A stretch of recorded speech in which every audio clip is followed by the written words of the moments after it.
Good morning, everybody, and distinguished guests, dear colleagues, and dear students. Welcome to Turkey's second American Studies Department's joint graduate and undergraduate conference. So it's a pleasure to meet you all in this virtual platform today. As Hacettepe University's American Studies Department, we are honored to host this event for the second time. The conference is actually organized in collaboration with the American Studies Departments of Ankara University, Atatürk University, Başkent University, Bilkent University, 9 Eylül University, Ege University, Haliç University, and Istanbul University. Now, I'd like to invite the director of Hacettepe University's Graduate School of Social Sciences, Professor Dr. Uğur Ömür Gönülşen, to deliver his welcome remarks. Yes, hocam.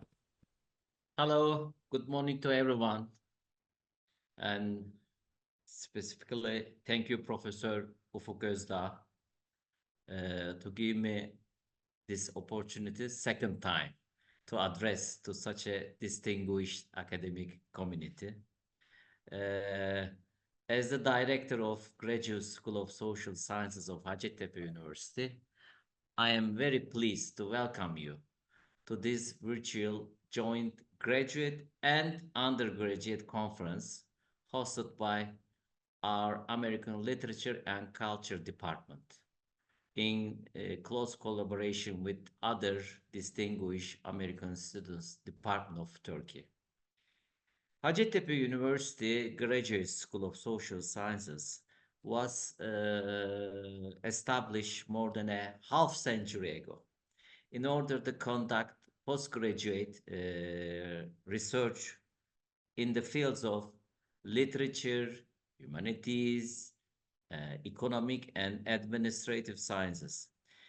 Our graduate school is also interested in supporting national and international academic collaborations and networking initiatives.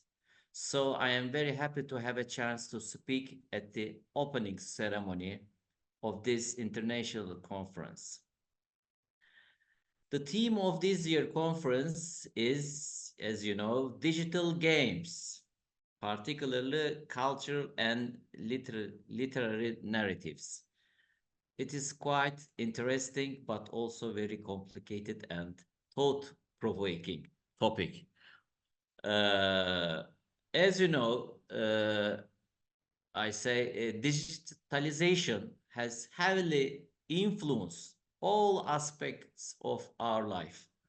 Contrary to common understanding, science, technology, art, literature, and humanities are not at odds with each other, but have been sustained by each other's unique perspectives.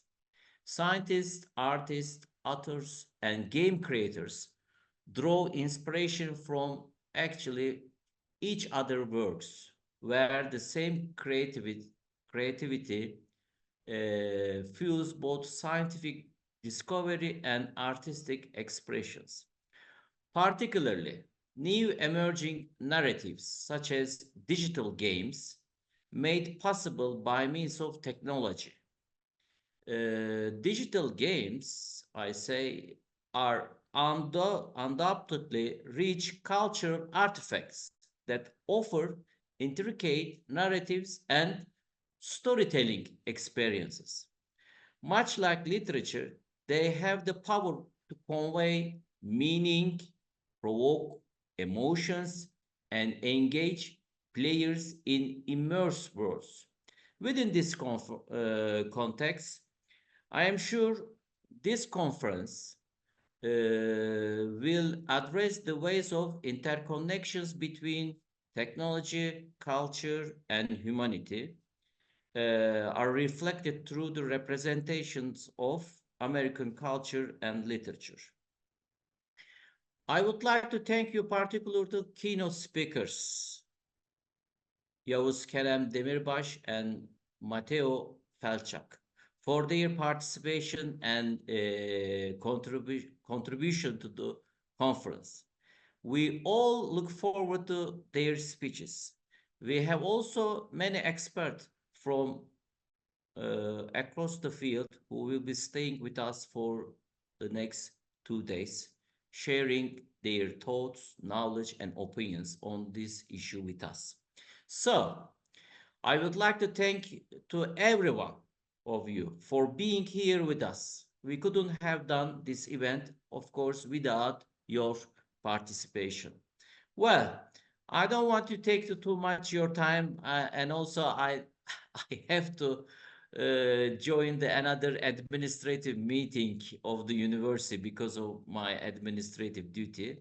But before we get started, I would like to express my sincere appreciation to Professor Ufuk Özdağ and all the members of the organizing committee of this conference for providing such a platform to all of us to raise the issues and go through the analysis of such an interesting topic. I wish you all the best. Sincerely hope you all will enjoy today and tomorrow of the debate and all the networking. All the best. Thank you very much. Thank you very much, Professor Ömür Gönülşen. And now I would like to invite the chair of Ege University's American Studies Department, Professor Dr. Atilla Silkü, to deliver his welcome remarks on behalf of the American Studies Departments of Turkey. Yes, hocam. Thank you, Dr. Kılıç Aslan. Morning all. So, Honorable Director of the Graduate School, Chairs of American Studies Department, dear colleagues, students, and distinguished participants. On behalf of American Studies Departments of Ankara University, Atatürk University, Başkent University, Bilkent University, 9 Eylül University, Ege University, Haliç University, and Istanbul University, it's my great pleasure to welcome you all to Turkey's or Turkey's second American Studies Department Joint Graduate and Undergraduate Conference titled Digital Games as Culture and Literary Narratives, aiming to explore the intriguing realm of digital games and their impact on American culture and literature, hosted by Hacettepe University's American Studies Department in collaboration with our departments, which promote research and education American studies in Turkey. Studying literature, language, and culture provides our students with the necessary skills to appreciate not only target culture, but also their own culture as well. The objective of our undergraduate and graduate programs is to develop students' ability to make critical analysis in many areas of social science and humanities and express themselves in spoken and written English. In an age of globalization and digitalization, our departments with distinguished faculty members offer a wide choice of courses on both the American and international agenda, and the students also benefit from the academic and cultural interactions of Erasmus Plus and Fulbright programs. Over the years, we have noted that our graduates enjoy productive careers in their public and private sectors of Turkey and countries abroad, in such fields as business, finance, government, international relations, education, the media and the new media, technology, and the arts. The Departments of American Studies have also a good history of hosting many international conferences, undergraduate and graduate symposiums, which facilitates the academic exchange of scholars and students from various universities at home and abroad in different fields like literature, culture, history, sociology, philosophy, media, and women's studies. In such conferences, we discuss various topics like migration, city and culture, displacement, globalization, and transcultural issues, memory and nostalgia, modernism and postmodernism, change and challenge, confinement, resistance, freedom, culture and space, trauma, aging, science and technology, and risk narrative. Among the distinguished keynote speakers were Susan Bassnett, Ray Brown, Kevin McNamara, Lawrence B. Goodhart, Glenn Jordan, Chris Whedon, Bill Scanter, Talat Hallman, Kevin Robbins, Frank Webster, Patricia Greenspan, Professor Michael Kamen, Hubert Zaff, Catherine Fry, Refik Anadol, David Koyman, Scott Slowick, Ufuk Özdağ, Ayşe Laura Kurtunç, and many others. Thus, in this very symposium on digital games as culture and literary narratives, distinguished keynote speakers and presenters will discuss various aspects of topic in literary and cultural studies. Taking this opportunity, I'd like to express my appreciation and extend our gratitude for the invaluable efforts of Professor Dr. Ufuk Özdağ, and the other members of the organizing committee and the scientific committee, and our dear students in making this very conference possible. And our distinguished keynote speakers, Yavuz Kerem Demirtaş and Matthias Felstek, and presenters, I believe their wonderful contributions will also create a very stimulating academic atmosphere. I wish you all a productive symposium. Thank you very much. Professor Silkü. And now I'd like to invite the chair of Hacettepe University's American Studies Department, Professor Dr. Ufuk Özdağ, to deliver her welcome remarks. Yes, hocam. Dear colleagues, distinguished guests, dear students, it's my great pleasure and honor to welcome you all to the second joint graduate conference of the American Studies Departments of Turkey. We 9 American Studies departments from around Turkey came together to organize this event for the second time, and I'm particularly happy that we at Hacettepe University are hosting the conference. May there be many more joint graduate, undergraduate conferences, because we want the field of American Studies to thrive in Turkey. I wish to extend our welcome to the director of Hacettepe University's Graduate School of Social Sciences, Professor Uğur Ömür Gönülşen, to the Vice Dean of the Faculty of Letters, to the chairs of the American Studies departments, Professor Atilla Silkü, Professor Hasine Şen Karadeniz, Professor Nilsen Gökçen Uluk, Associate Professor Daniel Johnson, Associate Professor Şenol Bezci, Associate Professor Merve Sarıkaya Şen, Dr. Hasan Hashemi Pour, and Dr. Deniz Aras. We extend our welcome to our distinguished participants, colleagues, and dear students. I'm especially honored that our keynote speakers, Associate Professor Yavuz Kerem Demirbaş and Assistant Professor Mateusz Felczak, have taken out of their busy schedules and will connect to join us here today and tomorrow. I would like to take this opportunity to say a few words on the conference theme, Digital Games as Cultural and Literary Narratives. We thought that it would be crucial to explore the narrative possibilities of digital games within the field of American Studies. Digital games have opened a new window on the representations and perceptions of American culture as they inform not only Americans, but the rest of the world about how the United States, its culture, history, and people are viewed and understood. So we decided to bring our graduate and undergraduate students together and stimulate discussions around this topic. Today and tomorrow, our conference participants will speak on postmodern narratives in video games, war and military in video games, capitalism as reflected in games, politics and gender in video game storytelling, community and social dynamics in gaming, psychological narratives in games, environmental narratives in games, and also ethical considerations in the gaming landscape.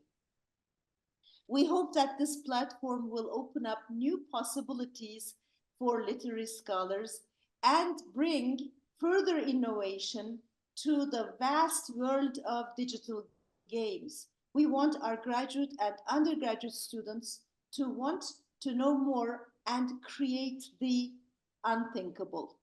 So we are catching up with this radical new approach to learning and integrating knowledge from many disciplines. And also we start questioning the gap between the sciences and the humanities. We search for the synthesis of knowledge from different specialized fields, a fusion of disciplines, and new narratives made possible by science and technology.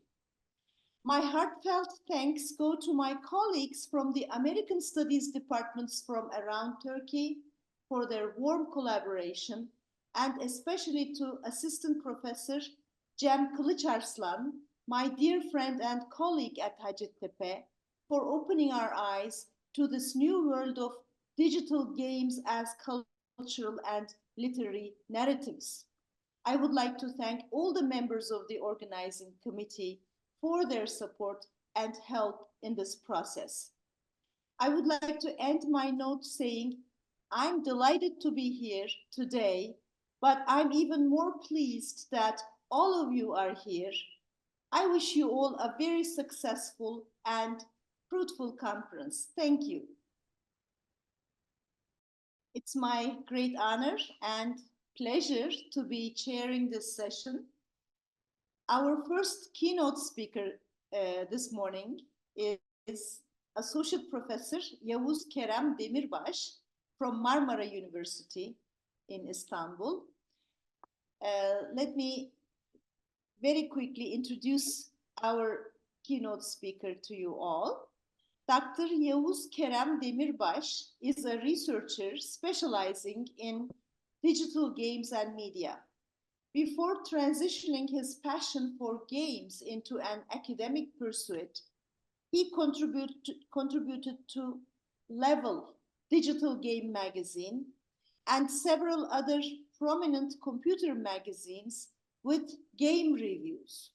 Since 2008, he has been an active member of the Turkish chapter of DIGRA, Digital Games Research Association, currently serving as the chapter's contact person. His research interests include the ontology of digital games, gamification, and game aesthetics. He's teaching digital games, gamification, and the media technologies courses. He's organizing the digital games section of iLab, Communication Research and Application Laboratory at Marmara University. He has been a visiting researcher at both City University of New York and Utrecht University. He has authored 2 books on digital games, Video Game Auteur and Oyuna Yer Açın, Dijital Oyunlara Eleştirel Yaklaşımlar. In the field of media studies, he served as the editor for Hakikat, Temsil, İnşa, Medyada Gerçekliğin Krizleri. In addition to his publications on digital games and media, he also has books on digital photography and 3D printing. He's the designer of the video game Huyz 2009, recognized as one of Turkey's pioneering examples of new games. The floor is yours. Dr. Thank you, Professor Fukuzda. Do you hear me clearly? Okay. I feel like I'm taking an English exam because 8 departments of American culture and language schools are all together, and I'm not a native speaker, and I learned English from digital games. I have no proper high school or university English. So this is kind of like both a game and also an English exam for me. So I have a presentation text. I will read it. I want to stick it as far as I can do it. I can just diverge from it sometimes, but it's better that if I follow it at least for a while. So I will share a presentation if I can.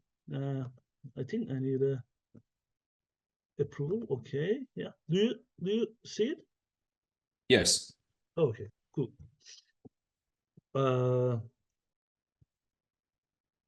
Before I begin my speech, I would like to thank our professors who contributed to this beautiful organization, the American Studies Departments of Turkey, for jointly making this organization possible, Hacettepe University for hosting the event, and of course, everyone who participated with their presentations. Since the beginning of my career, the primary focus on my studies was digital games. different meanings, possibilities, and effects of games have always fascinated me. There has never been a time in my life when I have been away from digital games. I have played and still continue to play all kinds of games, not just computer games. So if I don't want to define myself as a gamer, it's only because the word gamer is being constructed as a consumer identity these days. So I prefer to see myself as a ludophile and a game researcher. Digital Games Research Association, DIGRA in short, is an important international institution for game scholars like me. DIGRA serves an important function for the spread of game studies internationally and for researchers to be aware of each other with the annual DIGRA conference it organizes and the academic network it creates with the Games Network email group. I suggest all participants to join this email group if they want to continue their studies on digital games. Another important resource in the field is the international online journal Game Studies. In the first issue of Game Studies in 2001, Espen Aarseth, a famous game scholar, published an article with name Computer Game Studies Year 1, which became one of the important milestones for digital game studies. In this article, Aarseth states 2001 can be seen as the year one of computer game studies as an emerging, viable international academic field. This year has seen the first international scholarly conference on computer games in Copenhagen in March, and several others will follow. 2001 may also be the academic year when regular graduate programs in computer game studies are offered for the first time in universities. And it might be the first time scholars and academics take computer games seriously as a cultural field whose value is hard to overestimate. In the same issue of Game Studies Journal, there's also a book review. There was also a book review by Jesper Juul. Like Aarseth, Juul too is one of the well-known digital game scholars in the field of game studies for his works in ontology of digital games and formal qualities of game design. He calls himself a ludologist, and the studies he conducts as ludology, the study of ludus, which means games in Latin. Juul, in his review of the book The Study of Games by Avedon and Sutton Smith, states, the current trend of computer games gaining acceptance may be the third wave of game studies, one that now needs to collect the scattered writings on games. The second wave of game research could possibly be ascribed to the study of games. Here, Juul is referring to the book he reviews. The first part of the study of games demonstrates how games have primarily been examined in anthropology and folklore studies. Here, Juul and the book itself refer to their first wave game studies example, which is Stuart Cullen's book, Games of the North American Indians. This book, Stuart Cullen's book, which is considered among the first wave of game studies, is a detailed collection of Native American games in 900 pages. The book describes the games with illustration and drawings. This anthropological study is one of the important works in the field in the terms of its scope and details. The games discussed in the book are categorized as games of chance, games of dexterity, and minor amusements. However, if you go back in time even further, it's possible to find more works related to games. For example, lacrosse, the national game of Canada, by Beers, 1896 book on the game of lacrosse, or Arthur Tilley's analysis of Roman game, Ludus Latrunculorum, in the Classical Review of Cambridge University. I have no doubt that if we keep digging, we will find even more studies from earlier times. We have to wait for Johan Huizinga's Homoludens in order to be able to discuss these studies under the title of Game Studies. First published in 1938, Homoludens paved the way for games to be viewed as important things in their own right, with their own existence and form. Play would no longer be seen as a secondary phenomenon that emerged in the shadow of something else, like work or seriousness. The striking first sentence of Homoludens reads as follows: Play is older than culture. For culture, however, inadequately defined, always presupposes human society, and animals have not waited for man to teach them their playing. In forward of Homoludens, Huizinga states, for many years, the conviction has grown upon me that civilization arises and unfolds in and as play. Traces of such an opinion are to be found in my writings ever since 1903. I took it as the theme for my annual address as rector of Leiden University in 1933, and afterwards for lectures in Zurich, Vienna, and London, in the last instance under the title The Play Element of Culture. Each time, my hosts wanted to correct it to in culture. And each time I protested and clung to the genitive because it was not my object to define the place of play among all the other manifestations of culture, but rather to ascertain how far culture itself bears the character of play. Here you may see in the slide the footnote sign on the word genitive. Below, as the footnote English translation below as the footnote English translator states, logically, of course, Huizinga is correct, but as English positions are not governed by logic, I have retained the more euphonious and ablative in this subtitle. In his book, The Magic Circle, Principles of Gaming and Simulation, digital games scholar Jan Klebers compared Dutch and English versions of Homoludens. According to Klebers, Dutch version includes the sentence, culture does not begin as play and it does not begin from play. It begins in play. This sentence is missing in English translation. He also adds that a comparison of Dutch and English reveals that English in translation of the book is less consistent with Huizinga's basic thesis, underpinning the play element of culture. Since I'm not an expert neither in Dutch nor English language, I will let you, our dear professors in the field, to decide the accuracy of this decision of the translator. But one thing is clear, Huizinga strongly opposes the secondary role and importance given to the play and games. 1 year before the publishing of Homoludens in 1937, Corrado Gini conducts a field study of baseball-like games among tribesmen living in a remote village in Libya, which has then an Italian colony. Corrado Gini is well known with his Gini coefficient in economy, which measures social and economic inequality in nations by determining income distribution.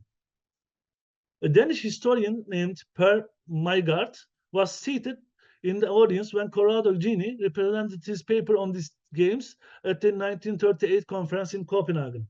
At the time, Maigard was hard at work on his own research project, delving into the history of European sports played with bats and balls. In December 1941, Maigard published the result of his studies in an article entitled A History of Batting Ball Games in the journal Janus, which has the official publication of Genius organization in Rome. The call for papers written by Corrado Gini for 14th International Congress of Sociology in 1950 included games from the sociological standpoint as one of the subject areas. Maigard presented his paper about ludology at this conference in 1950. In his presentation, Maigard called for a new discipline, ludology. For him, ludology will be the science of games and apart sociology and the sciences concerned. After this conference in 1951, Corrado Gini in his article on ludologia in Janus stated, the study of games has indeed now assumed such extent and complexity and technicality as to give rise to a true science. This journal has often dealt with games. By publishing an article by Maigard, Maigard's article was followed by one of our own on the same subject, while more recently a review by Professor Castellano pointed out and commented on two notes by Professor Erwin Mell of the University of Vienna, another specialist in ludology. The more distant the origin of games becomes, the more complex its study becomes, and the greater the number of disciplines to which it is convenient to draw for it. Herein certain lies a circumstance that recommends making ludology a separate discipline. In 1947, parallel to the timeline of this cooperation between Gini and Maigard, and even before them, Jose Lunazzi uses the name ludologia for the study of games in South America in one of the bulletins for Museo Social Argentino. Between 1937 and 1951, we see that games move from being secondary elements to be studied in academic studies to the center. We also see calls for an independent discipline of game studies begin. The word ludology becomes a proposed name for game studies.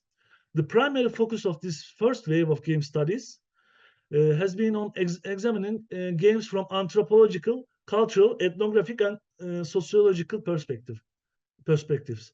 Cuisine and other thinkers of this period emphasized the study of game form, rules, player culture, game artifacts, the space and time of play, player experience, and the relationship of all these to culture and society more generally.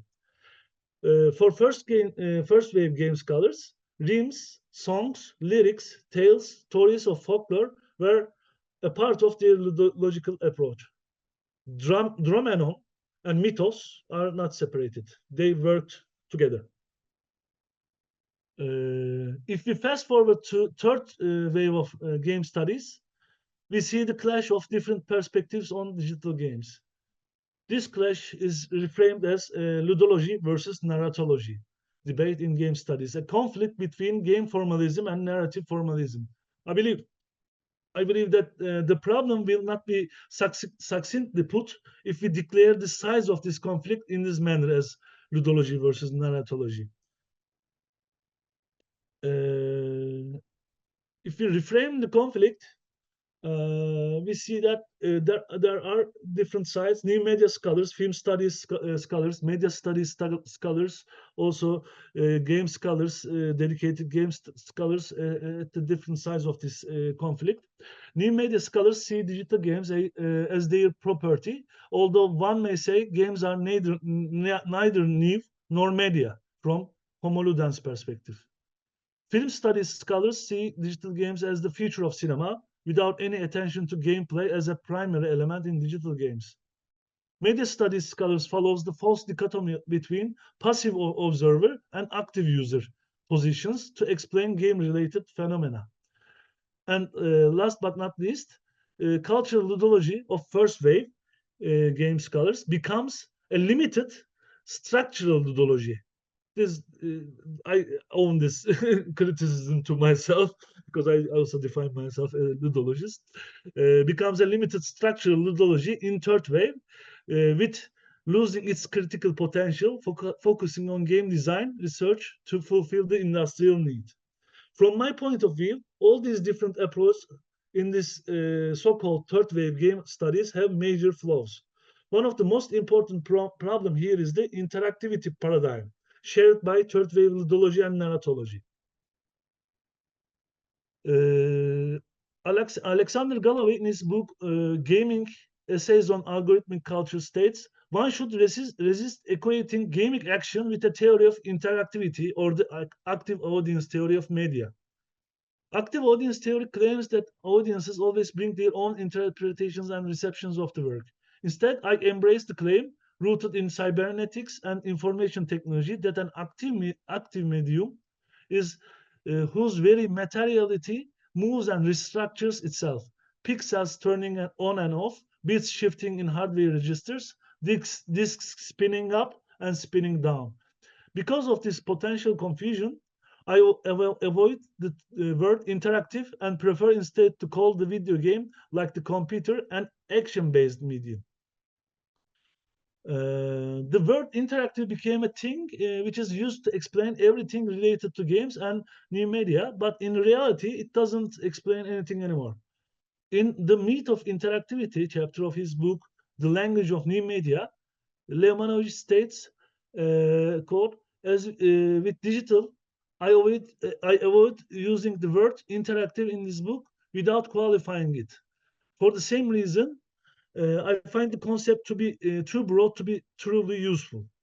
When we use the concept of interactive media exclusively in relation to computer-based media, there is a danger that we will interpret interaction literally, equating it with physical interaction between a user and a media object, pressing a button, choosing a link, moving the body, at the expense of psychological interaction. Here, interactivity replaces the rich and meaningful word related to games, play. This is happening everywhere. We see interactivity used for games a lot. Also, there's a shift from player identity to gamer identity. We play games, we play digital games too. When play replaced with interaction, we interact with the game, which can mean anything, including play. With this transformation, player loses its meaning and transforms to an empty shell, which can be filled by anything. Play as an experience gets erased. In the hands of game industry, player already got transformed to gamer, which is a consumer identity. Christian Fuchs and Julian Küchli use Playboy as the emerging new labor type. In Playboy, or our entertainment becomes work for the capital accumulation of digital platforms. I read all the abstracts of the conference before this presentation. Out of the 28 abstracts I read, 19 abstracts focus on games with less emergent structures, more branching stories, interactive fiction, adventure, and RPG games. 7 abstracts focus on games with more emergent gameplay, simulations, or environmental storytelling in open worlds. 2 abstracts are related to culture and sociology of players, but this was a quick and dirty analysis. Don't blame me too much, please. Following this observation, I want to suggest some critical points for student game scholars and our participants. My first suggestion here is this: please use interactivity sparingly and very carefully, because the explanatory power of the concept is lower than you expected, and mystification power is quite high. Technological determinism is always a danger present in our field. Fascination with the machine itself often leads to poor research. The quality of being called interactive doesn't make your object of study more attractive or effective compared to other examples. My second suggestion is, please consider analyzing game examples from different genres. An online game without quests, dialogues, NPCs, and with a bare minimum story is still a digital game and can be the object of your analysis. My example is here the game DayZ, which I played a lot, like 2,000 hours, probably almost 2,000 hours. Although DayZ does not specifically tell the story of a protagonist, it acts like a story generator, which creates one-act tragedies in an apocalyptic world. If you consider Walking Dead adventure game of Telltale Games studio as video game equivalent of Walking Dead TV series, please think again, because DayZ uses most of the tools and formal qualities of game designs to create a better game adaptation of the series, from my perspective, for sure. Most of the abstracts interested in digital games with branching plots, quests, missions. My third suggestion is please consider other narrative possibilities like environmental storytelling or simulation and emergent narratives. Elden Ring, DayZ, Stalker are good examples of environmental storytelling. RimWorld simulates needs and desires of NPCs in a colony, creating stories of these NPCs on runtime of the game. Football Manager, or with the old name Championship Manager, simulates football world with players, coaches, and teams, and tells the stories of these players.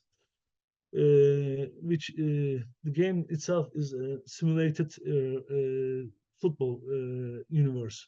So I can add a few more suggestions, but it is better to play this game of game studies without a walkthrough or cheat codes. Being able to read in English is already a bonus in this game for our students because most of the important sources in game studies are in English. I'm so excited and can't wait to hear presentations of students in the field of study, which is not only academically important, but also fun. Again, I would like to thank everybody who contributed to this beautiful organization. Thanks for listening. Good luck and GG, as gamers say. Thank you so much. Thank you so much. I think now we're realizing that video games can be evaluated by literary concepts and theories. And I think this is very exciting. All these video games at the intersection of various terms and concepts that characterize our societies. I'm thinking of concepts like neoliberal capitalism or environmental issues. And some video games come to my mind pointing at, for instance, the importance of community organization against corporate domination and many more.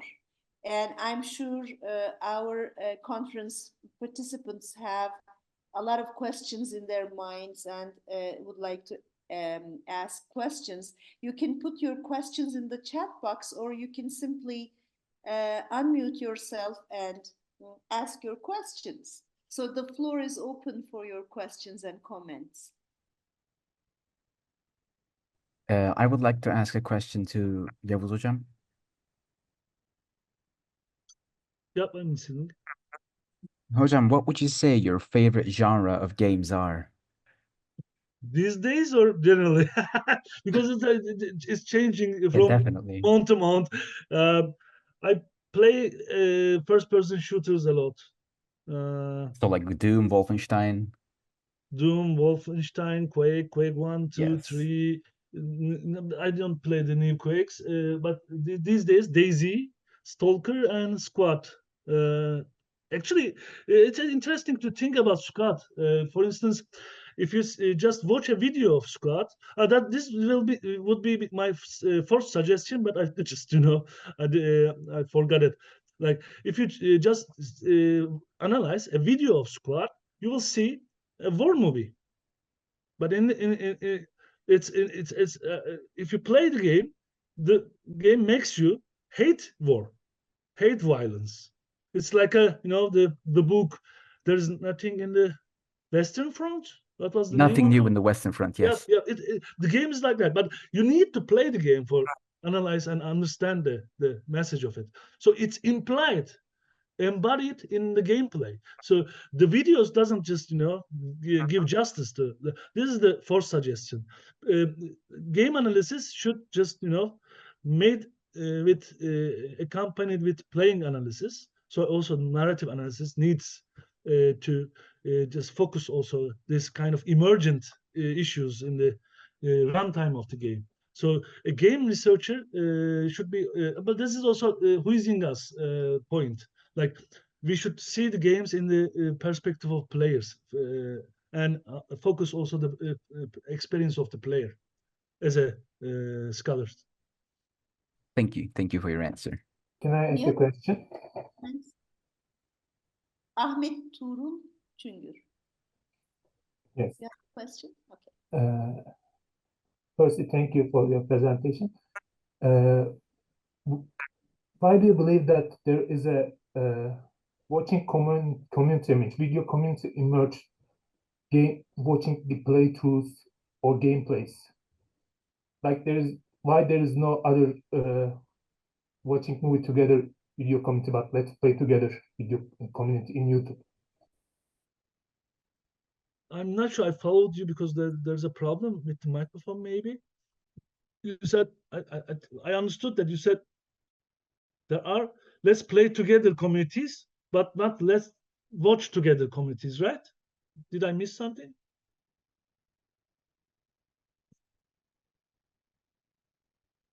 Tural, maybe you can type. So, there's a problem with your audio, so it will be better if you can just type it. Okay. Okay. While he's typing, maybe we can have another one. May I take the liberty? I'll do this. Okay. Yavuz Hocam, it was an interesting speech because certain concepts such as interactivity, which many people maybe jump at, being the first quality. So you quite aptly refuted that interactivity is not necessarily the most interesting. Actually, we should avoid or maybe not put at the first place. How about concept of immersion? I think this is also a very interesting concept. I think some game researchers focus on the psychological side, you're immersing, and technological IT experts also try to create more 3D immersive games with all these new goggles. And also from the literary or cultural aspect, we want to be surrounded, I mean, culturally or in terms of the aura. Do you think the concept of immersion has a kind of central place in game studies as well? Scholars like Gordon Kalea and some others from Copenhagen School of Digital Game Studies, they are literally from IT University of Copenhagen, Espen Arseth, Gordon Kalea, and many others. Aki Järvinen is from, again, most of these scholars are from Scandinavian countries. So they tried, they focused to immersion issue, and they just differentiated immersion, video game immersion from make believe of cinema or any fictional temporal narrative. So I'm not sure that that's 100% true, but if we think about Csikszentmihalyi's flow theory, there is a kind of just absorption of goal-oriented behavior, which can be just seen in a different light. So the game industry uses immersion as a kind of marketing term, but in the same time, there are research to analyze biometrics of players to create better captivating narrative structures or game structures, design structures.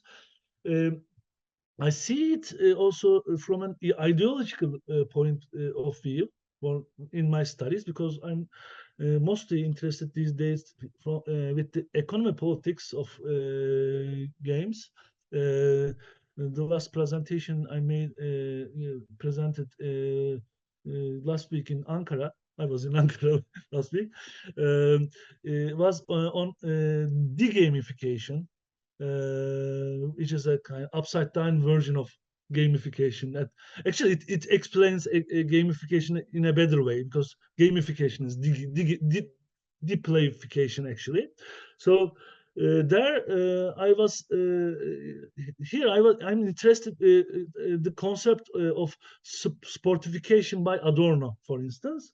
In this kind of de-gamification, sportification, or pointsification issues, I see that the industry uses this idea of immersion, and I'm trying to find tactics and strategies for players to resist also to these kind of tactics strategies of game industry. Okay, thank you very much. As a follow-up, I'm taking more liberty. So coming from field of literature, as I think most people within this session are, we are more like what you said seems to relate or take us to the discussion of the relationship between games and reality. In other forms of narrative, such as literature or even film study, films. So we are more likely to be on the, I may be using the wrong term, on the passive side. That is, we are following a narrative. So, but games invite us into taking part in the narrative. So do you think in this regard, games are better narratives in one sense because they change the players or the person's reality, the concept of reality? You're shaping the reality instead of being exposed to a version of static reality. Do you think games and the relationship? I feel like this is kind of similar to the early communication research, like a magic bullet theory. Like media will just, we don't have any critical distance if we are involved in it. I don't think it's acting that way because like games are very old, like digital games or games. We were always involved in this. If it's like that, Olympics is very interactive, and I mean, as an athlete in Olympics, you can just raise your hand for Black lives, for instance, and resist. So I'm not sure that this kind of the dichotomy is true. And this old and new media issue for me is problematic because games are very old media. Games are not media. Games are culture, or games are the function of culture to govern itself in a Hughesian way. So I always find it fascinating to see new media scholars think that games are new media, just a subset of new media. For me, new media can be playful or not. In these days, new media became with social media less playful and more and more less playful.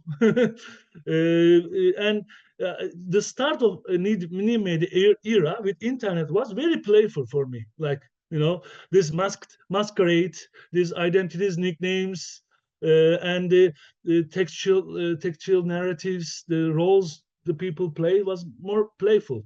So new media can be playful, and for me, every media has this new media era at start. It is very playful. Then it encloses, and this possibilities got terminated by time, and then it becomes less playful.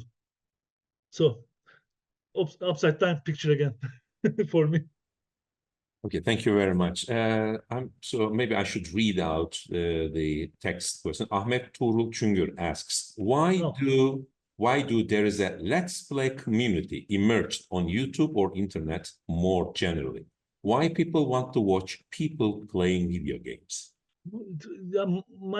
I didn't study this especially, but what I think is like the absence of public spaces, the destruction of the public spaces created a need for virtual environments for be together, watch, play together, watch others play. I remember myself in my childhood going to a neighbor's house to see him play Commodore 64 or Amiga or Amstrad games. So that the need was there already. So now they took the neighbor's house, the neighbor, and being the feeling of being neighbor from us or from the children. So they just go find another virtual neighbor there in the internet, on the internet. And another thing, Minecraft, for instance. What is Minecraft actually? Minecraft is the virtual garden, sandbox garden for our youth, which who already lost the street, playing in the street games, or I don't know, like their playgrounds. So we always think that this Minecraft is a media. Minecraft is a narrative. Minecraft is a new media. digital environment. And it's also feeling very fulfilling a very concrete role in our society. Yeah, thank you. That's a very interesting answer. And Şevval Tufan asks, thank you for this very beautiful presentation, Yavuz Hocam. She says, and with the guidance of our professors in our department, I got to know your books and works, and they are really important for game studies in Turkey. My question is, what are the new areas you see in the field of game studies these days, especially abroad in our country? Has there been a field of study that attracted your attention? I mean, critical game studies is seriously lacking. I hope that the a kind of collaboration between critical thought and critical studies and game studies will just develop because games are kind of lost to private companies, private companies and private interests. Like as I said, for Minecraft, this game is a very basic. Play is a very basic drive for us. So our children and ourselves need this kind of spaces. So the critical reading of industry should be done by our critical students and scholars more, I think. I want to ask about the introduction of AI into games. And you talked about days and games like that, open world games where players can interact.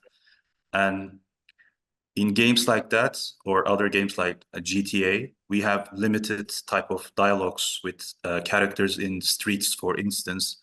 With the introduction of AI technology, like, can it change to an extent that players can enjoy dialogues in streets, for instance? How do you see that?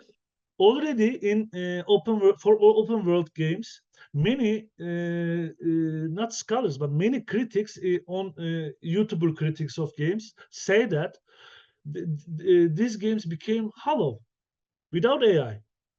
They are hollow.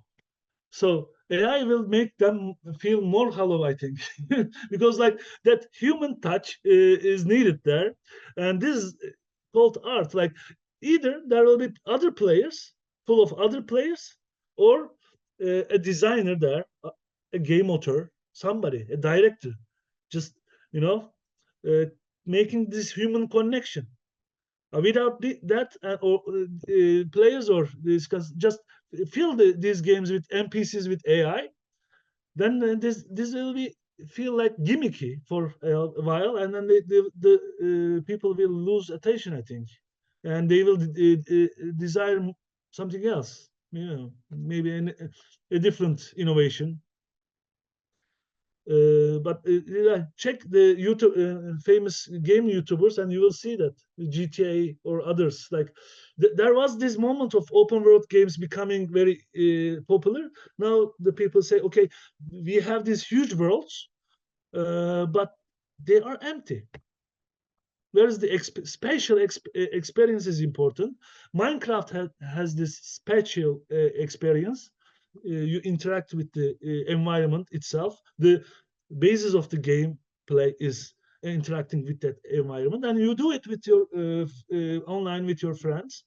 So MPs, yeah, like in the case of AI driven NPCs, so there are examples. Some people just combine ChatGPT with game NPCs, and I felt like immediately felt like I will just turn it off and read Dostoevsky. I don't know, like read something. Watch with these games. I feel like okay, just turn it off and watch a good TV series. Black Mirror, not Bandersnatch. Bandersnatch is a bad episode for me from my point of view.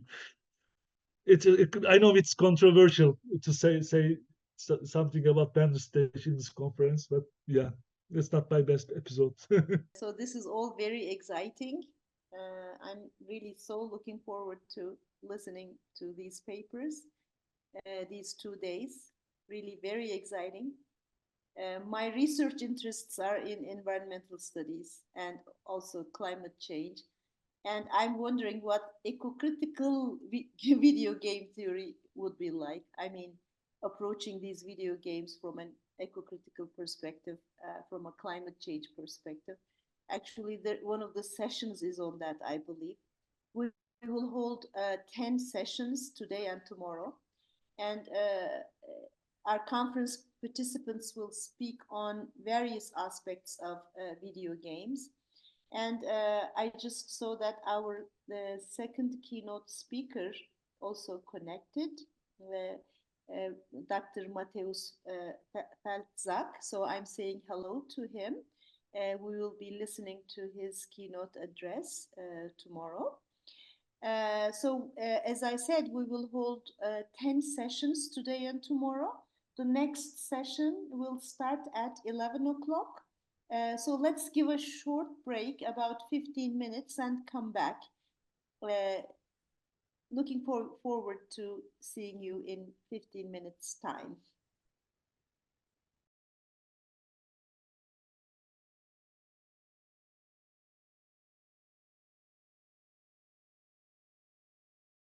Good morning, my dear professors, presenters, guests. Good morning, everyone.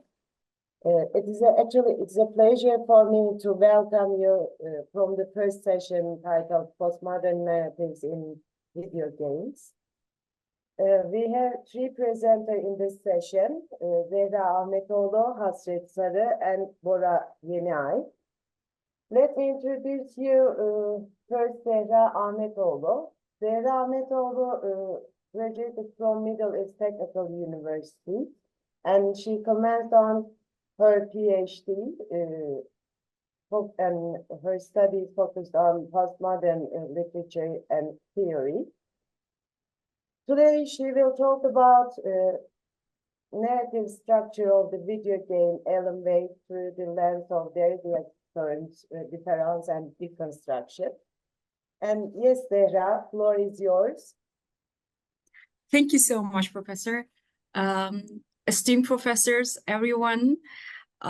Today I'll be talking about Alan Wake 1. In fact, I'd like to emphasize that the focus is completely on the first game because I will not be taking into consideration the DLCs and the sequel. So, Alan Wake, developed by the Remedy Entertainment and released in 2010, has marked its immutable stance in the history of narrative-driven video games. The game recounts the several days of its character, Alan Wake, a famous author who has been suffering from writer's block following an immense success of his last book, and thus hoping to find a form of solace and escape in vacation in a remote town called Bright Falls with his wife.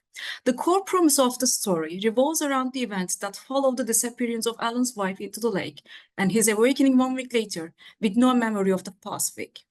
As the story unfolds, it is evinced that Alan is in fact trapped within a narrative of his own creation. That is, the story he has written during the unrecalled week. Since its release, Alan Wake, positioned within the genre of psychological thriller and action, has received substantial critical acclaim and player admiration for its unique storytelling prowess. The subsequent downloadable content, the DLC, and the sequel, Alan Wake 2, have further enhanced the original game's reputation, contributing to its enduring popularity. This sustained appeal prompted the release of a remastered edition in 2022, underscoring the game's lasting impact on the video game industry. In the game industry, the story of Alan Wake is dubbed as an unusual one due to its focus on the narrative multifariousness, the problematization of the reality versus fiction, and the overarching presence of the supernatural elements embedded within the narrative that serve a galvanizing function.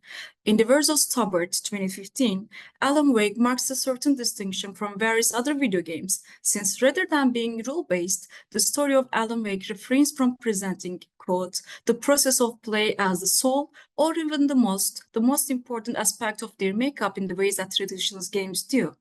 But the narrative of Alan Wake does aspire to attain concentration more on the narrative and the kinds of emotional experiences associated with narrative in the verbal and visual arts, emphasizing the player's interaction and participation in a story, unquote. In this paper, the attributes to the narrative intricacy of Alan Wake will be discussed with reference to the deconstructive lens of Jacques Derrida, focusing on the characteristics of the différance, the challenge posed to the traditional understanding of narrative coherence, and the blurred dichotomy between reality and fiction. It is aimed that such a discussion of the narrative-driven video game through the lens of a post-structuralist approach can serve to the forthcoming discussion of the novel insights and the ongoing appreciation of video game narratives in the scholarship of literary theory and criticism. Derrida is a leading figure due to his ambivalent theorization of deconstruction and the presentation of the counter approaches to structuralism. In grammatology, he illustrates the idea that deconstruction can be postulated as a novel reading of the text that challenge the traditional tenets of Western thinking in a multifaceted manner. To start with, being a counter approach to structuralism, deconstruction can be argued to problematize the notion of a centrality, a certain vantage point, and fixed meaning. That is, the logos of a given text. While structuralism advocates the notion of a stable and fixed relationship between the signs, Derrida puts forth a unified and coherent meaning of a text, and language is not possible. Thus, through the subversion of the structuralism logocentric approach, he heralds the dawn of the dismantling of the signification and the central meaning of the narrative, which he also believed that does not exist in the first place. In grammatology, he puts that, quote, "It was necessary to begin thinking that there was no center, that the center could not be thought in the form of a present meaning, that the center had no natural site, that it was not a fixed locus, but a function, a sort of non-focus, in which an infinite number of sign substitutions come into play. This was the moment when language invaded the universal problematic, the moment when, in an absence of a central origin, everything became discourse. That is to say, a system in which the central signified, the original or transcendental signified is never absolutely present outside the system of differences." Unquote. It is viable to argue that in the process of reading a text, the central meaning that has been an attribute of structuralism through its formulation of the stability of the signifier and signified is stripped from its signification process and thus loses the firm ground it has been endowed with. With the absence of the unified and central meaning, the relationship between the signs denotes the existence of differences of meaning, and such a free play of meanings in a text poses a threat to the idea of centrality and the hierarchical positions. In the words of Mosalivar and Por Mahmoud, quote, "It is essential for us to think from now on in such way that there is no center anymore. Center can be imagined in form of the current existence and reality. This is because it has no natural and fixed position, but it's a performance, a kind of displacement in which countless semantic and science replacements occur." Unquote. From the discussion of the dichotomy between the signifier and signified in Derridian discourse, a novel approach towards the meaning emerges in the form of différance. At its core, différance suggests that meanings are never wholly present or completely accessible at any given moment. Instead, they are constantly differed, evolving through a web of differential relationship among signs. This differential can be discussed to operate on both temporal and spatial level. While on a temporal level, the full significance of a sign or word emerges only over time, shaped and reshaped by its use in varying contexts. On a spatial level, the meaning of a sign is determined by its difference from other signs, that is, how it's not like the signs that precede or follow it. Through this lens, language and thus text become a fluid, a dynamic system in which meanings are perpetually in flux and open to an endless myriad of reinterpretation. Another crucial aspect of the deconstruction in Derridian discourse is the problematization of the binarization. Binary oppositions can be postulated as pairs of contrasting concepts such as man, women, nature, nurture, man, nature, mind, body. And from a structural sense, these oppositions have the potential to hold natural or fixed meanings. For Derrida, as the science began to flow with novel significances, the traditional notion of binaries became blurred in deconstruction, since he also believed that it's not possible to talk about any fixed meanings, and the existence of the binary oppositions insinuates the notion that the meaning of the one depends on the other, thus enables the hierarchical structures. For Derrida, this hierarchy brings forth the emergence of a central and peripheral meaning, which needs to be inverted, since the center cannot hold, and these oppositions are fundamentally closed structures, where the signified is put in a privileged position, while the signifier becomes the subordinate. However, this inversion does not mean the act of privileging the marginalized component of the binary and rendering it as a new center. In the words of Mendy, quote, "The whole point of deconstruction of the binaries is to show how truth and meaning are always unstable and contingent, brought into existence by force, by stabilizing or fixing a meaning based on a binarism in place, and by the evaluation of a privileged category within the binary and simultaneous suppression of its opposite," unquote. In the narrative of Alan Wake, it is possible to discuss the narrative instability, nonlinearity, and intricacy through the lens of Derridian deconstruction, as his story is interwoven with various elements of ambiguity, deferred meanings, and the blurring of the threshold between reality and fiction. The game begins with Alan's nightmare, in which a character he has created in one of his works confronts him with vengeance, and when he wakes up, the feeling of the nightmare persists. The narrative voice of Alan exclaims, quote, "I've always had a vivid imagination, but this dream unsettled me. It was wild, dark, weird, even by my standards. So yes, it began with a dream," unquote. The following cutscene shows Alan and his wife's journey on a ferry to the Bright Falls, where they hope to rekindle their marriage. In order to get the keys to the cabin they will lodge, they drive to a diner where the woman in black, holding a lantern, warns Alan about the darkness, which predicates the dark atmosphere that unfolds. In the cabin, things take an ugly turn when, following a dispute regarding Alan's writer's block and Alice's attempts to help him, Alice falls into the lake and disappears. The cutscene ends with Alan diving into the lake to retrieve his wife, and the game starts when Alan wakes up in a car crash exactly 1 week later and cannot remember the events of the past week. He begins the paradoxical quest for his wife when he receives a phone call from Alice's kidnapper, who gives him certain directions to rescue her in exchange for the ending of the book he has written. Thus, Alan sets out in his endeavors to get Alice back and find out what the kidnapper means by the book, as he does not remember writing anything. The following events of the game narrative demonstrates how Alan, in search of his wife, comes to the realization that, in fact, he has become the protagonist in a story called Departure that has already been written, in fact, written by himself in the missing week. Throughout the game narrative, in which he acts as the protagonist of his own fiction, Alan finds various manuscripts of the book that foretell the subsequent events and the characters involved in the story. In the manuscripts and the game-driven narrative, Alan acts as the writer looking for his wife and fights the dark force that wishes to manipulate him in order to come to corporeal existence. Alan has to evade the dark force that captivates of the people of the Bright Falls and turns them into the Taken, who endlessly attack and obstruct him from reaching Alice. It is possible to argue that the author finds himself as a protagonist, trapped within a story written by himself, but completely unrecalled.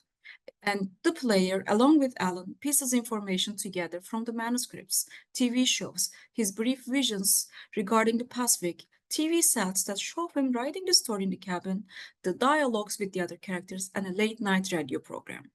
Even though the game seems to follow a linear structure concerning Alan's quest, the intervening components that merge the present with the past and the future create nonlinearity and the postponement of the main meaning of the narrative. Since there is a constant ambiguity that persists in the narration, it is possible to argue that a complete, unified, and coherent central meaning of the narration is not easily reached. Whenever the gamer is presented with a coherent unity that can pinpoint a totalitarian meaning traceable in the narrative, Alan Wake disappoints the expectations of the player with novel insights and perspectives. In the words of Schubert, the game fosters, quote, "an agency and interactivity on the audience's side by encouraging interpretive communities and highlighting narrative and interpretive openness instead of closure, by mimicking games' nonlinearity, advocating multiple possible outcomes, and embracing ambivalence," unquote. The existence of the manuscript that constantly narrate the external and forthcoming events can be interpreted as a mode of deconstructing the narrative unity and linearity, since these texts within the game serve to continuously postpone the resolution of the story, as they suggest future occurrences that depend on Alan's action, which in turn depend on the player's action. This deferral of the meaning challenges any straightforward interpretation of the story, ensuring that the game narrative remains open-ended and multiple interpretations can coexist. The manuscripts act as a meta-narrative device that destabilizes the main narrative. By incorporating these elements, the game highlights the fluidity and the constructed nature of the narrative, emphasizing that what seems like a coherent story is actually filled with gaps and spaces for alternative interpretations. And this aligns with Derrida's ideas that texts are inherently incomplete and their meanings are undecidable. In the word of Fox, quote, "In Alan Wake, both Alan and the player can only hazard a guess as to what is really going on. This ambiguity is the game text point, though for not only can there be, or for that matter, too many possible explanations for the mystery surrounding the connection between Alter Alan and Alan, but also the true source of horror remains elusive. In this way, the straightforward answer, in fact, only raises further questions," unquote. Another deconstructive element in the narrative can be found in the body of Thomas Zane, a late author who has supposedly met the same fate as Alan, and in an attempt to evade the Dark Force, has written himself into non-existence. However, at various points in the game, Zane emerges as an omniscient and metaleptic voice to provide guidance and clues to Alan. Even the ending of the game and the story is completely dependent on Zane, as at the end of the game, when Alan reaches the Velvet Room, he finds the weapon, the clicker, to eliminate the Dark Force, and a manuscript allegedly written by himself, like all the others.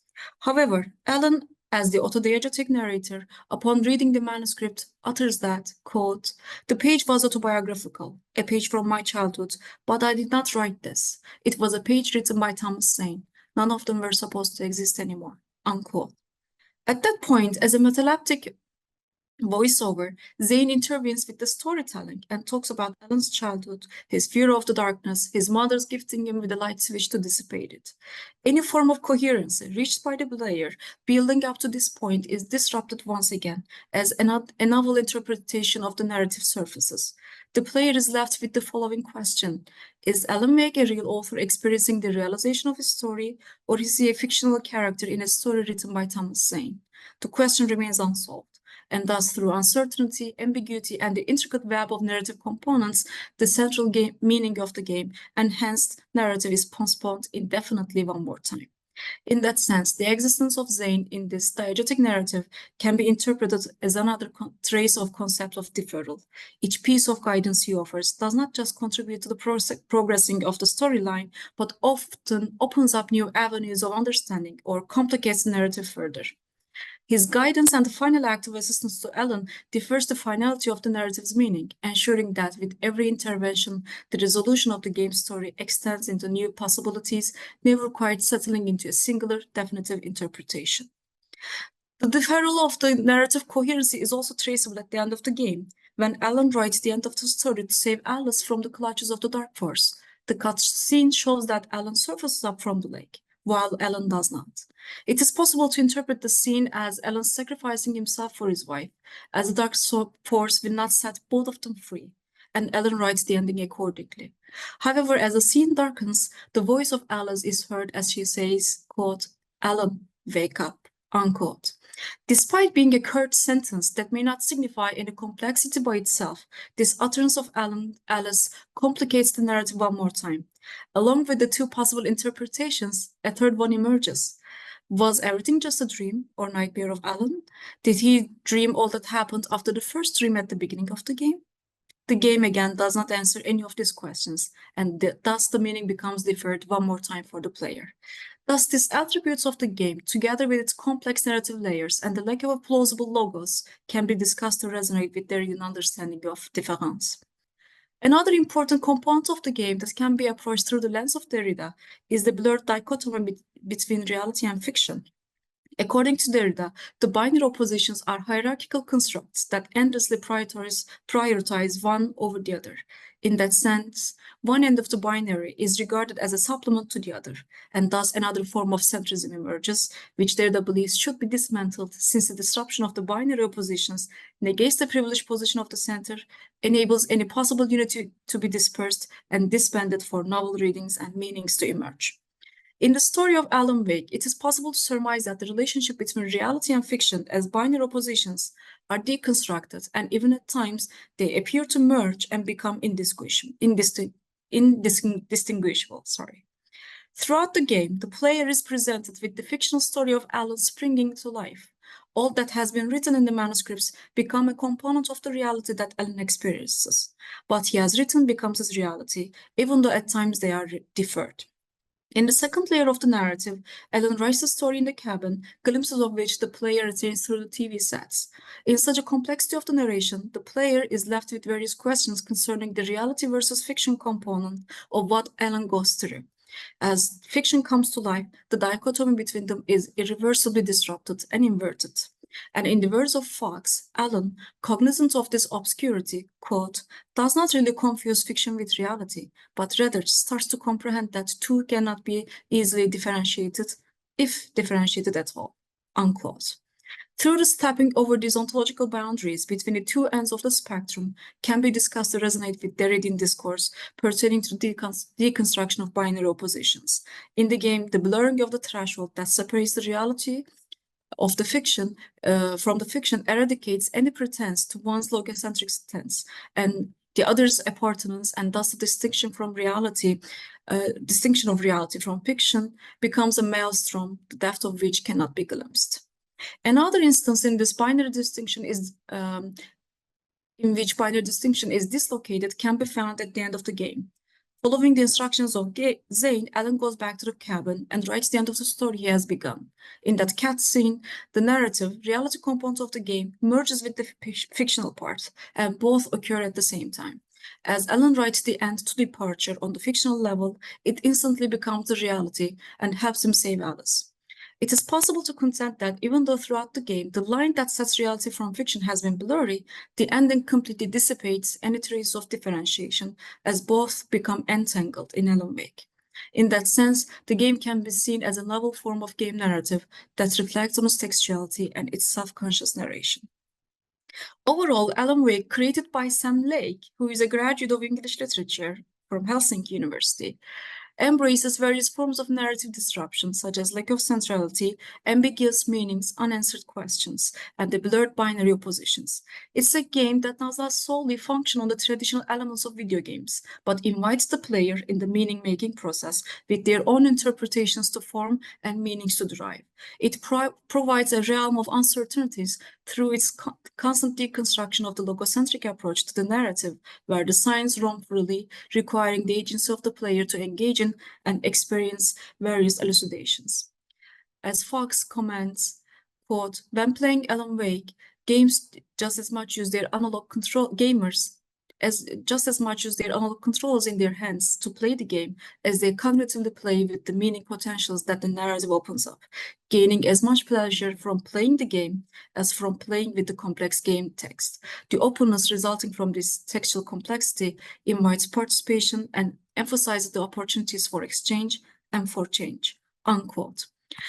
Thus, as Alan does at the beginning of the game, I would like to finish it with Stephen King. Quote, Stephen King once said that nightmares exist outside of logic, and there is little fun to be had in explanations. They are antithetical to the poetry of fear.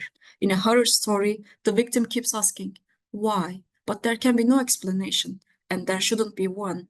The unanswered mystery is what stays with us the longest, and is what we will remember in the end. My name is Alan Wake. I am a writer, unquote. Thank you, Zehra, for your presentation. I would like to take questions at the end of this session.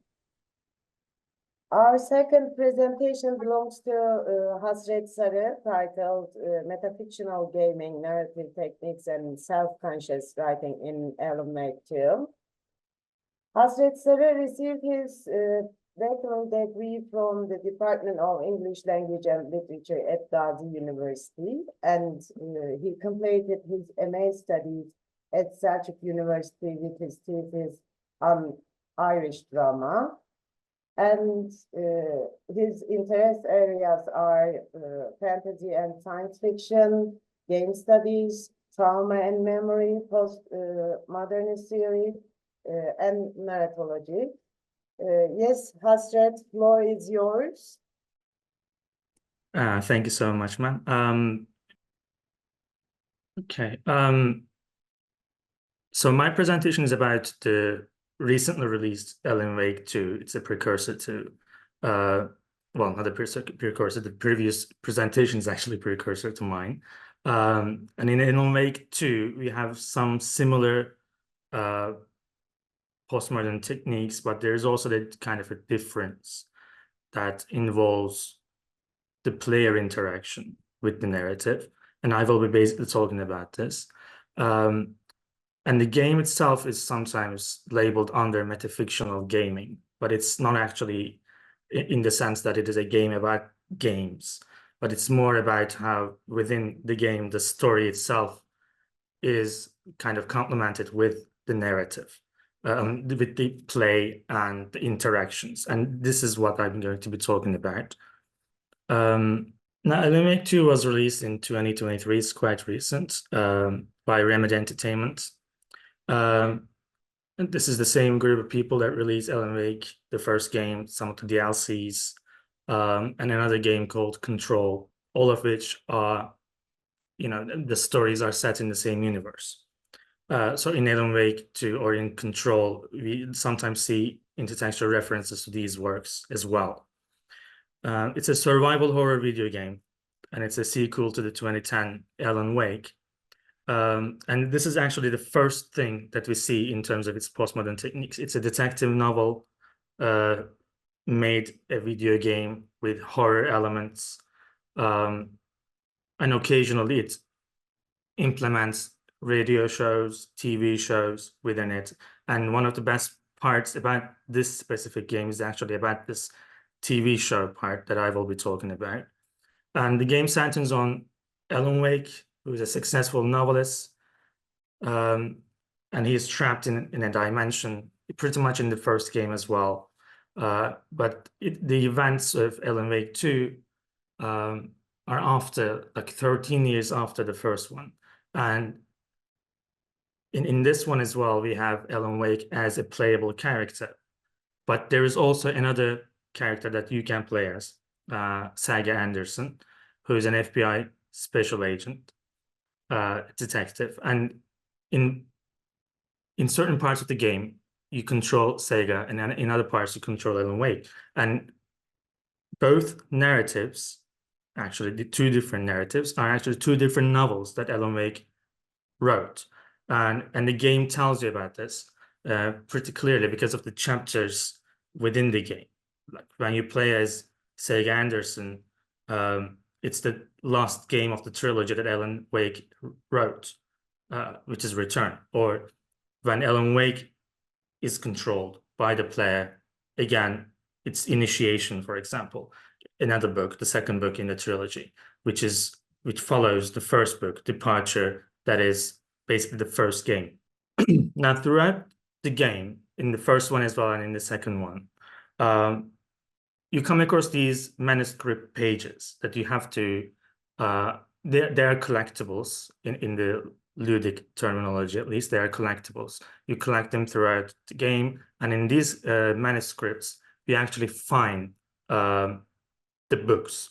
And what is interesting is, in almost all of these manuscripts, there's always a scratch on certain sentences, and there's a rewriting of it.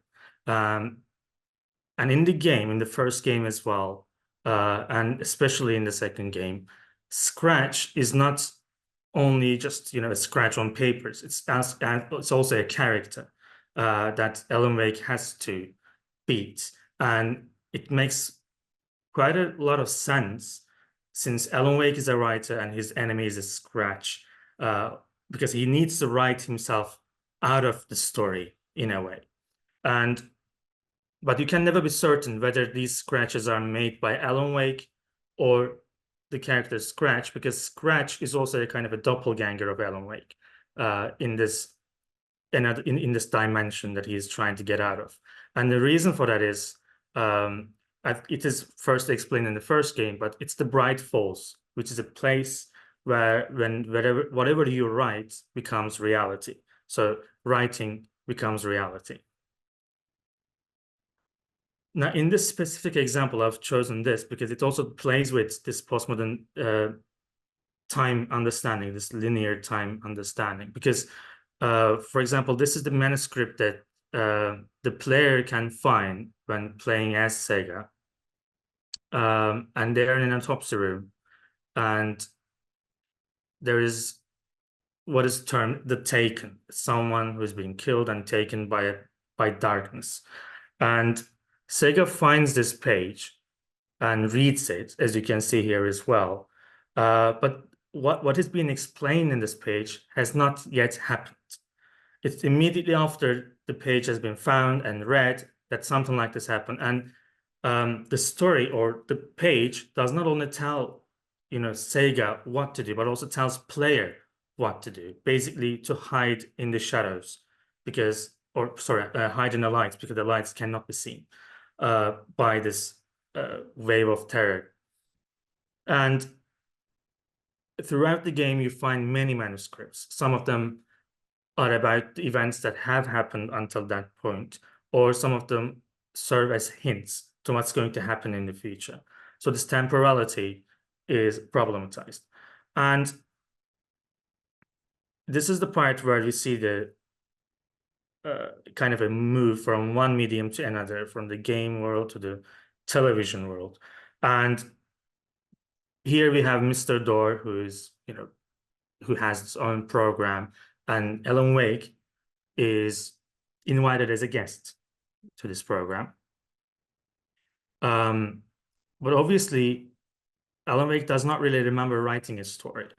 And you can just see it from his face as well, that he doesn't even know why he is here. But he's actually, and this is the levels of reality that we have. He's actually in a scene that he has written that he doesn't remember. And Mr. Door introduces Alan Wake and the book and says, for example, Initiation tells the story of a fictional writer named Alan Wake, who is trapped in a nightmare, desperately trying to find a manuscript of a novel he's forgotten, he's written.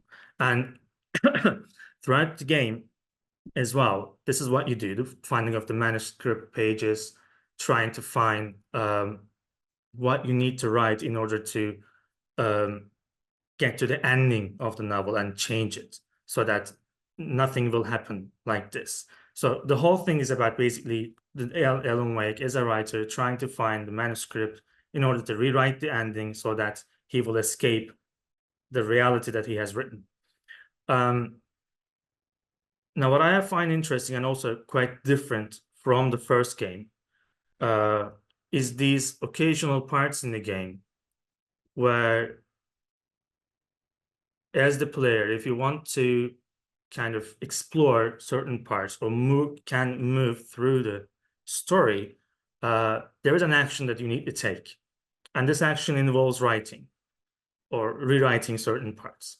For example, in a place like this in the game, when you get to a collapsed tunnel and there is no way forward, which you need to go through, the game immediately tells you that, there is a plot that can be written so that this tunnel is no longer collapsed. And this reminds me of how in Mulligan's 2, for example, the characters look beyond the staircase, but there's nothing beyond the staircase. So it's like, and Brian McHale says, like, all houses in fiction are like this, partly vague, partly specified.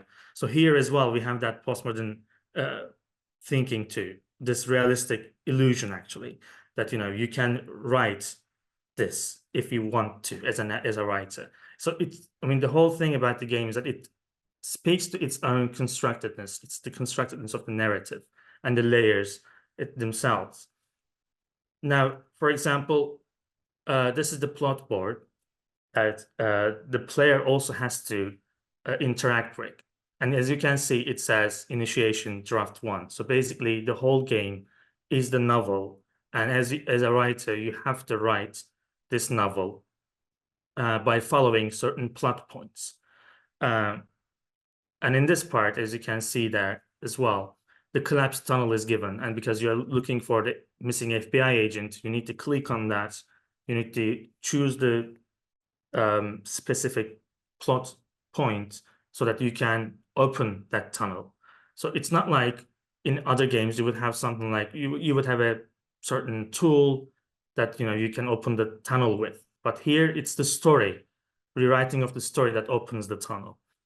What is also interesting is, as the subtitle here also refers to, Alan Wake almost always speaks in past tense, as if in a third-person narrative you would see that, but or at least in a first person or third person, it depends on the contextual parts in the game. But this happens quite a lot. But there's also in certain parts of the game a combination of the present and the past. So for example, sometimes he might just say, I don't believe this. I would have to go through this again, something like this. So even that, the tenses, the times, and everything is jumbled up. Now this will be a bit interesting or important for why I find the postmodern techniques quite important, because of this whole discussion of how video games should be studied. Now, this is from the perspective of Sega, the other character, the detective.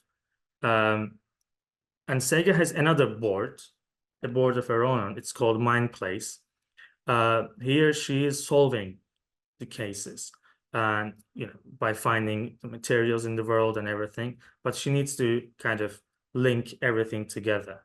And here as well, as a character in a novel, she's trying to find that, or she's convinced that she is not a character, for example, and she needs to find out what is fact or what is fiction. So the layers are completely jumbled up because, for instance, if you know that Alan Wake is a writer who also creates a character, and Sega Anderson is a character that Alan Wake creates, but in certain parts of the game, both Sega and Alan Wake, they meet. So these layers, the author and the character kind of meet. And also, I didn't include it here, but in the TV show as well, when this happens, and Alan Wake is, he wakes up, then he immediately goes back into the TV program again. And in the second one of the characters that he has actually created sits right beside him, and they discuss about the novel. So it's something similar to this one as well. Here, the character is trying to find out whether she's a character or not convinced that she's a character. Now, especially this part, as I said, why is it important for my understanding of the game? Is because of this, in game studies, this discussion about ludology and narratology. Now, narratology refers to how games should be seen as, first and foremost, as narratives with ludic elements or play elements. But ludology focuses solely on gameplay mechanics and interactive aspects without taking into account narrative qualities, by which I mean narrative is not the primary concern of video games, it's the play aspect. Now, of course, today, this debate is no longer, it's not as fire as it was in the initial phases, but still there. For some, it's still, I mean, when you talk to someone about games and they want to say, I play games simply because of their story, or I play games simply because of their, game value, something like this. So it's still there. Now, what I find interesting in Alan Wake 2, rather than in Alan Wake, is how both sides of the argument are actually complemented. Like, if you want to continue the narrative, you need to act as a player. You need to interact. You need to play so that the narrative can be rewritten or can be used to provide new ludic elements as well. Now, in this way, I see the postmodern techniques as kind of intermediary between this, these two sides of the debate. And another thing is about how these postmodern qualities can also be seen in light of postmodern sensibilities. And the first thing, obviously, when we're talking about video games, is Alan Kirby's digimodernist ideas, and talk of a new kind of textuality. And this new kind of textuality is also seen in the game, and the game especially includes parts about other media in the narrative, like the TV show, the radio programs. In the first game as well, for example, there was TV serial movements, like from one chapter to other chapter, and you would see something like previously on Alan Wake before moving on to the second part of the game. And here as well, you have this chapter-based, flaw in the game. And here, of course, we have the ergodic literature that Arset talks about. And one example of that you might find is Mark Danielewski's House of Leaves, in which the story is quite similar to Alan Wake, the whole franchise actually, where they find notes about a house and they try to discover what the house is about. And these notes are written by the previous owner of the house, who is now deceased. Now, the creators of Alan Wake franchise, and Sam Lake is the writer and the chief writer of the game, talks about his influences, and one of them is, and a very important one is House of Leaves. And House of Leaves, as an ergodic literature, it's seen under it, speaks a lot about why the game is also, quite different from some other games. And now the term ludic literature has emerged, for example, talking about books that have games or gaming or play at the center. And the best example of that is perhaps Ready Player One, in which, for example, we have the whole story is based on, Oasis, a place of virtual reality, where people are there so that, they need to win kind of a tournament so that they can own the place. But this place has become a new reality for most of the people that live in that period. And in Alan Wake as well, we have this sensibility of moving from a postmodern to the post-postmodern idea, in terms of at least the digital or the virtual, because of creation of different realities. And as an outside force, the player has to interact with these realities to try to find out which reality is the base reality, which is not easily understandable. And for the last, I want to thank you for inviting me, and also wanted to talk about this specific thing that we have in the game. And this actually speaks to it a lot as well. As the player, you have to find these words of certain things so that you can improve or you can open up certain parts of the game. I find it interesting that as the player, the play aspect is looking for words to move the story or the game forward. So again, this I see this as kind of a complementary of the game mechanics with narrative techniques and combining them and jumping them up. So thank you so much. Thank you, Asret. As the last presenter, Bora Yenay will present us his paper titled The Deliberate Choice of Not Being Immersive, the narration of the Stanley Parable as a critical mirror. Bora Yenay is a student in the graduate program of American Culture and Literature at Ankara University. And his studies of interest focus on American cinema and film theory. Yes, Bora, floor is yours. Today, I am going to talk about a game called the Stanley Parable. This is a game which has been developed nearly 10 years ago, actually more than 10 years ago. It's been released in 2013. And today, I am specifically going to talk about how the game is not an immersive experience and how this is an intentional design choice in the Stanley Parable. So, it is no surprise that video game narratives can differ vastly from other storytelling mediums, since in various cases their stories can be interacted with. It is noted by R. Colby that Games are ubiquitous, complicated, multifaceted, interactive, nonlinear, immersive, emotional, powerful, and also ethical. And actually, there is much to talk about them. The interactive nature of video games allows developers to employ various gameplay techniques and, maybe more importantly, various narrative techniques. Several best-selling video games strive to create experiences where players see themselves as part of the narrative. Moreover, the interactive possibilities in video games are often used to reinforce such an effect, just as in role-playing games, where players are expected to take on the role of a fictional character where their choices matter and have consequences in the world of the game. Thus, the narrative structures following this approach have been a topic of interest in game studies. Immersion is a key term here to understand how most games are structured, and immersion can be achieved in various ways, and probably the most obvious one is graphical immersion.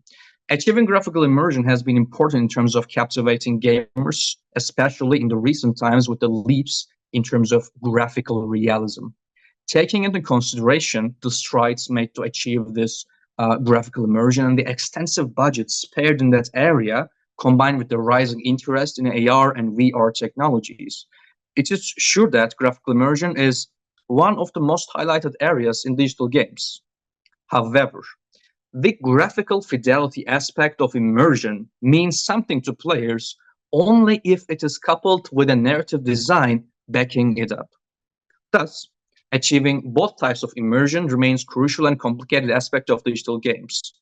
However, the Stanley Parable disrupts traditional notions of narrative and gameplay immersion, employing postmodern poetics and self-reflexivity to challenge players' perception of reality and agency within the game world.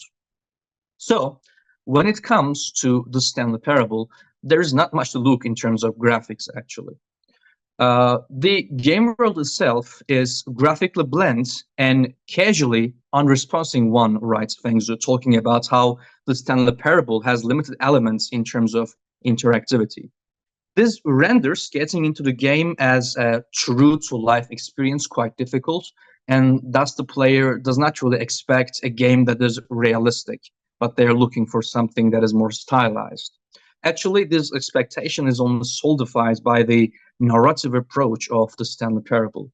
Employing ideas from Bradley Fast, Canino argues, unlike other games which prioritize immersion and narrative diegesis, the Stanley Parable instead draws productive aesthetic and procedural attention to its status as a video game, and relishes in the specific material process of its medium, drawing metatextual attention to the uniqueness and formal possibility of video games.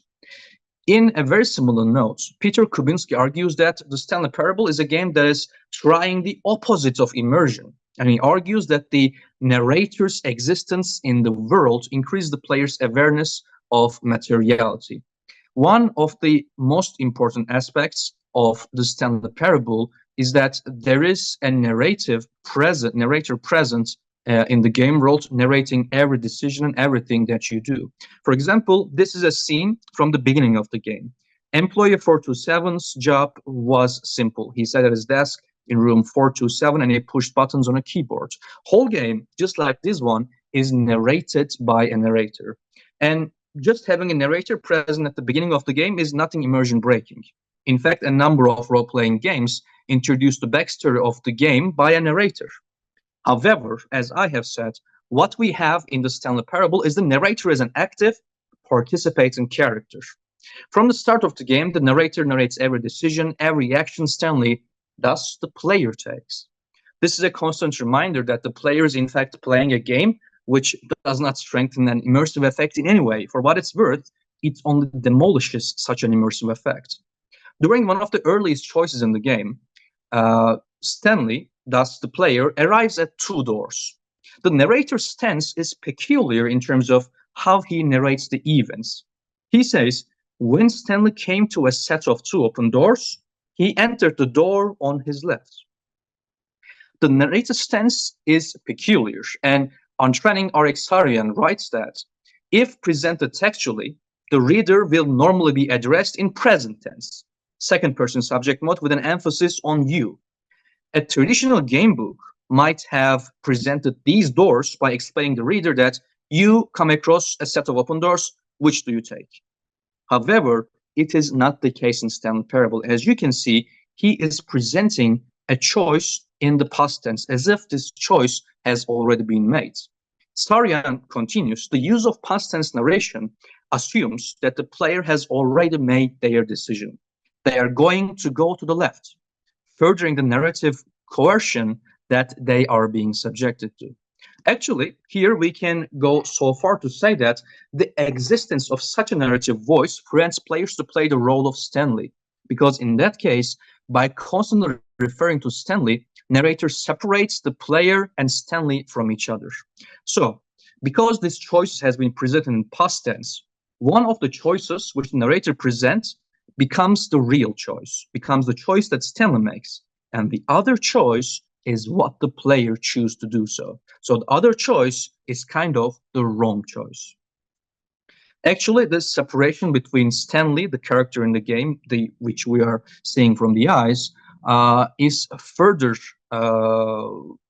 developed in the Stanley Parable Ultra Deluxe Edition, which was released in 2022. In one of the branches, in one of the storylines which you can choose in the game, the narrator is fully aware of the player and Stanley as different entities, and he even offers a new button which he had made, which is supposed to say the player's name, although at that moment he only added the name Jim, which is kind of ironic, but he says he hopes to put a lot of names in this button so that every player who's sitting in front of a screen will hear their names. And the acknowledgement of a player thus reveals the game is aware of its own entity as a digital game, and the player is constantly reminded of the fact that he is playing a game, and this is quite immersion breaking. Similarly, Lars de Wild, on his essay on Stanley Parable, argues that the Stanley Parable, there is a split as Stanley as an individual player in real person, which are fundamentally different. Similarly, Feng Zhu argues that the Stanley Parable is self-reflexive in the way the choices are presented. The player is prompted to ask themselves whether they have anything in common with their in-game character Stanley, who had hitherto been brainwashed, living day to day in a totally administrated life. Thus, an aspect of self-reflexivity can be found in Stanley himself with a reflection of the player. Kanina writes that the game constantly forces players to reflect on their role in the game by continuously making decisions about whether to meet expectations of the narrator. And thus, Stanley, who is just a man pushing the buttons because he's told to do so, becomes a stand-in for the actual player, who, at this moment, just pushing the buttons because he is told to do so. Drawing on from this point, Kanina also argues that the fact that the metaphor simplifies the overall experience of playing a video game appears intentional, almost as a way of daring players to test the rules of the game. The state of player, which is analogous to Stanley, is incessantly brought up, breaking the immersion, and the player is never allowed to forget that he is sitting in front of a computer screen. Now, in terms of the narrator, the diegetic function of him is in conflict with most other narrators found in different digital games, which have hypodiegetic function. And the Stanley Parable's narrator becomes ambiguous, as he is free to speak directly to the character and even the player, rather than merely explaining the events on the screen. What is more, the narrator has the ability to influence the events as an external and omniscient force in which the player is always in a conflicting state with the narrator. After a while, it is also clear that the main driving force of the story is players' resistance to the narrator's will, which suggests actually the idea of free will. The narrator is trying to drive the story further by certain instructions, thus by telling the player what to do directly and also presenting another option visibly. The Stanley Parable creates the illusion of free will, although limited in its own ludic boundaries. This idea of free will is also shared by the narrator himself, who is able to stop Stanley at any point he wants, but allows him to go. Andrew R. Canino says, While these expressive choices are certainly available to players of the Stanley Parable, what makes them stand out from other choices in video games is the tension that exists between the player's freedom to make choices that affect the narrative outcome and the inherent limitations of the medium of video games. In fact, the game offers at least 18 different endings in the standard version, but none of which is a clear end. Every time the player reaches an ending, every time the player continues to play the story, they are spawned back at the very beginning. Such a circular narrative brings up existentialist ideas. With it, as Zhu notes, we might question whether freedom subsists if the subject is always doomed to a Sisyphean quest, a futile search for elusive meaning. And in the case of Stanley Parable, the answer is no. There is no meaning in what you do. You're just like a Sisyphus trying to reach somewhere but never able to. This repetitive nature of the game also links to absurdity and the lack of meaning in players' actions against the bigger scheme laid out by the all-powerful narrator.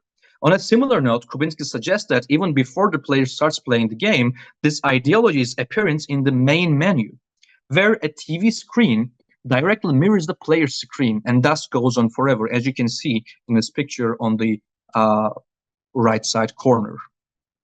Kubinski suggests that this is a clear example of mise en abîme, a choice to employ a self-referential structure in the space screen, and he suggests that this and other examples of mise en abîme enables readers to be able to wander outside of the narrative, meaning that it creates friction between reality and narrative. A very good example of this existentialist and absurdist self-referentiality actually can be traced in one of the most striking endings of the game. If Stanley chooses to ignore the narrator, at one point, he is forced to go on kind of an endless loop in which he realizes that it is quite absurd that all of his coworkers are gone, and even his boss. Of course, these moments are narrated by the narrator. But then something occurred to Stanley, and he began to ponder, why couldn't he see his feet when he looked down? Why did doors close automatically behind him wherever he went? And for that matter, these rooms were starting to look pretty familiar. It is understood that Stanley started to realize the absurdity of his situation and the repetitive nature for the first time, which at this point the player already realized. But after pondering on a little more, the narrator continues. No, Stanley said to himself, this is all too strange, this can't be real. And at last, he came to a conclusion that at the tip of his tongue, he just had found the words for it. I am dreaming, Stanley yelled. This is all a dream. What a relief Stanley felt to have finally found an answer and explanation that he wasn't crazy after all. Stanley, although being thrown into one room to another, experiencing surreal things, never seems to acknowledge the absurdity of his situation until this point. Here it is important to understand the existentialist and postmodern approach of the game as suggested by Zhu and Kubinski. From the very beginning, by addressing Stanley as the office worker 427, narrating his life as existing only by pushing the buttons as he is told to do so, and his insolubility against the whole situation surrounding him, the Stanley Parable creates a story that is about the modern people, who pushes himself in boundaries, trying to live a life of survival while being washed away by everything that might make himself or herself think and question. The criticism the game inhabits towards the lack of meaning in the way of living. It's a parable, meaning that it is telling a story to make a point. Here, the Stanley Parable creates a certain criticism. This criticism is also linked to the player, who is also pushing the buttons as he is told to do so. And he is being illusioned by the idea of free will, disobeying the narrator, while in reality, he is in a prison created by the boundaries of the game's limited choices, and this further explored in the scenes as follows. As Stanley plays with the idea of dreaming, this is further explored in the scenes. Perhaps the strangest question of them all answered Stanley said. One he was amazed he hadn't asked himself sooner. Why is there a voice in my head dictating everything that I'm doing and thinking? I am dreaming about a voice describing me, thinking about how it's describing my thoughts, he thought. And he wondered if this voice spoke to all people in their dreams. The truth was, of course, this was not a dream. Was Stanley simply deceiving himself? believing that if he is asleep, he doesn't have to take responsibility of himself. Stanley is as awake right now as he has ever been in his life. Stanley, under this burden of realization, wishes to wake up and continue pushing the buttons. He states that his life is normal, and he is okay, but he can't wake himself up, and he starts screaming. He is going mad, actually, pleads somebody to tell him that he is real, and he yells, "Who am I?" At these scenes, Stanley starts to self-reflect and for the first time realizes what he is going on. His obliviousness before and the fact that he is in a game violently explored on screen in front of the player. Stanley's self-reflexivity shines a light towards modern society as postmodern poetics are used to disrupt the player's sense of reality.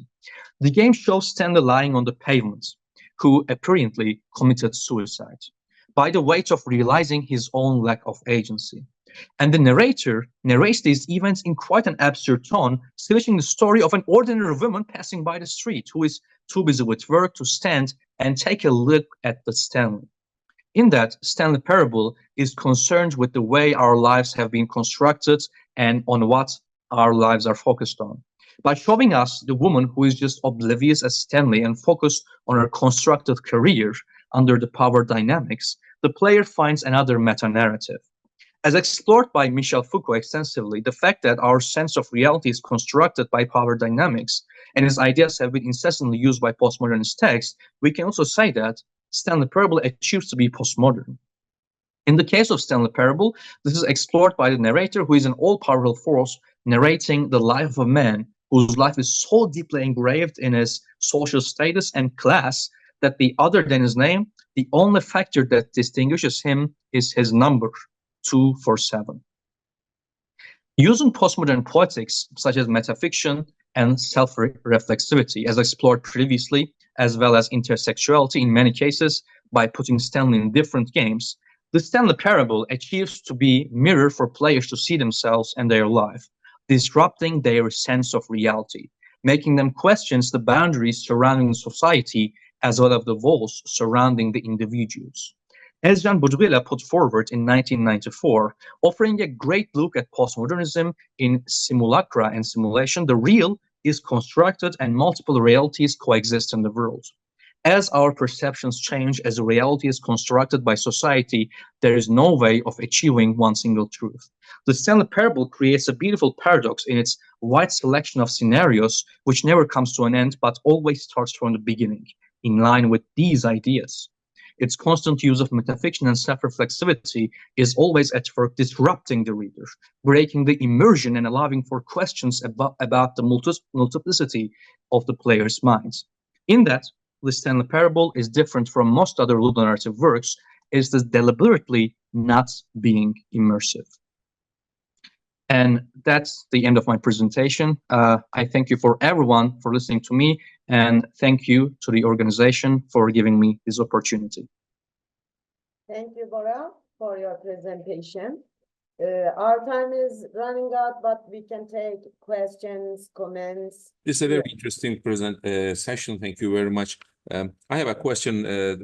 Actually, the question came to my mind while listening to Hacettepe. So I was planning to direct it to him, but Zehra and Bar also seem to refer to that same issue. So, especially in Hacettepe's case, Hacettepe, you talked about the game and narrative, in which I think the issue of creation.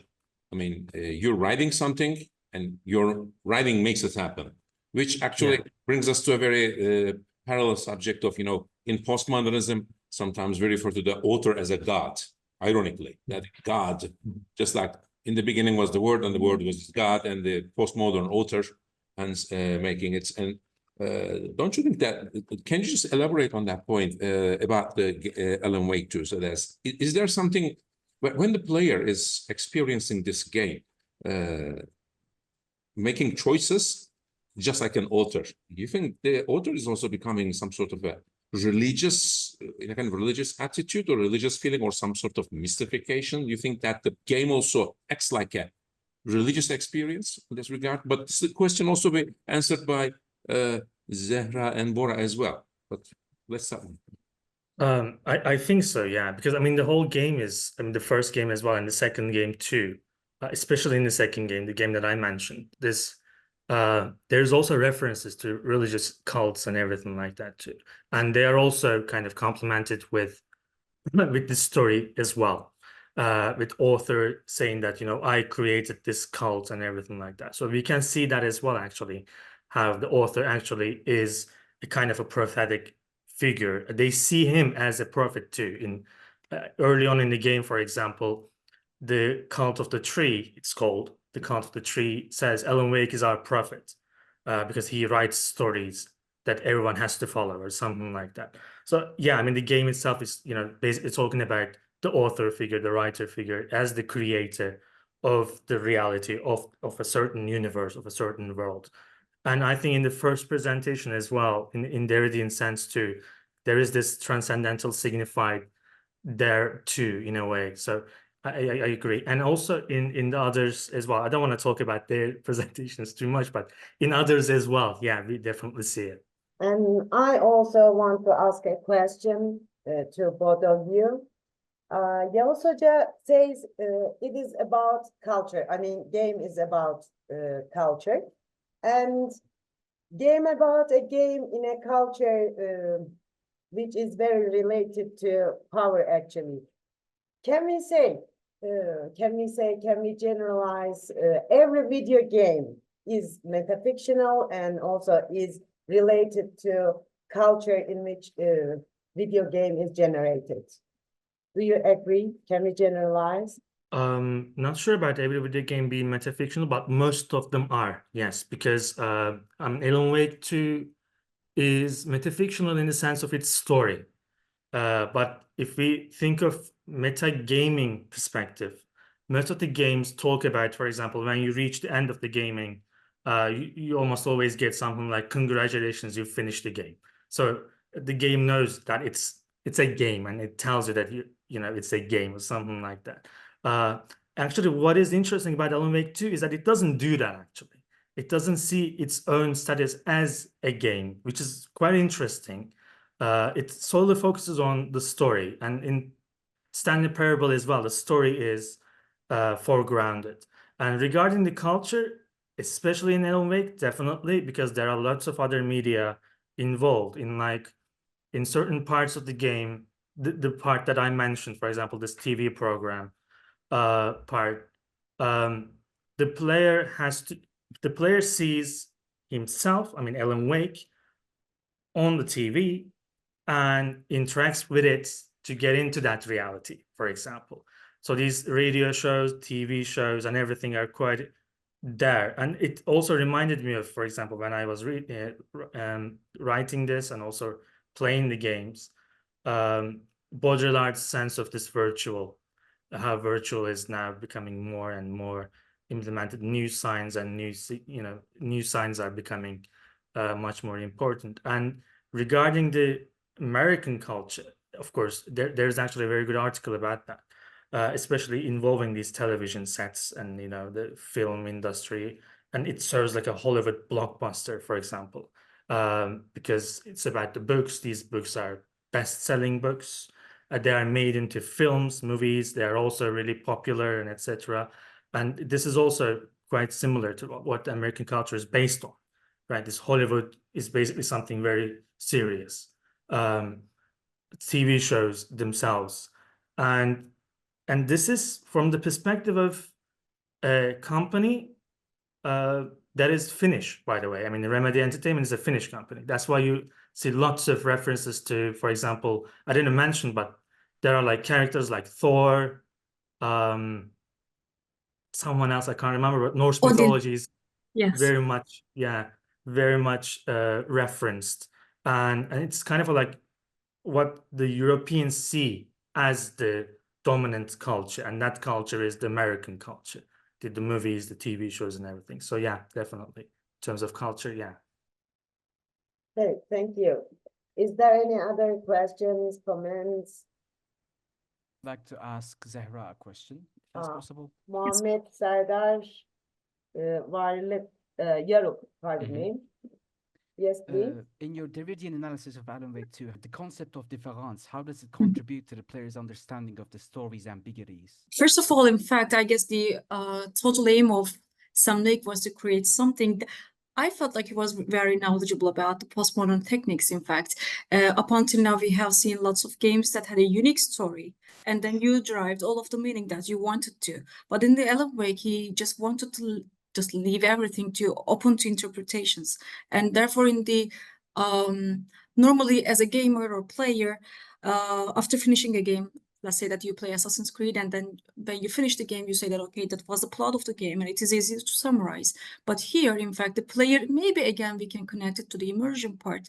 You have to think about it, just like after finishing a novel. You have to reflect on, even if you can't find any answer to the questions you have raised, you may feel frustration, and you may feel like you need to open up these interpretations. But as far as I have seen, in fact, read, after playing the game, there are many interpretations, and one of them just centers around one thing, that in fact it was the story written by Thomas Zane, and many people kind of supported this idea. But I felt like, in fact, this also hindered the other interpretations. I felt like if we say just one thing, Thomas Zane's story, again, we pinpoint it. And I guess this would just disalign with the Derridian approach. Therefore, with the help of the difference and the novel interpretations, we have the player gets a unique experience. So this time, after finishing a novel, or just like Umberto Eco, you have to sit down and reflect on it, and maybe you will get whatever you want. And if there are sequels and DLCs, you may find an answer to the questions. It keeps you hooked. Maybe that's one of the aims of the Remedy games, because even though it was spoiler for me, I haven't played Alan Wake 2. I know that we are going to have Max Payne as a character there. Again, we have intertextuality within the games. So I guess, yeah, difference helps the player experience something extremely new. No coherence. You find your way.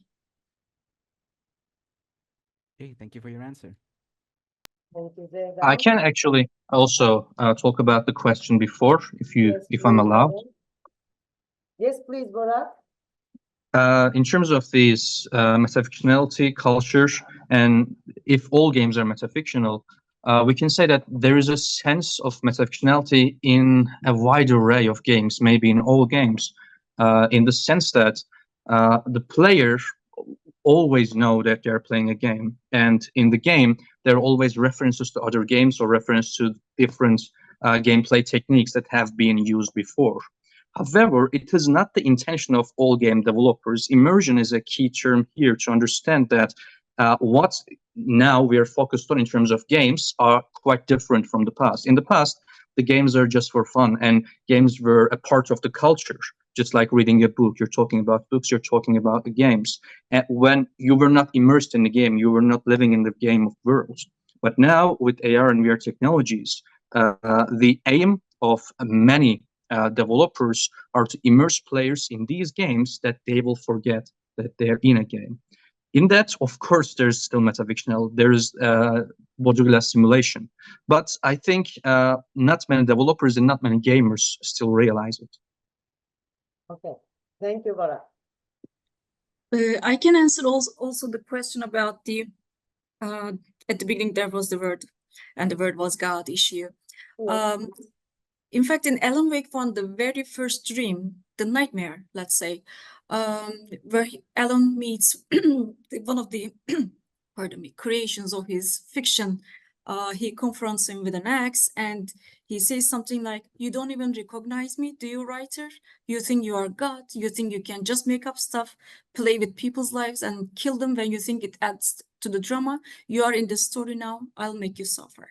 So it's a kind of, again, reference to the God as the, I'm sorry, author as the God authority issue. And also Thomas Zane. We sometimes see Thomas Zane as a kind of light from above, and also in a kind of diving suit, because we get the idea that he has also dived into the lake and killed himself, etc. So all of these are just like the, yes, author and God relationship is emphasized. Also, when we talk about the culture, in fact, the game is set in Bright Falls, and the TV show shows us the Night Springs, just the opposite. The TV show Night Springs.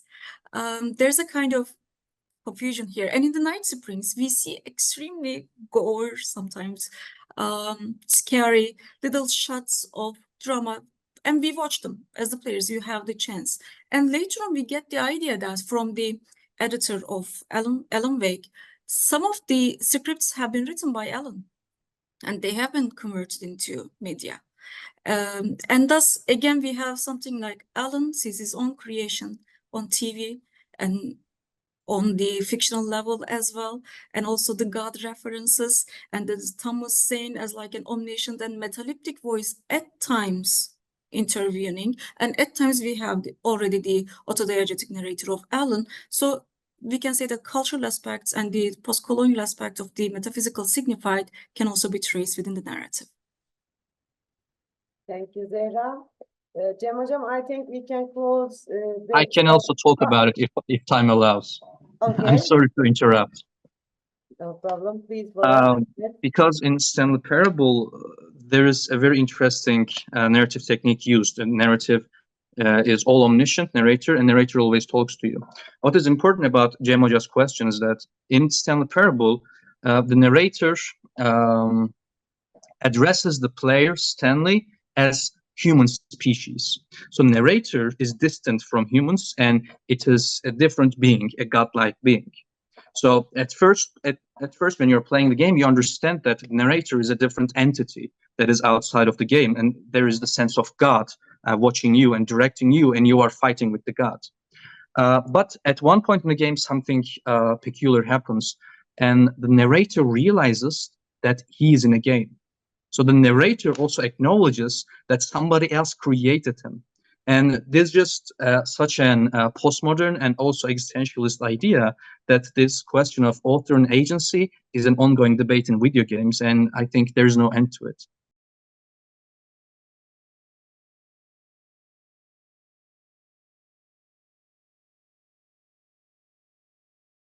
Good afternoon, esteemed colleagues and participants, and welcome to the second session of the conference on digital games as cultural and literary narratives. Today, we delve into a particularly intriguing aspect of gaming culture, the portrayal of war and military themes in video games. Each of the three presentations we'll hear promises to offer unique insights into how digital games engage with and represent these themes, shedding light on the evolving relationship between gaming culture and literature. I'd like to introduce today's first speaker, Yağmur Akkaya, who is a second-year English language and literature student at Çanakkale University. Beside literature, she is interested in playing video games too. She views them as an impactful hobby that was instrumental in shaping her personality and ideas online. I'm honored to welcome Yağmur Akkaya and offer her the microphone for her presentation titled Exploring the Nexus of Criminality, Militarization and Representation in the Mass Effect series. Thank you very much. Mass Effect is a military science fiction created by Casey Hudson, developed by BioWare and published by Electronic Arts. The first game of the series was made in 2007, the second in 2010, and the last and third installment came out in 2012. The trilogy depicts a distant future where humanity and other alien civilizations have colonized the galaxy using technology left behind by older and advanced civilizations. Commander Shepard is the main character of the Mass Effect trilogy. The commander is the graduate of the highest grade of a special military program called Interplanetary Combative Training, which commands a great deal of respect. Shepard's gender, first name, and facial appearance can be customized by the player. Since the player can choose the gender of Shepard, much of the dialogue revolving around the character is gender neutral with only a few exceptions. This gender-neutral approach allows the female counterpart to be good written a strong female character with no exaggerations, and makes a way for gender equality between two choices. The character is inspired by and named after American astronaut Alan Shepard. The developers of the game wanted players to feel special and empowered from the start of the game. For the character, they wanted a name that was both all-American and common. Shepard was chosen due to fitting in with the character being the first human to join the galaxy's elite special task force, and Alan Shepard being the first American in space. The game's romance options for same-sex relationships caught attention of the media when it first came out, and there were many discussions about it. Still, the game progressed further into being more inclusive despite the critics, which was one of the pillars into its succession.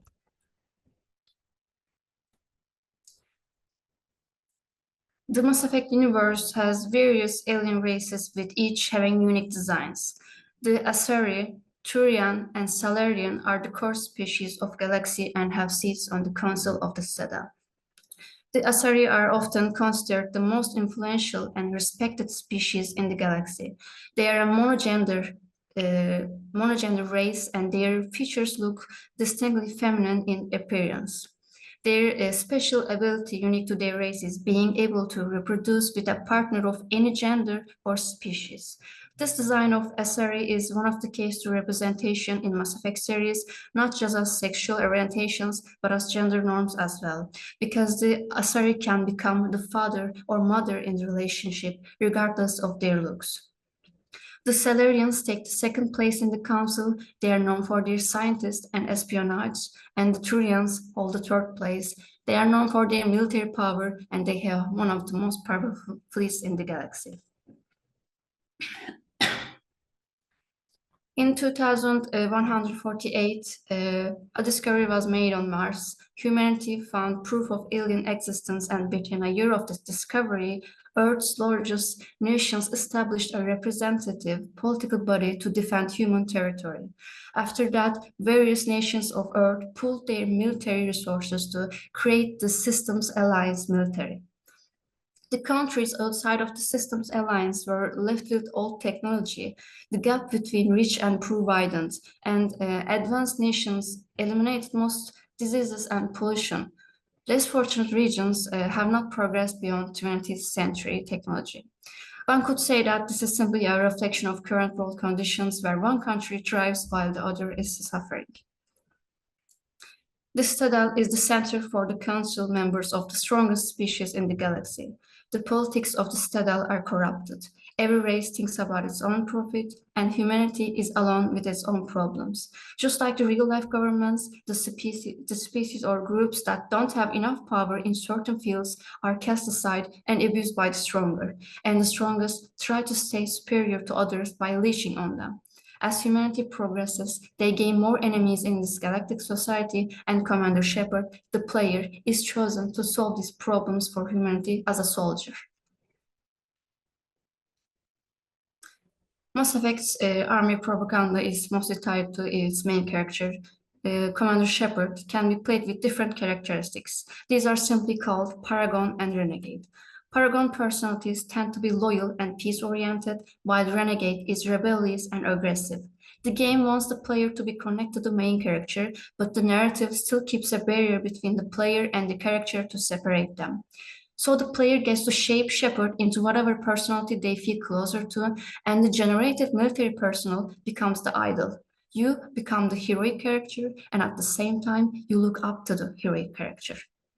The personality does not change with gender, and nor do the other characters look at you differently when you play as a female or male, which strengthens the player's aspiration to be a soldier like Shepard, no matter their real gender, because no gender norms are binding the player in the game, unlike real life. The game's narrative also contains a theme of glory in battle, which supports this false military propaganda. It reflects Commander Shepard as a great soldier fighting for humanity. It makes you want to save the galaxy and fight humanity's enemies as a hero, but it does not force the player to fight every time. As I stated before, the Paragon characteristics make the character more merciful and forgiving, which gives the players a fake idea that they can be forgiving soldiers in a war, when in reality that is not true. This makes Commander Shepard idealized by even the most pacifist players, while it is the opposite with renegade players.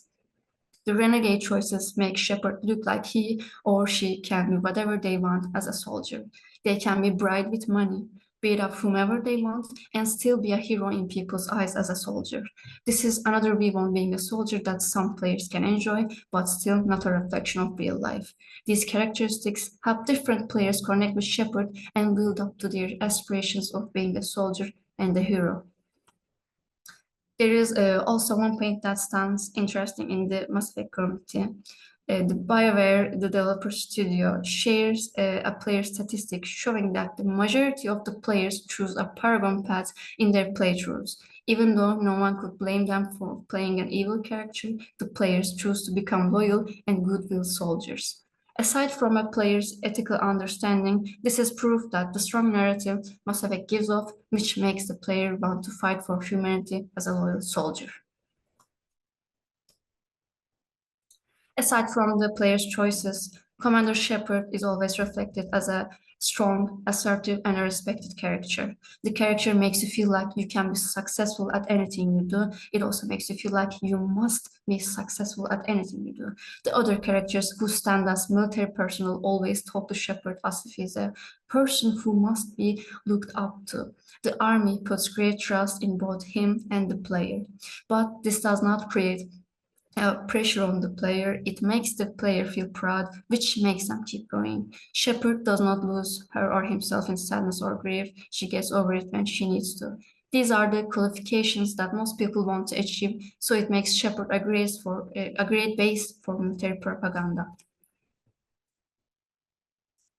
Not all parts of the story in Mass Effect are a romanticized reflection of reality. It also contains the real issues of today's world, even though the story does not use humans to explain them.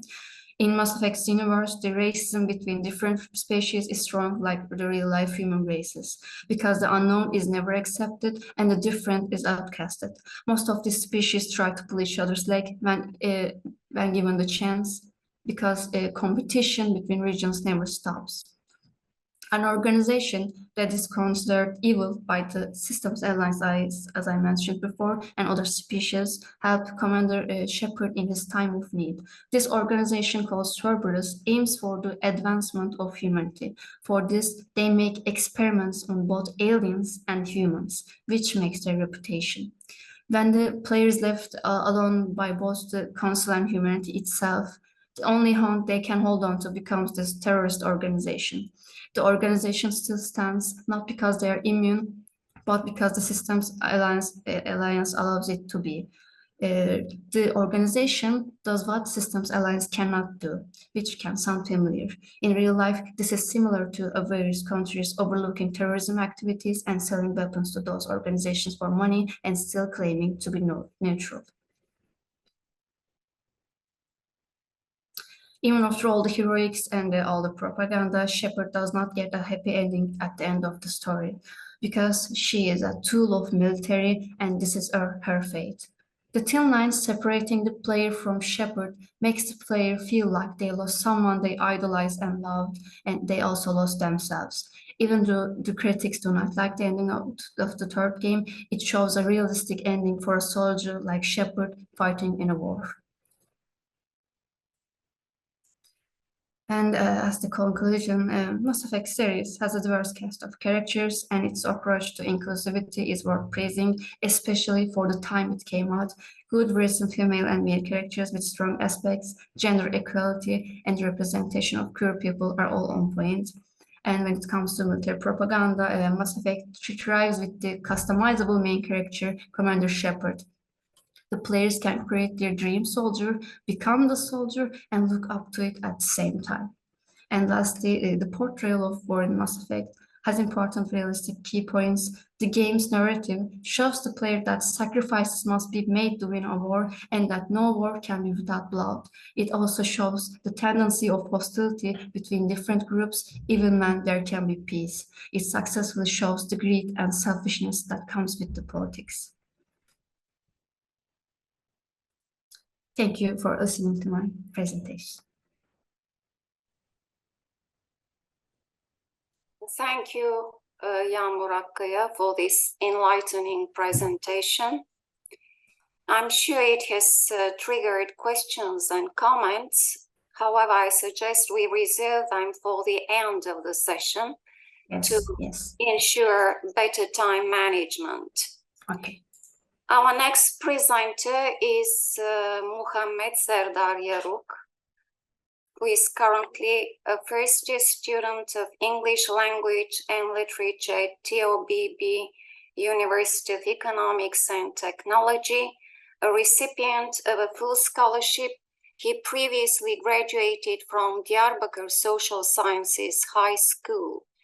During his high school tenure, he led a team in the project titled Sözlü Geleneğin Sesine Ruh Katanlar ve Z Kuşağı, Rejuvenators of the Oral Tradition and Generation Z, which earned recognition at the High School Student Research Project competition organized by the Technological Research Council of Turkey.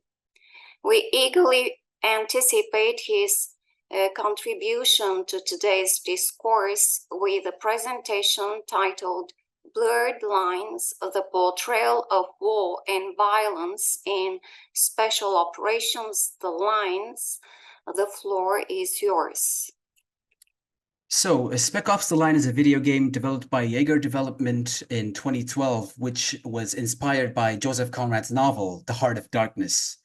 And I will be talking about how war and violence is portrayed in Spec Ops: The Line, in contrary to other video games which glorify these concepts. In this presentation, you can expect an introduction segment and 4 body paragraphs in which I will be talking about the narrative, setting, mechanics in Spec Ops: The Line, and also war and violence within American culture and how it manifests in the video game, after which I will be moving on to my conclusion and parting thoughts. I am also hoping to share with you a clip from the video game, so we'll see if I have time for that. To begin, video game developers historically have romanticized and glorified the concepts of war and violence in the gaming industry with games such as Call of Duty, Homefront, Battlefield, and Medal of Honor. Spec Ops: The Line, developed by Jaeger Development, stands as a groundbreaking critique of this trend. Released in 2012, The Line is a third-person shooter game in which the player takes control of Delta Force team captain Martin Walker through his recon mission to survey the landscape of Dubai after a catastrophic event which has left the city uninhabitable. The aim of this article is to delve into the game's narrative, mechanics, and setting to explore how it challenges traditional notions of morality, heroism, war, and violence in digital games. This paper makes the argument that instead of glorifying these concepts like games previous, The Line treads unbeaten ground in the genre by exploring the disturbing aspects of war and criticizing the justification of violence. The game accomplishes this through providing insight into the psyche of the Delta Force team captain, Martin Walker. Combining this with an intriguing narrative and gameplay elements, The Line creates a microcosm of war, compelling the players to face the consequences of their choices. Another point of focus for this paper is the way in which the game invites discourse on the place of war and violence within American culture and literature. The argument that digital games are an evolving medium for exploring contemporary social and ethical issues with unique narratives will serve as the concluding point of my article. To begin with, war and violence in the narrative of The Line. Among all the elements of the game, it is perhaps its narrative that distinguishes the game the most from other military games. The Line presents players with a story that is not just about shooting enemies and getting from objective A to objective B. It serves as an introspective exploration of the concept and consequences of war and violence, both on individuals through the team captain Martin Walker and on his team members. To give a bit of the backstory of the game, 2 weeks before the events that take place in the game, the US military receives an enigmatic message from inside the storm wall of Dubai, a looped recording that stated, "This is Colonel John Conrad, United States Army. Attempted evacuation of Dubai ended in complete failure. Death toll, too many." The US military sends in a 3-man team consisting of Delta Force soldiers to carry out a mission to look for any survivors. The story begins with Captain Walker and his team walking on the outskirts of Dubai, ravaged by cataclysmic sandstorms and political upheaval. Delta Team's orders are to engage in reconnaissance for any potential survivors, but the mission quickly descends into chaos as they engage in combat with insurgents, deserted soldiers belonging to the 33rd Battalion, and fellow Americans.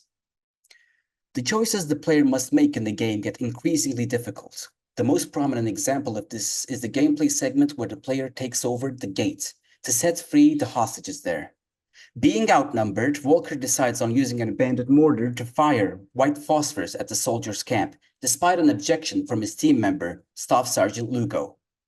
This results in a catastrophe, however, as Walker learns that the enemy combatants there were in fact trying to help evacuate the civilians. The player is then shocked into this realization with Walker as Delta Team walk through the battlefield to the gate, observing the violent effects of white phosphorus. With the death of more than 45 civilians and 55 soldiers in his conscience, Walker breaks down in that moment and becomes delirious as the story progresses. He hallucinates Colonel John Conrad contacting his team through a broken radio, having to make a choice between two criminals, which in reality are two dead bodies hanging, engaging in combat with reanimated bodies burned by white phosphorus or with his dead comrades. In the ending of the game, he is put against the hallucination of Conrad, who he blamed for the events that took place in Dubai. Walker, along with the player, comes to the realization that he was hallucinating his version of events and has to face this truth. This subversion of traditional hero tropes is one of the most compelling aspects of the line's narrative. Walker is not portrayed as a tropic hero, but as a flawed leader who is deeply conflicted about his choices, unlike the typical morally upright protagonists we find in military shooters. Walker has to battle his own demons along with the enemies. The complexity of his characterization adds a layer to the narrative and challenges players to question their traditional views of a soldier/hero in the context of war.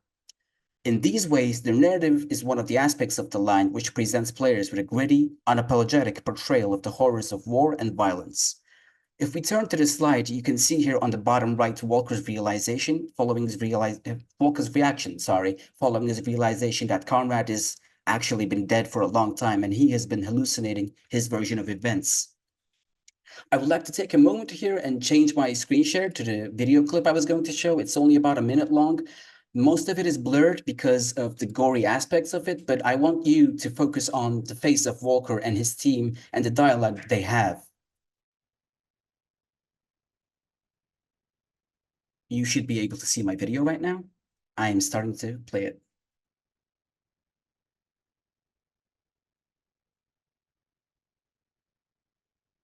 These are all the bodies of the dead civilians burned by white phosphorus that Walker used to take over the gate.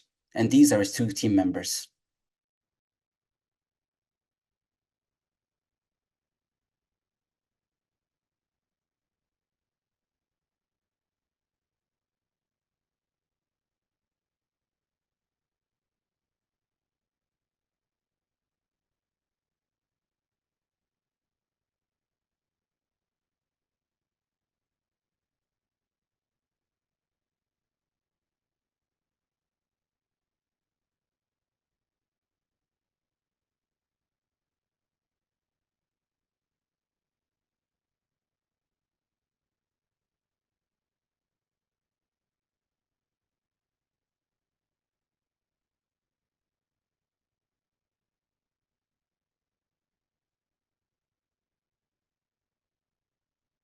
In this clip, we see Walker's face become one of denial, one of regret, and towards the end, one of a man who is delirious and filled with resolve to end the supposed villain, Joseph Conrad, who he blames for the white phosphorus incident. And before I move on, this is the slide. This is the painting that Joseph Conrad has in his office that depicts Walker's use of white phosphorus and the concurring results. The scene of the mother holding her baby in her hands is the most gritty aspects of this reality. Moving on to how war and violence is analyzed in the setting of the line, Jaeger Development utilized the city of Dubai not only as a place for the events of the game to occur, but also as a character in the game. The catastrophic landscape of the city reminds the players of the possible results of outside intervention. The once glamorous city of Dubai now is a desolate battlefield full of dangers at every turn. The player observes the human cost of conflict as they tread Dubai with Walker and his team.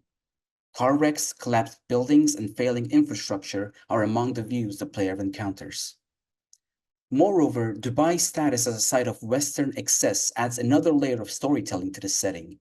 As American soldiers fighting on a foreign soil, Delta Team faces both the consequences of their own actions and the actions of the US military and intelligence have taken in Dubai. The contrast drawn between the past and the present of the city is a point to highlight how war and violence is represented in the game. The city is filled to the brim with details that foreshadow the game's events and Walker's psychosis, such as a stop sign right at the beginning of the game, signaling the player and Walker to not continue on their journey. Walker's hallucination of seeing objects and enemies that are not there in reality is another element that enriches the setting. The dynamic nature of the city supports this aspect. In the game, players can use the city's rubble and wreckage as tactical assets to use as they wish, and as they progress, they are constantly reminded of their effects on the hellscape of Dubai while doing so. Through these details, Dubai serves as a powerful symbol of how the line conceptualizes the consequences of war and violence. By transforming the city into a character of its own, the game creates a setting which encapsulates the horrors of war and violence. War and violence in the mechanics of the line are another aspect which reflect the vision of Jaeger development on these concepts of war and violence. Throughout the game, the team members' physicality degrades as they bleed, get splattered with mud, dust, and more. As you see on the slide on the bottom right there, this is Walker before he enters Dubai, and this is Walker as he's moving towards the end of the game. He is filled with bullet holes, his jacket has been torn, his pants have been torn, and he is filled with blood and dust. The cover and shooting mechanics of the game become more violent with progress. Walker, as squad leader, has the option to select targets for his team to take down, and the voice lines while giving these orders become more vindictive and psychotic through the game. In the beginning, Walker's orders are very professional and soldier-like, ranging from priority target marked to target eliminated, while after the white phosphorus incident, his voice lines become more violent and desperate, such as kill is effing confirmed and rotten hell. This evolution in gameplay mechanics is not just a superficial change, but a commentary that provides discourse on the psychological toll of war on soldiers. The physical and mental deterioration of Walker and his team are reflected in their brutal behavior. This behavior emphasizes the dehumanizing effect of prolonged exposure to violence and combat. The game immerses the player in ethical problems faced by soldiers in real-life combat situations, contrary to other games. For example, the white phosphorus scene and the aftermath present themselves in a way that is meant to evoke a strong emotional response. The sight of charred bodies and the screams of burning victims elicit a sense of horror and regret in the player and invites these players to contemplate their actions. The cover-based shooting mechanic of the game, as you can see on the bottom left, is among the mechanics that evolve with playtime. For instance, in the beginning of the game, firefights are structured and tactical, but as the player nears the end, the combat becomes chaotic, intense, and delirious. This shift in mechanics mirrors Walker's descent into madness. While the game does not employ a morality mechanic like Red Dead Redemption 2, for example, there are key decisions such as whether to shoot unarmed civilians that lynched Walker's squadmate Lugo, which reflect the reality that in war, there are no right answers, there are only shades of gray. The change in Walker's ability to take down enemies with melee is another way the game conveys its message about war. Early on in the playthrough, melee takedowns are swift and merciful, but towards the end they become more violent and personal. Jaeger Development's design of gameplay mechanics adds to the visceral experience of the game. War and violence within American culture in The Line. Spec Ops The Line is not only a critique of the gaming industry on how it conceptualizes war and violence, but also a reflection on their place within American culture. With subversions of the heroic soldier archetype, the game presents a nuanced exploration of how American society observes war. The game also challenges American exceptionalism, the belief that the United States has a unique mission to spread democracy and freedom around the world. Conrad's desertion to help Dubai and the catastrophic results, followed by Walker's mission and its consequences, are a warning against the dangers of an interventionist policy. The game urges the player to question such acts, with unintended consequences of military actions being among the central themes. The line also touches on the role of propaganda within American context, with the character Radio Man, who uses a broadcast to influence both the player and the opposing forces. Jaeger development criticizes the role of media in glorifying war and desensitizing the public through this character. Before I move on to my conclusion, I want you to look at this image, which is filled to the brim with quotes that the game presents to the player in the loading screens of the game. I know it's a lot to read, but you can focus on certain parts of it. Like on the bottom, it says, "Do you feel like a hero yet?" On the left, it says, "This is all your fault. There is no difference between what is right and what is necessary." And these quotes are directly attributed to the player through a meta-narrative and also to Walker and what they're doing in Dubai. In conclusion, it is clear that Spec Ops: The Line by Jaeger Development serves as a needed critique of the way war and violence are often portrayed in the video game industry. With dynamic gameplay mechanics, an intriguing narrative, and immersive setting, The Line is a testament to the power of video games as a medium for humans to express themselves. The game also provides insight on the concepts of war and violence in the context of American culture. The Line's achievements call for further study and analysis on video games and the place they have in the area of cultural exploration. Thank you for listening to my slide. I hope you've liked it. Thank you, Mohammed Serdar Yaruk, for your contribution to today's discourse. I suggest we reserve the questions and comments triggered by your presentation for the end of the session. Our final speaker is Ahmet Bilge İnem, a senior student at the Department of American Culture and Literature at Hacettepe University. His academic interests lie in African American culture and American history, particularly with a focus on American war history. He recently presented a paper on Afro-American culture and the vital role of music. The title of his presentation today is Beyond the Textbooks: Unraveling Historical Narratives in Hearts of Iron IV. We eagerly anticipate his insights into this intriguing topic. Thank you for presenting me. Before I start, I want to say that I am very sick today and I am sorry for the voice cracks and mispronunciations that might happen during my presentation. And with that being said, let me my presentation. Before going into the Hearts of Iron IV, let's look into roots of games as medium for education. The topic has been long debated and people still argue whether can we use video games for educational purposes or not. Most contemporary works on the field was written at the dawn of the 21st century. Before that, there were little interest in the area of game studies, since the question of the time was whether games are harmful or not. Could it affect the youth? Moreover, the industry was in its infancy and not close to what we know as video games today. Among the very early works, most prominent one is James Paul Gee's work, What Video Games Have to Teach Us About Learning and Literacy, written in 2003. Gee, in his own words, has spent half of his career on theoretical linguistics and other half on education. In the work, he examines 36 learning principles that exist in good video games. He claims that, well, it turns out that the theory of learning in good video games is close to what I believe are the best theories of learning in cognitive sciences.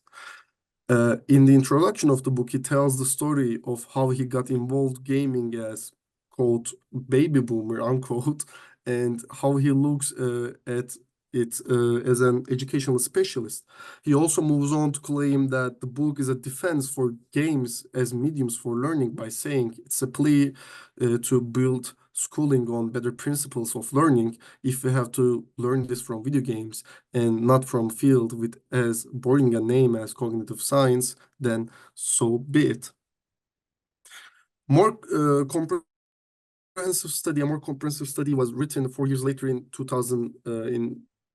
2007 by Curtis Squire. Squire, similar to G, is also an educational specialist who mostly worked on game design for education.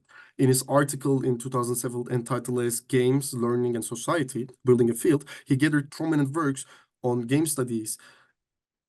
Being one of those people having used games as mediums for learning, he asks, what do we want to do about it?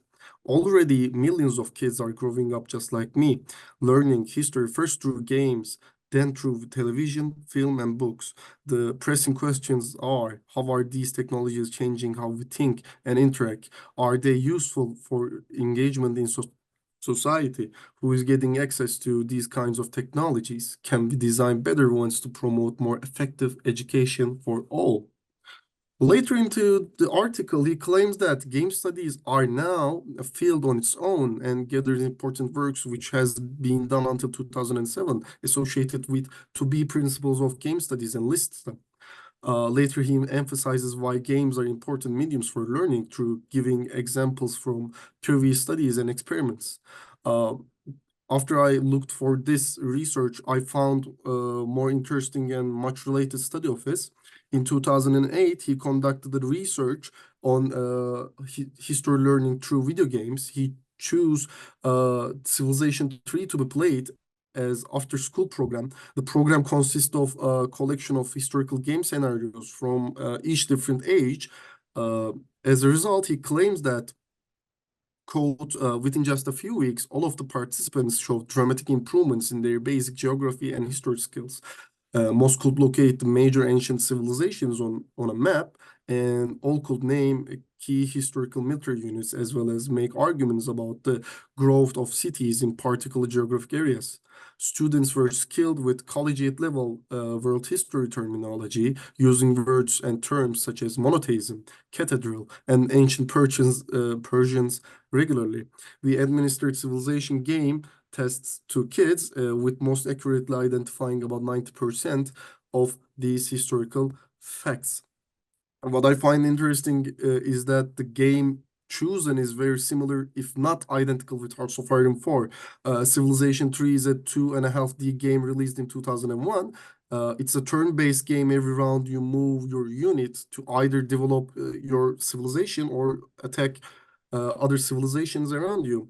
Map you play on has geographical features and resources that your empire might need, so players need to think the surrounding their empire. It has fighting economic and innovative mechanics that a player needs to consider while building an empire. Moreover, Squire points out 3 reasons regarding why he chose Civilization 3 as a medium for teaching, quote, grand narratives, unquote. First reason is it being a simulation. Civilization 3 gives real-time feedback to player through pop-ups, information bubbles. It keeps player informed about the actions that they take. Secondly, game includes role-playing attributes. In his 2007 work, G's, and 2003 work, it is stated when someone is part of a cognitive process, one learns better. Thus, when game put player into leader position by saying, for example, master, sire, my lord, through advisors, player becomes a part of the cognitive process. Thirdly, it requires problem solving, which again, part of cognitive process, in order to proceed and eventually to conquer whole world. Players must solve problems while playing the game. For instance, players need to know which historical units are suitable for different terrains and act accordingly, which pressures players to learn specifics of the units. Even though the study and the game are relatively old, Squire's reasoning for using Civilization 3 as a medium for teaching grand narratives can be used for Hearts of Iron 4's alternate history format. But let's look into Hearts of Iron 4 right now. Hearts of Iron 4 is a grand strategy computer war game released in 2016 by Paradox.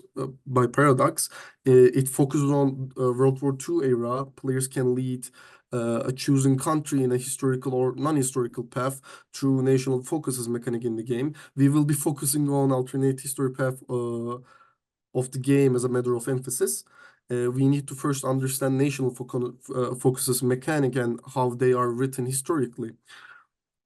Since the context of the presentation is American, I will be looking into American focus tree in the game. And this is the focus tree that the game gives you to play with. You choose a focus to get either a bonus or a buff or economic development, or our main focus, political change in the country. If you were to play it in a historical way, you would continue with New Deal program and build your way out of the Great Depression, and as Franklin Delano Roosevelt, then involved in Second World War. All the focus trees are prepared within historical context and timeline. However, it's not the way we are going to play it. We will be focusing on alternative fascist America and communist America. And moving on, this is the alternative fascist path of United States of America. Alternate paths of the game are based on historical facts that are not generally within the context of grand narrative. All these focuses have their own descriptions, giving small information about the action the player will take. The first breaking point is 1936 presidential elections. In this alternate path, Republican candidate Alf London, who is known to be an active opponent of New Deal program, wins the election. Moreover, if you move down to fix a Great Depression, you have to do right-wing policies which are more liberal, less Keynesian, and state-interfered politics, such as privatizing TVA or deregulating banking focuses, which shows economic policies of Republican Party. Other Republican policies are also embedded in the focus tree. As you can see, after America First focus, you move on to restrict immigration and ban communism, then enforcing Voter Registration Act, which are prominent policies of the Republicans during the time. In the middle, there's a focus called Work with the Bund, and in its description, it gives basic information about what is German-American Bund, which was founded in 1936, creating familiarity with the term. Just above it, there is a focus named Send Lindbergh to Germany with a small description also, though it does not clearly explain the tie between Lindbergh and Nazi Germany. It creates a bond in players' mind that may lead into further research. Moreover, the focus is historically true due to the fact that Lindbergh went to Germany several times between 1936 and until the war starts, both as a famous figure and an attaché, and he has been debated as a pro-Nazi. So they are based on historical facts and events that happened during the time. With that being said, this is probably a dystopia rather than alternative. Is a focus tree for communist America. Since Roosevelt's policies during the time were more social, and even after his death, some called him a communist. Roosevelt has to win 1936 elections as usual. However, then he goes more socialist in this alternate scenario. It focuses on desegregation rather than segregation in fascist path. Starting with desegregation in the army, which was actually done later in the Korean War. Focus tree leads player to dissolve all monarchies during the time and even create a faction with USSR with a focus named Unholy Alliance. The focus merges United States mission for global policing with socialist ideas and creates another socialist world power in 1940s. These focuses are not the only source of information that player gets about this alternate universe. There are numerous events that pops out during the game informing about what happened as a result of specific focus, which brings us to Squire's first reason, game being a simulation. Almost after every focus, and you can get them randomly, these events pop out, giving you information about country's status quo. These might include some decision making too, enabling player to choose what to do. For example, if you go down for communist leadership, these events will pop up, informing about the situation that the country in. It gives crucial information about what kind of a party is the Silver Legion of America and their political stance, leading player to learn about other political factions and organizations of America during 40s. These events, in addition to Focus 3, gathered a great deal of information about historical activities in America during 40s outside of grand narrative. Speaking of focuses and events, how they are written is important since it is linked to Squire's second reason. Games involving role play attributes. Every focus and decision use pronouns and a language that involves player into the action, whether it be us, our, we, our nation, other countries, enemies of our people, and etc. The game pulls the player into a deeper detail and keeps one's attention on the information that are given. As Squire and other educational specialists argued before, one learns better when they are part of the cognitive process. Moreover, in the community of Hearts of Iron 4, players take this to a whole another level. There are multiplayer games based on role-playing, in which every player role-plays the leader of their country and action that they take during gameplay, whether it be historical or non-historical. And besides all that, as a member of the community, I myself can say that most of the players can talk about every little event that occurred between 1936 and 1945. They're also so into the game that some of them want to study history just because of it. Moreover, to create personalities of leaders, most leaders are given a title and a buff related to their backgrounds. For example, since Lindbergh is known for his flight across the Atlantic, he gives extra range to planes. And I must admit that America hasn't been updated for a long time, so most of the leaders are pretty dull in this sense. However, Paradox puts a great emphasis on this during updates, and among recently updated countries, there is Turkey. And Atatürk is a great title with greatest buffs in the game for a country leader, which emphasizes his importance both for Turkey and in world history. I know it is not within the American context, but I wanted to add a little bit of Turkish touch and show how this aspect of the game can be utilized in later updates for America herself.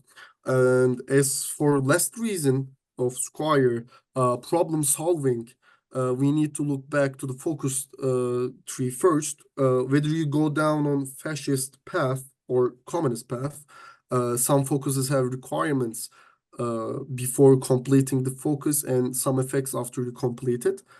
Some focuses give buffs while some give debuffs, and some might lead you into the civil war. Thus, before going down on any path, player needs to consider what one needs and their effects very carefully. While doing so, as you can see, some focuses need certain number of representatives and Senate members to support government, while after some focuses you lose support in Senate and House of Representatives. So player eventually needs to be actively engaging in Congress mechanic during the gameplay.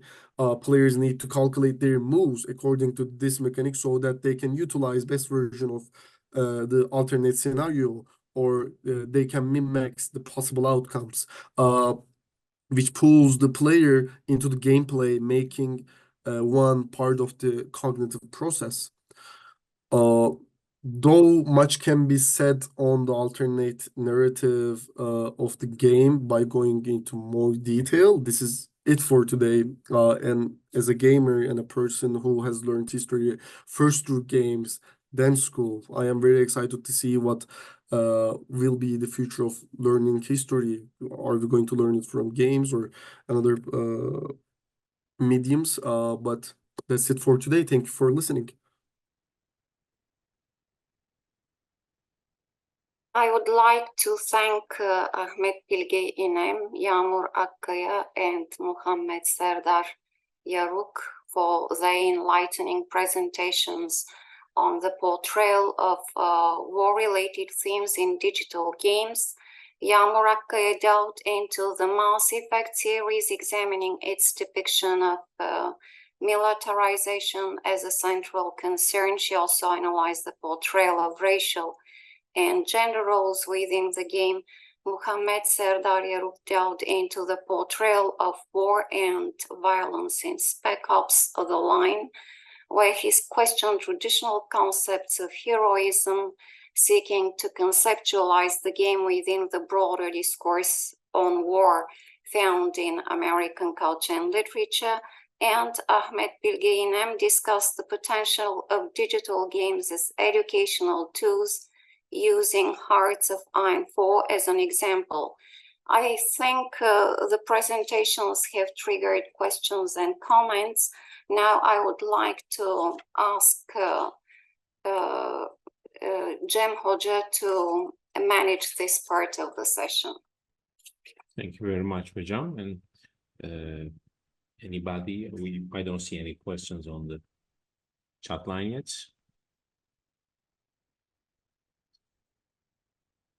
Yes, Tuğrul. Yes, Tuğrul. Is my sound clear right now? Yeah. Thank you. I want to ask a question to Ahmet Bilge. Firstly, thank you everyone for your presentations.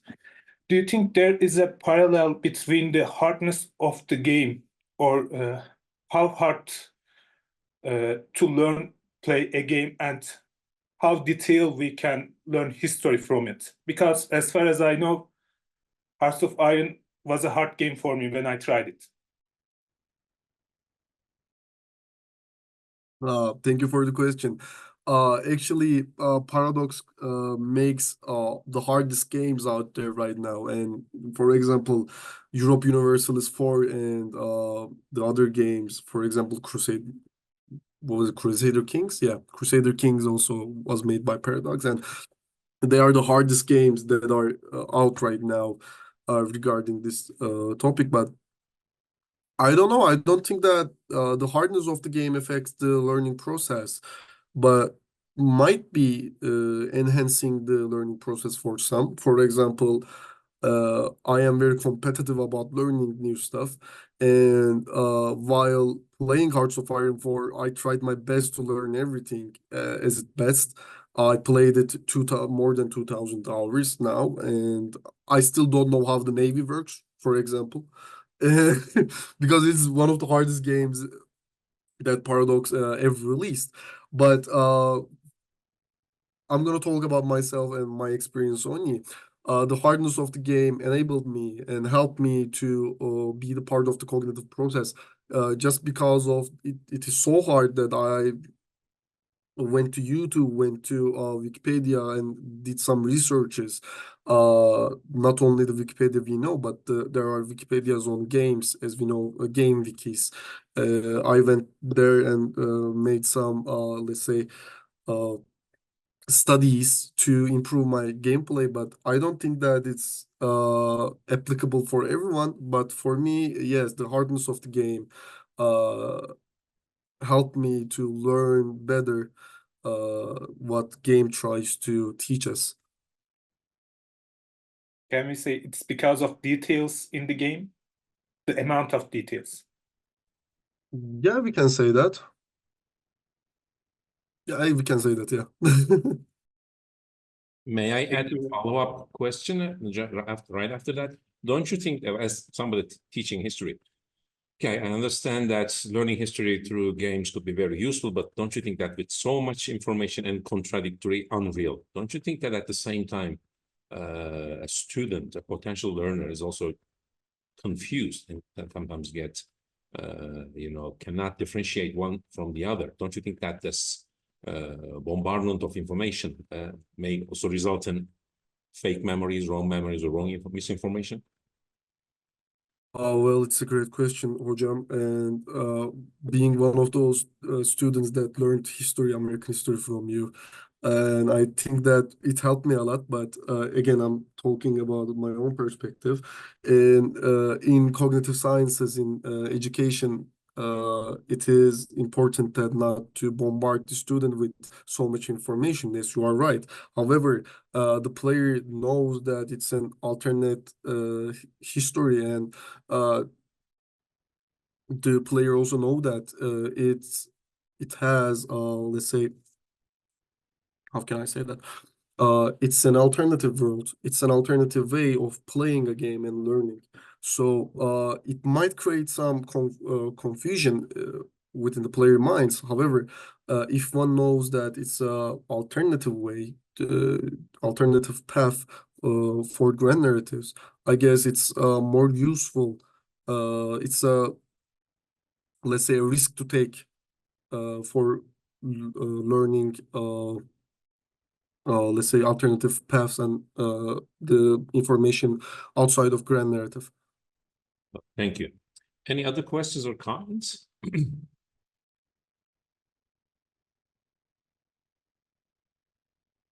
May I ask a question, even though I'm a participant, because You're free. I can, I guess. Okay. I want to ask to Muhammed Sardar. It was a great presentation. Thank you for that, first of all. And Spec Ops also an important game for me too as well, because it was one of the first games, war games that I played. And even though you answered the question beforehand, even I just wrote it down.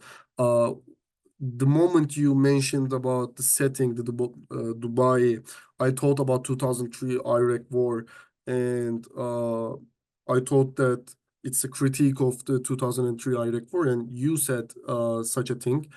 However, were you able to find, let's say, a source of information from the developers or the game developers or the players or other critiques about that's a critique of 2003 Iraq War, because the setting is in Dubai, it's Middle East, it's just after the Iraq War, and many similar atrocities had happened during the Iraq War. And you said that yes, it's a critique of American war, but can we say that it is specifically a critique of Iraq War? Hello, you should be able to hear me now. Thank you for your presentation as well, and thank you for the question. I couldn't really find any source that Jaeger Development have presented that says it was a critique of the Iraq War. However, there was a couple of articles that I read, one from which Brandon Kia was the writer, and the title of the article was Spec Ops: The Line's Conventional Subversion of the Military Shooter. And in the article, Brandon Kia draws parallels between the setting of Dubai in Spec Ops: The Line and how America invades Iraq. So I guess we could say that a parallel could be drawn. We could read the game as that, but I don't think Jaeger Development intended that to be when creating Dubai. Thank you. Thank you.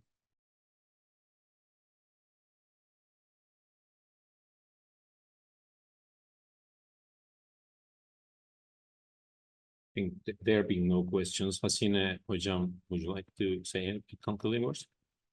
So with that, I think we conclude our session that illuminated how digital games deal with war and war-related themes, discussing their relationship with culture and literature. Thank you all for your participation in this event.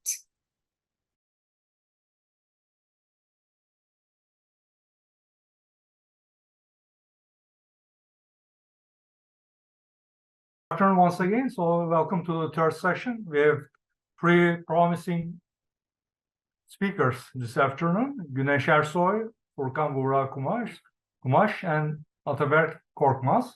And the first speaker, Güneş Ersoy, I think. If you are ready, Güneş Hanım. Yes, thank you. Let me first introduce you to the audience, and then Güneş Ersoy is an undergraduate student in Ankara University, Language, History, and Geography faculty. And she is majoring in American culture and literature. Her academic interest ranges from feminist literary criticism to women's literature, immigrant and minority literature, and underground literature and medicine literature as well.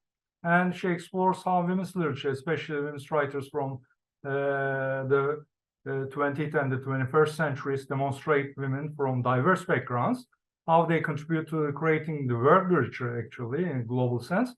And she is much more interested in Ursula Le Guin and Leila Erbil and Jace Baldwin, and whom inspire her the most. And her research aims to demonstrate how women's minority writings are interconnected on a grander scale, actually.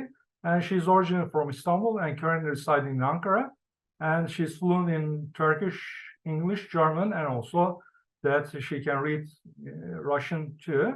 And she is very much interested in cinema and also reading and illustrating too. And she'll be addressing you on the title of her speech will be "The Cake is a Lie, an Examination of Portal 2." The floor is yours, Güneş Hocam. Buyurun. Yes, thank you.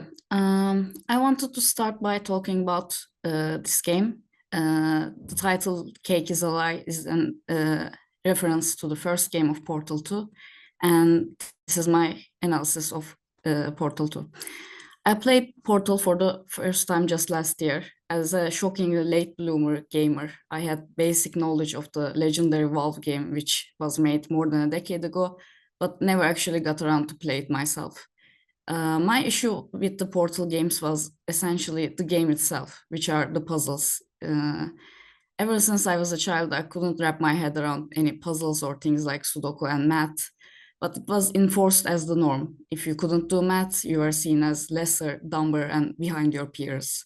I never grew out of my hate for math, but I realized why there were some things that was just enforced as normal for you to do, to be accepted among others. Doesn't matter whether you liked it, doing it or not, because this was how the system starts conditioning us right from the beginning for the machinery of capitalism. In Portal 2, we glimpse through the world that was established in the first Portal game, only an indeterminate amount of time later. The main character, Shell, has tried to destroy the facility and its keeper, GLaDOS, but was dragged back in and put to sleep. In the sequel, a new character wakes up Shell. He is Wheatley, a personality core who is characterized as a sarcastic and bumbly British idiot. He is the only male-coded character who plays an active part in the series, discounting the charismatic CEO Cave Johnson, who is only seen in flashback-type recordings. Wheatley is a twist villain in the series, turning on Shell and therefore the player as soon as he achieves a powerful status, taking the post of a woman, GLaDOS, and punishing her as a revenge. With these plot points, Portal is a shockingly feminist work for its time, and minding its setting and metaphors, it's not surprising that it also works as a microcosm of capitalism. Capitalism has historically placed emphasis on innovation. Whatever is new sells, but the integral setting for Portal, a company called Aperture Sciences, values innovation for innovation's sake, science for science's sake, but it is portrayed as a parody. Nothing of value gets created here, because no value is given to the work of laborers.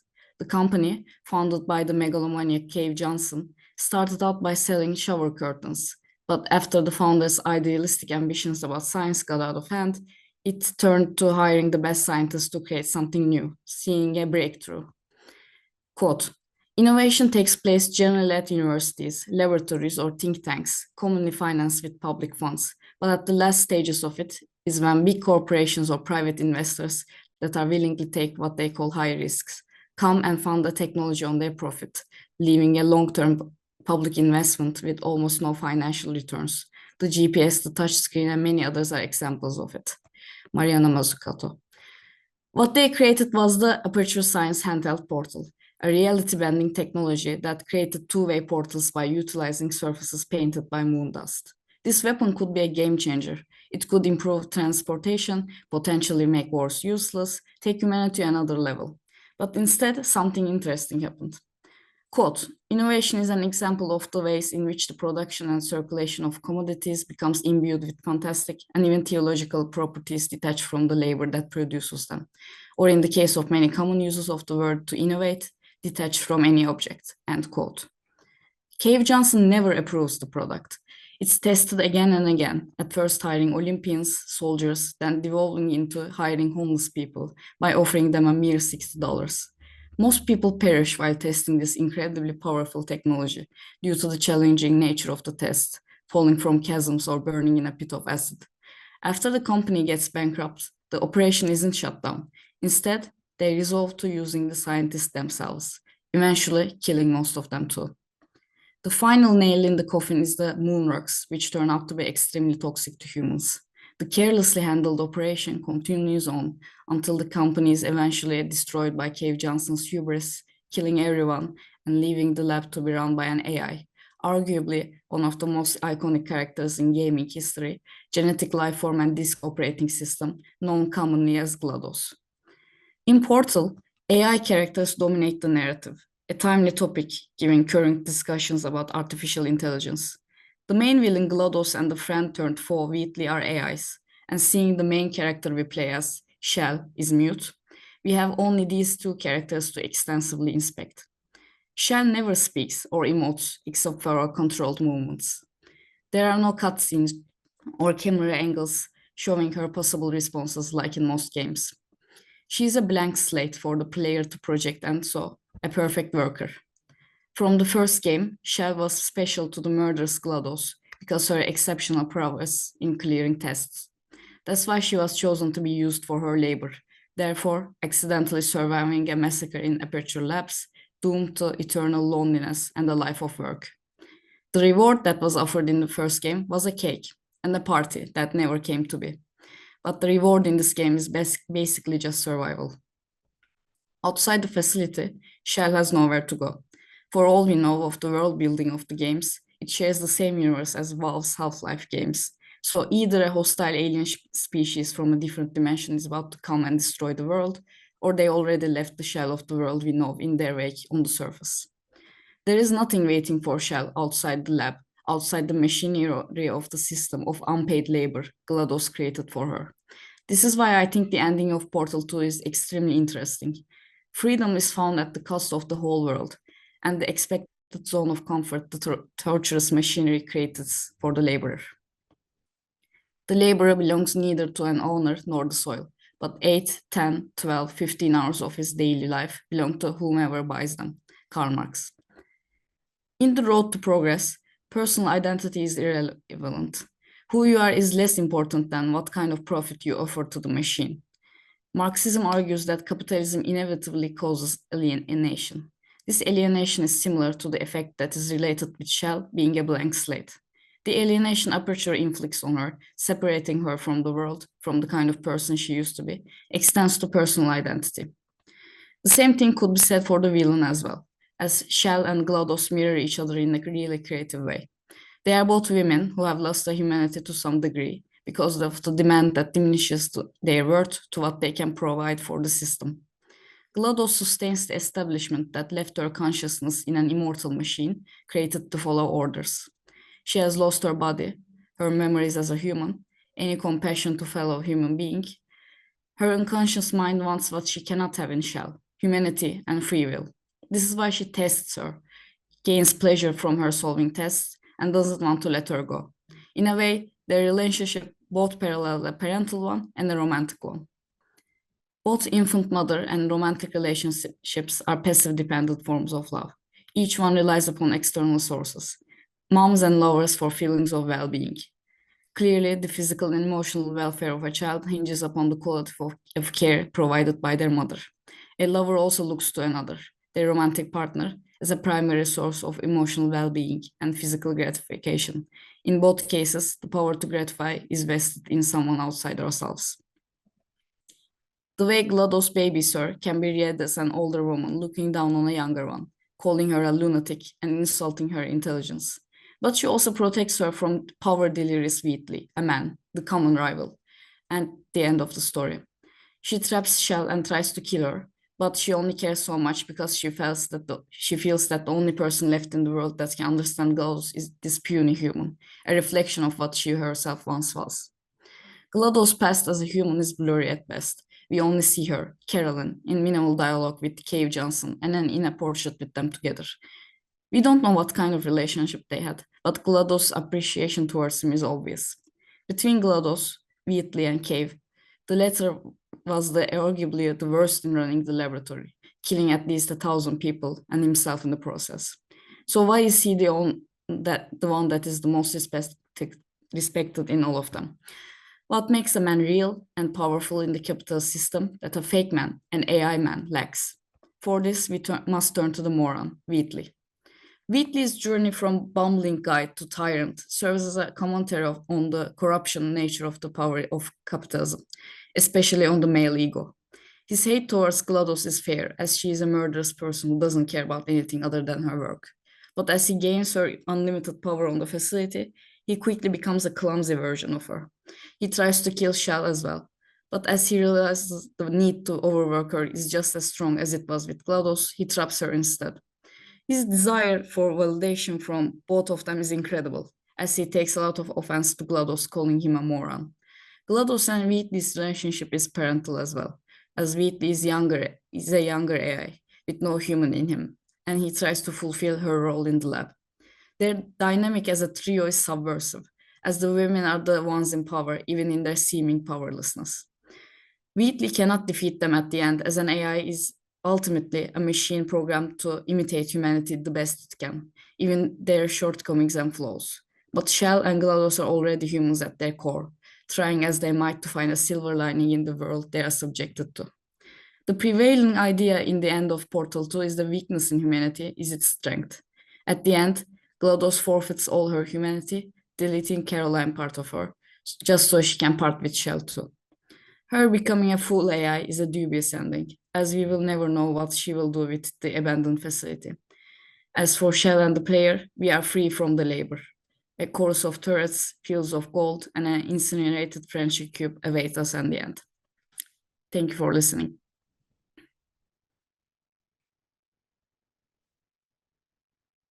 Well, thank you very much, Ms. Ersoy.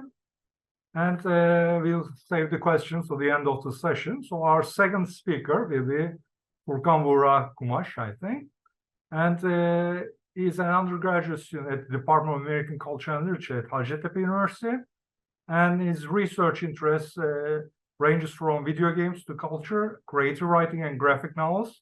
A passionate gamer himself, and after joining the university, started to analyze games more intricately with the knowledge and techniques he learned in his undergraduate courses. His future plans include becoming an academic, specializing in video games and creative writing, and he'll be addressing you on the Grand Theft Auto 4 and the American Dream. The floor is yours, Furkan. Thank you, Atilla Hocam. I hope you're all hearing me well. Thank you. Today, I'll be talking about Grand Theft Auto 4 and the American Dream.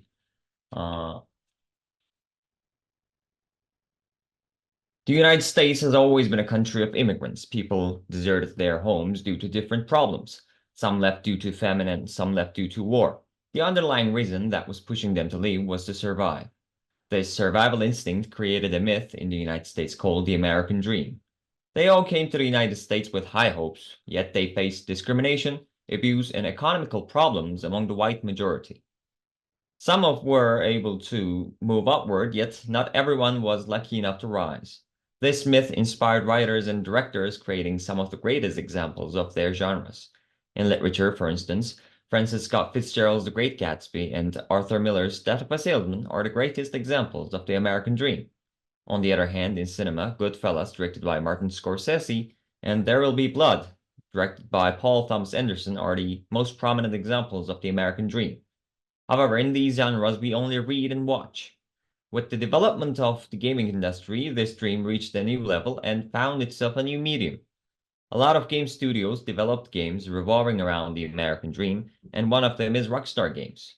Rockstar Games is famous with its Grand Theft Auto series, besides the Western-driven Red Dead Redemption series, and in this presentation, I'll be talking about Grand Theft Auto 4 and its interpretation of the American Dream through the lens of immigrants, such as Slavs and Jamaicans. Before I get to talk about the interpretation, I'd like to remind you some of the tenets of the American Dream. The American Dream has always been present since the first colonies settled and flourished in North America. When it is examined historically in the early 17th century plays, like in Eastward Ho!, One can see the abundant riches in the Americas and can also see the British playwrights' satire of their current situation. Therefore, it can be said that the American dream is not a concept or a myth occurred after the Declaration of Independence, but long before it. Thus, the dream is one of the tenets of the American creed, and it is still alive as hundreds of people try to migrate to the United States every year. Jennifer L. Hochschild,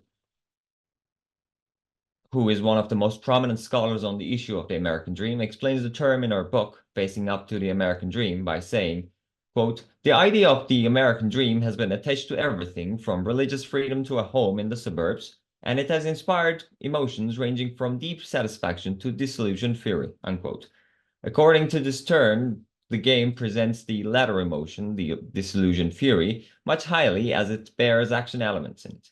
In more contemporary books on the issue, such as The American Dream in the 21st Century, Jim Collins says, "I do not regard the American dream as an unambiguously good thing. Maybe, if for no other reason than to figure out who and where we are, it is time we imagine the alternatives." Collins' interpretation leads us to think new ways to explain and observe the dream's improvement among society. However, the dream still has many promises, and it is not only associated to economic relief, as it is always thought, but all kinds of different freedoms and opportunities as well. In Grand Theft Auto series, these elements are clearly seen through the lens of minorities. Grand Theft Auto is an action-adventure third-person shooter open-world game. It was first developed in 1998 by Rockstar Games, and in the following years, the company added 16 more installments to the series. All these games that were produced revolve around simple themes like crime. However, if the games are analyzed textually, more can be found between the lines. The Grand Theft Auto Vice City is about a cocaine dealer, Tomer Vercetti, who rises to the top of the business. It is also highly influenced by the movie Scarface. GTA San Andreas is one of the finest examples of the West Coast in a video game with its realistic interpretation of the hood life and the African American culture in California. GTA 4 is a game you could experience US culture through the eyes of an immigrant. All three of these games revolve around one specific theme, which is the American dream. However, GTA 4 is more relevant to the context of the dream, as we, the players, witness all the dark and untrue sides of the myth through the eyes of the protagonist, Niko Bellic, and other immigrant characters. Here you can see the Happiness Island, which will be important at the end of the game. Niko is an ex-Serbian soldier who have witnessed terrible things in Europe. One of the reasons for him to come to the United States is his cousin, Roman, as you can see him on the right. Roman, who is also an immigrant, has established a taxi business in Liberty City. With his first step on American soil, Niko witnesses Roman's lies. Roman doesn't live the life he has told in the emails and letters. He said to Niko that he was living in a mansion and he had sports cars. However, it was not the case. Niko, facing the truth, says, quote, "All I hear about is Mr. Big, Mr. Roman, living the American dream. Sports cars, condos, woman, money, the beach, opportunity," unquote. Niko understands that the dream is not true for immigrants like him, like Roman, and in the game, from this point forward, Niko will represent the pessimistic side of the dream, while Roman represents the optimistic side of the dream, and because of that, Roman's unconditional belief can be explained via just world hypothesis. According to Melvin J. Lerner in his book, The Belief in a Just World, quote, "A just world is one in which people get what they deserve," unquote. If it is observed from the lens of Lerner's explanation, it can be said that Roman's belief in the American dream derives from his desire to get what he deserves after 10 years of hard work. After this little talk, we learn Niko's reason to migrate. He comes to Liberty City to find his old friend and take revenge. On the other hand, he wants to start a new life, abolished from his past and his bad deeds. Niko believes that if he avenges and faces up with his past, he may begin his new life. Even though he has a pessimistic perspective on the myth, he still wants to believe that dream to come true. Because it is an open world game, it has different activities that the players can do, such as bowling, drinking, playing darts, etc. You need a companion to do these things, and when you get your companion, they chat on their problems or ideas on the road. In one of these small talks in the game, you can witness Niko's real perspective on the American dream and America. In that small talk with Roman, he says, quote, "Opportunities are not opportunities at all. To seize them, you end up in so much debt that you'll be a slave for the rest of your life," unquote. He believes that the dream is not possible for them to achieve without the money. And even if they had money, they need to be slaves of the capitalistic system so that they could protect their status constantly without losing. Therefore, it can be deduced that the myth has prerequisites such as money and background. As Nico and Roman do not have these two things, it is not possible for them to achieve the dream among the white majority. However, they achieve some of their goals throughout the gameplay, but the ending of the game shows the player that even though the economic relief is sustained, it might not sustain the happiness. From Nico's perspective, the dream is so limited that only white men can achieve because they run the city and they have the money. In another small talk with Roman, he touches upon this issue and says, quote, take a look at the history of this city, Roman. The old white men who run the city today, their father ran it before them, and their fathers before them. The same names are on the new buildings as that are on the old ones, unquote. Following this conversation, Roman asks what he wants, and Nico gives a self-conscious answer, quote, to get by, to have a life that isn't totally shit, for things to be a little easier, unquote. Nico understands the harsh reality of the dream, which means that it cannot be achieved by an immigrant, but it is possible to have a new and modest life, whereas Roman still believes that they could be big guys in Liberty City.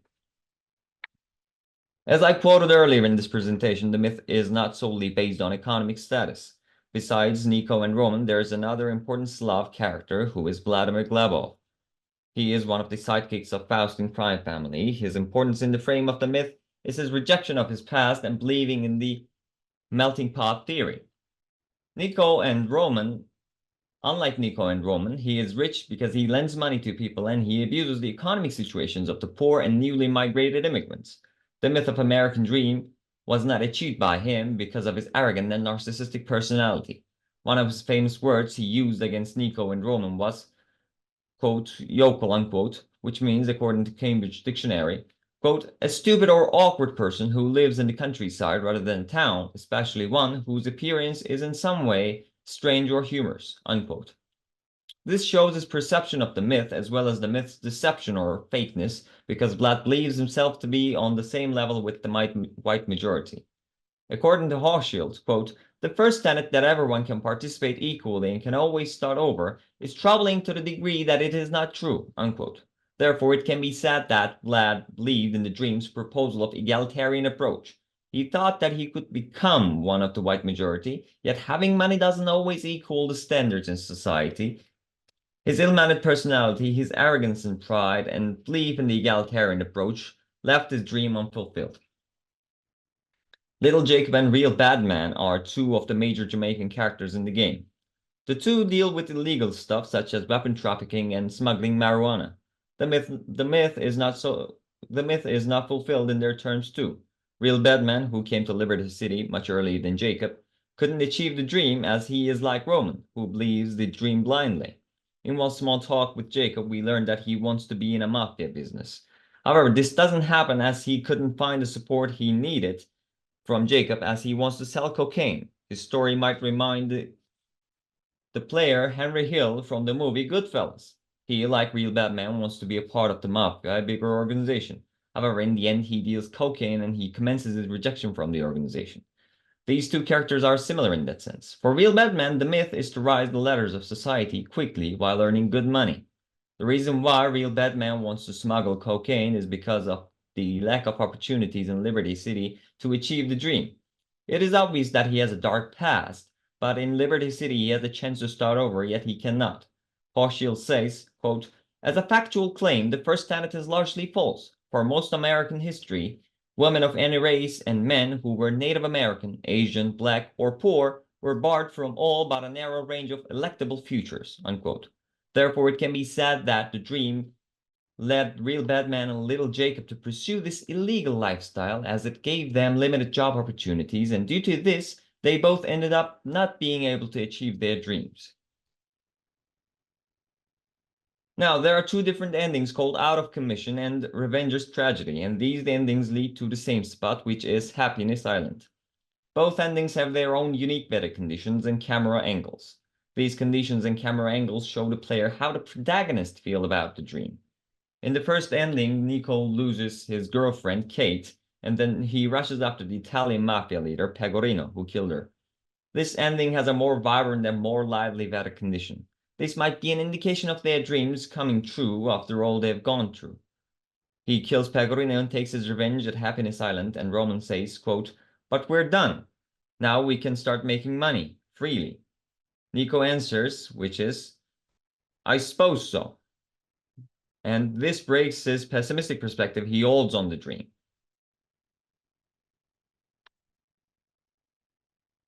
Now that they are free from their burdens and their shackles, they can achieve the dream. When compared to the latter mission, the mission's optimistic attitude on the dream might lead the player to think that Nico, at some point, will achieve his dream as he took his revenges and faces up with his past. And I believe that this ending supports learners' explanation of just world belief, as Nico and others start to believe that they can achieve the dream and reach their desired status in society. Also, the camera angle through which the player sees the Statue of Happiness shows the player that the Liberty has won and the characters will achieve their dreams in Liberty City after Nico kills Pegorino.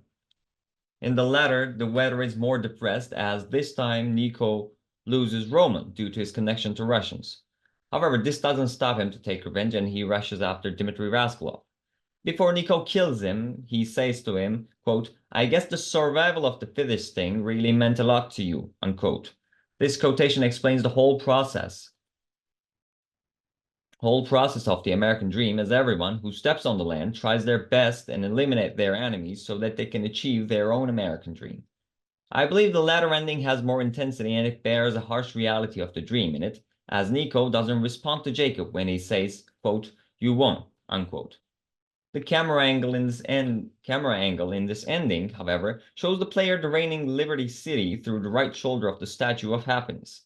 This angle, I think, represents the dire situation of Nico and others who will face more problems in the future, as this time the city has won against them and they have lost their cause to pursue the dream. In other terms, the dream has fallen.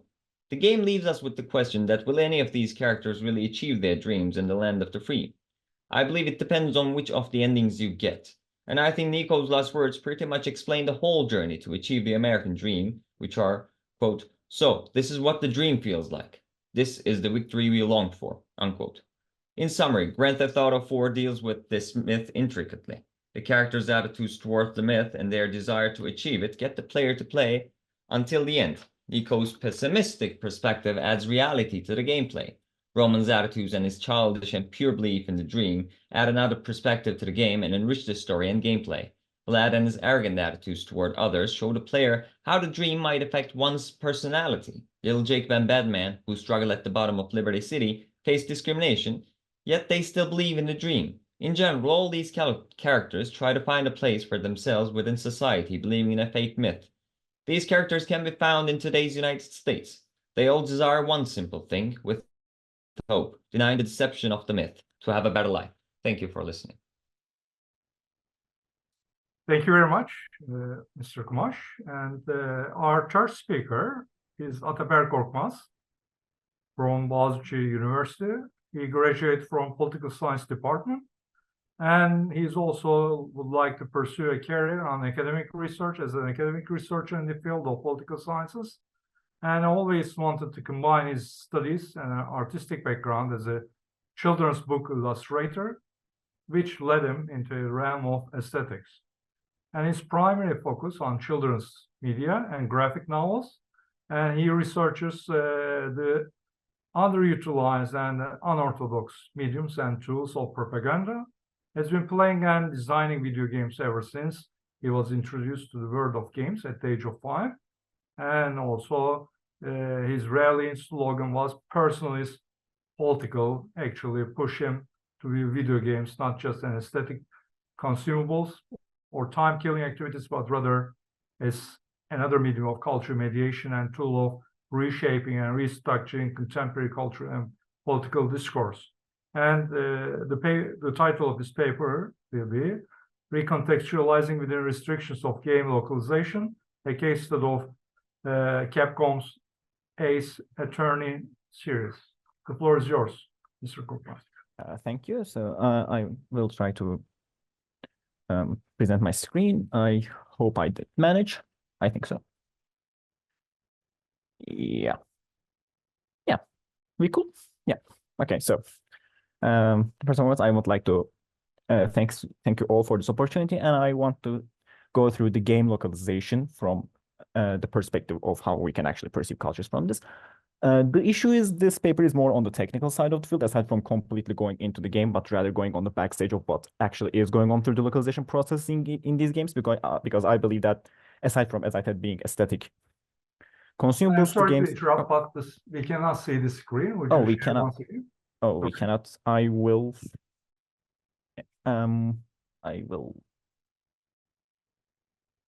I think this should be it. Yes. Yes, thank you. Yes. Okay. Thank you.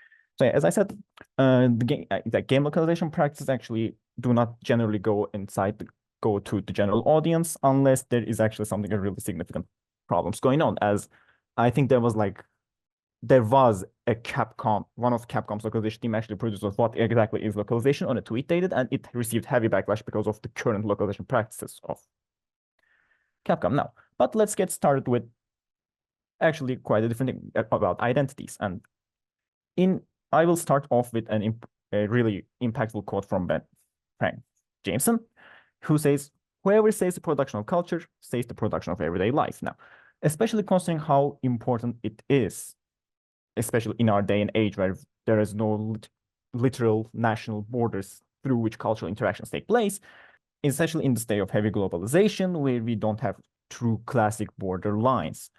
And even with this localization, media literacy is still a part of culture and how identities are acquired. They are acquired through social practices predicated through how we situate themselves in local and grounded practices. And through these social practices and thoughts, we as individuals imagine our own belongings and produce ourselves our own semiotic domains. This is how we encode and decode messages that we receive.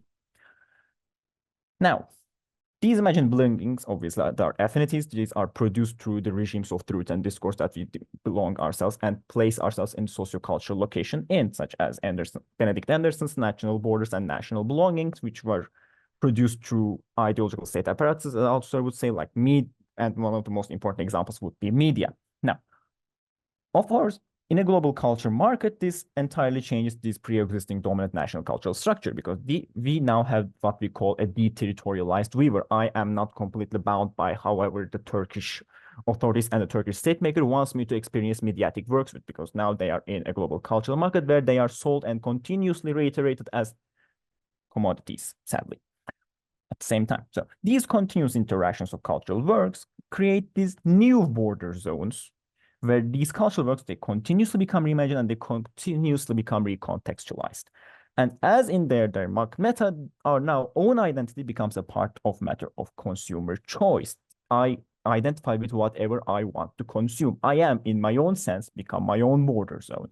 I recontextualize cultural works within the cultural zone of myself. But then we need to hold and ask ourselves the question, who then produces these new identities? Who are these brokers of culture that continuously renegotiate culture and decide what should come into my mediatic vision and what should stay away from it? Because all in all, we still do not want to see certain things. And this is where localization actually comes in, especially when considering the digital games industry has become one of the biggest, if not the biggest industry, considering its general revenue was more than film and music industry combined last year. Now, localization is a simple act which actually enables the end users, which is us, the players, to play games in their own cultural setting, which at the same time also making sure that they ensure market sales. Now, games are in themselves are interactive, ludonarrative, and transmedia. Now, yes, even though we know that how Professor Yavuz Demirbaş said that do not just simply throw interactive at any word, I think the interactive part becomes especially important when it comes to translation, because one of the veteran game localizers said a translation is only accurate when it actually manages how to instruct. And transmedial context actually allows us to understand that the game localization is not just simply the game, but rather also includes the user manuals or boxes, box arts. A game is not just simply what we play, but also includes a huge amount of things that come with it. And it also requires a smooth gameplay experience, because any time where immersiveness is thrown off, as Janet Su, who was a veteran localizer, and she is the localizing head of Capcom since 2007. They argued that in an interview that they said no one should be expected to research and break the immersion while playing any game to understand what the actual hell is going on. And this becomes important because, yes, they are interactive, they are ludonarrative. A game under no circumstance should break up the experience of ludum, the game. And this is the important part of what a localizer does. They aim to create a complete suspension of disbelief. So through doing this, the primary goal is on the player that the game had been originally developed for you and for you only.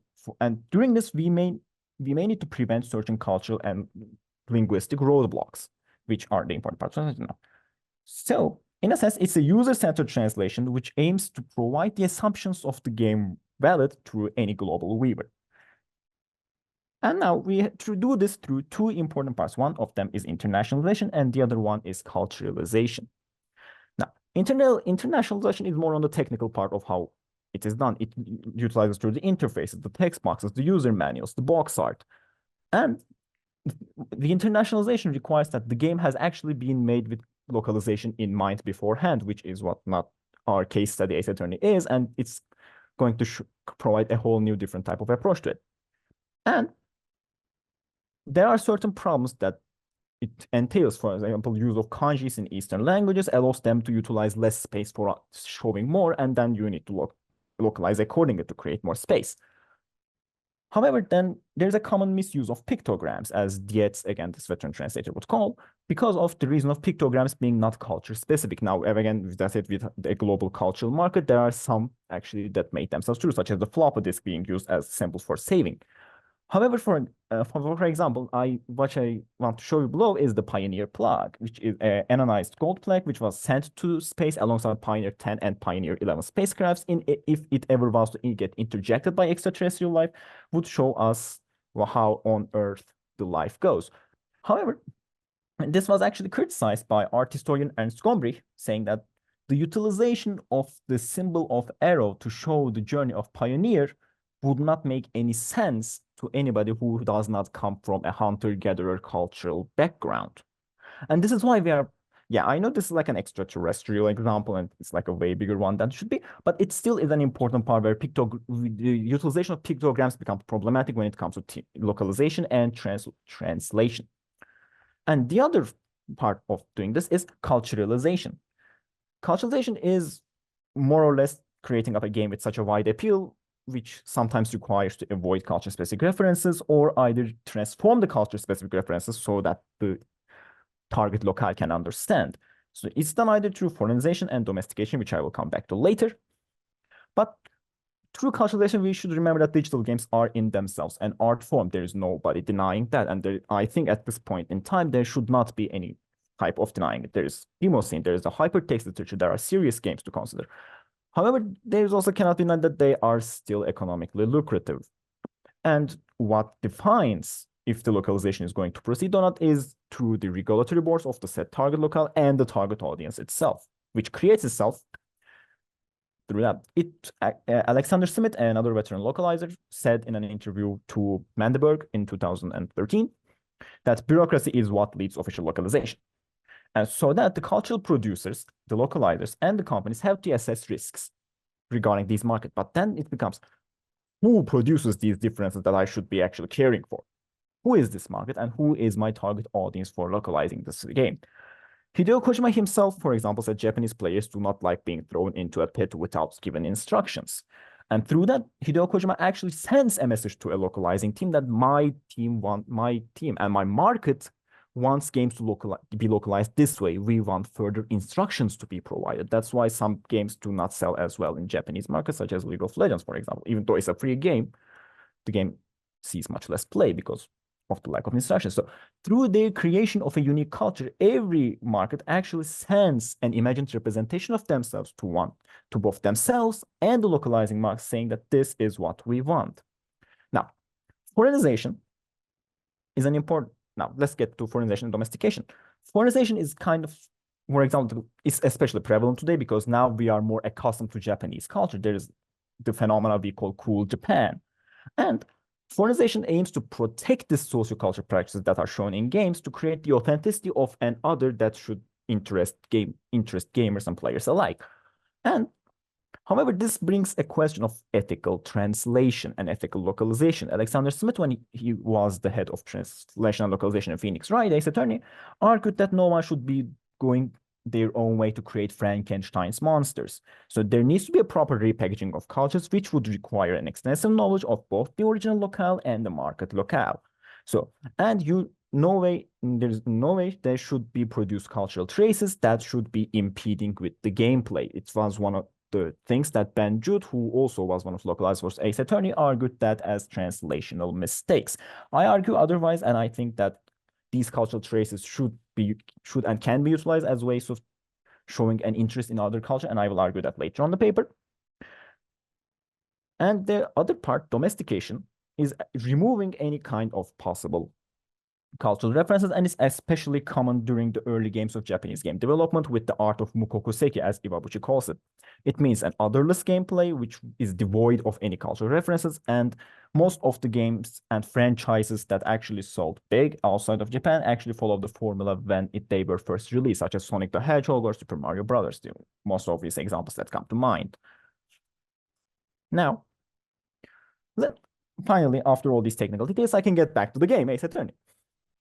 And Ace Attorney was actually restricted by his budget because it was especially limited, so it had to leave many of his cultural traces behind it because it was unexpected to sell well, considering its status as a visual novel type of game about laws and lawyers, and it required heavy translation, heavy understanding of cultural Japanese references and all that stuff. So Capcom was, this is not going to sell well, and we are not going to give you that much of a budget. One of the biggest, and if not the biggest, limitation that we see in game localization. However, especially the English language became important because it was the cultural village for what we call FIGS market, the French, Italian, German, and Spanish markets. Now, because no localization process is actually done from Japan to these target languages, they are done through the cultural gap of the English language. And then English language becomes, as we were talking about the cultural zones and cultural brokers, the English language and the English localizers become cultural brokers themselves to show that what parts of the Japanese culture that they want to show and present to the European market. Now, Janet Su, who is one, as I have actually told about them before, she wants to provide the essence of the text, and even if that meant foregoing authenticity, because of the transcreational approach of Ace Attorney, which is developed through an in-house localization team, that the localization was consistently approaching the development team to show that if they wanted these localization to go forward, it creates up like such a good first reimagining of the game that made localization good. And one of the things that Alexander Smith did was to actually completely reimagine the world of Japan in Los Angeles. Now, yeah, Janet Su called this thing the emotional accuracy. Now, obviously the games are immersive and they require an amount of emotional immersion and value, and there should be a complete type of balance between what the authenticity, which is called the textual accuracy, and the essence of the text, which is the emotional accuracy. Now, Su obviously after Su became the head of localization team, there had been certain changes. However, what remained was the keeping of cultural traces, which I will from now on call Iwakan after Alexander Smith has called them in their Japanese word, to actually create an Iwakan among our own presentation. The continuation of the proper narrative had to be continued. And one of the things that Janet Su did, as we said, a game localization requires an extensive knowledge of both the target and the market locale, was to actually create, why are these too many Japanese influences in Los Angeles? And what Su did was actually dig deep down in history to provide us with the California Alien Land Law of 1913. It's a specifically targeted law against Japanese individuals from preventing them of owning any kind of land in California. So in order to keep this Iwakan, these cultural traces of Japan, what Su did was to reimagine a scenario in which this law has never been enacted. And at the same time, considering how the text-based approach of the game, most of the humor, pun, the idiom, slang, and all that has to be translated from Japanese to English. And I want to give an example of the name in Japanese, Naruhodo Ryuichi. Considering Phoenix Wright is an inexperienced rookie attorney during his entire first 3 games of the series, the other NPC characters consistently make jokes about his inexperience by utilizing his Japanese first name, Naruhodo, which means I see, through Japanese support fans such as don't you see or don't you understand. However, in order to protect these name fonts, because these are actually ones that help the story going forward and help with the characterization of the other characters, the name was translated through, and what was stuck was Phoenix Wright, so that her name could be still utilized for name-based puns, such as, isn't that right, Mr. Wright? Or another prosecutor that's called Mr. Wrong, there is Mr. Trite, and all that. However, what I want to actually talk about most is Iwakan, the points of cultural incongruity, as Benjut called them, mistakes. However, I argue that we should not see them as mistakes, but rather parts of understanding these border zones we talked about at the cultural parts. They exist within and slip through these cracks in these borders as these cultural incongruities. And if they are done well, and if they still continue the immersive gameplay experience, they can be seen as an important point. So remember the globalization, that which is like this nuanced frictional, and my reception of the work, and between them appears a translator, a localizer. So this Iwakan serves as a reminder for those cracks and of a cultural other, which is actually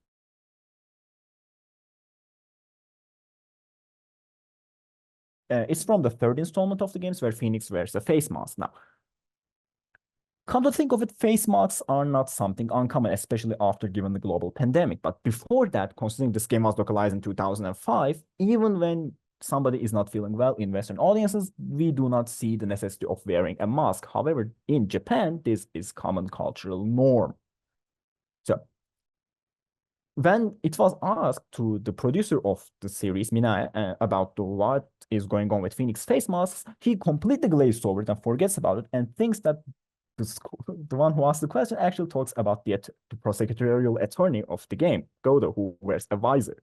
It doesn't even dawn on him that people should or would be asking about the face mask, because it's so normal and so easily cultural. However, in the localization, it had to be given a reason. There is no lines regarding that my dog says this way in the original Japanese version of the game.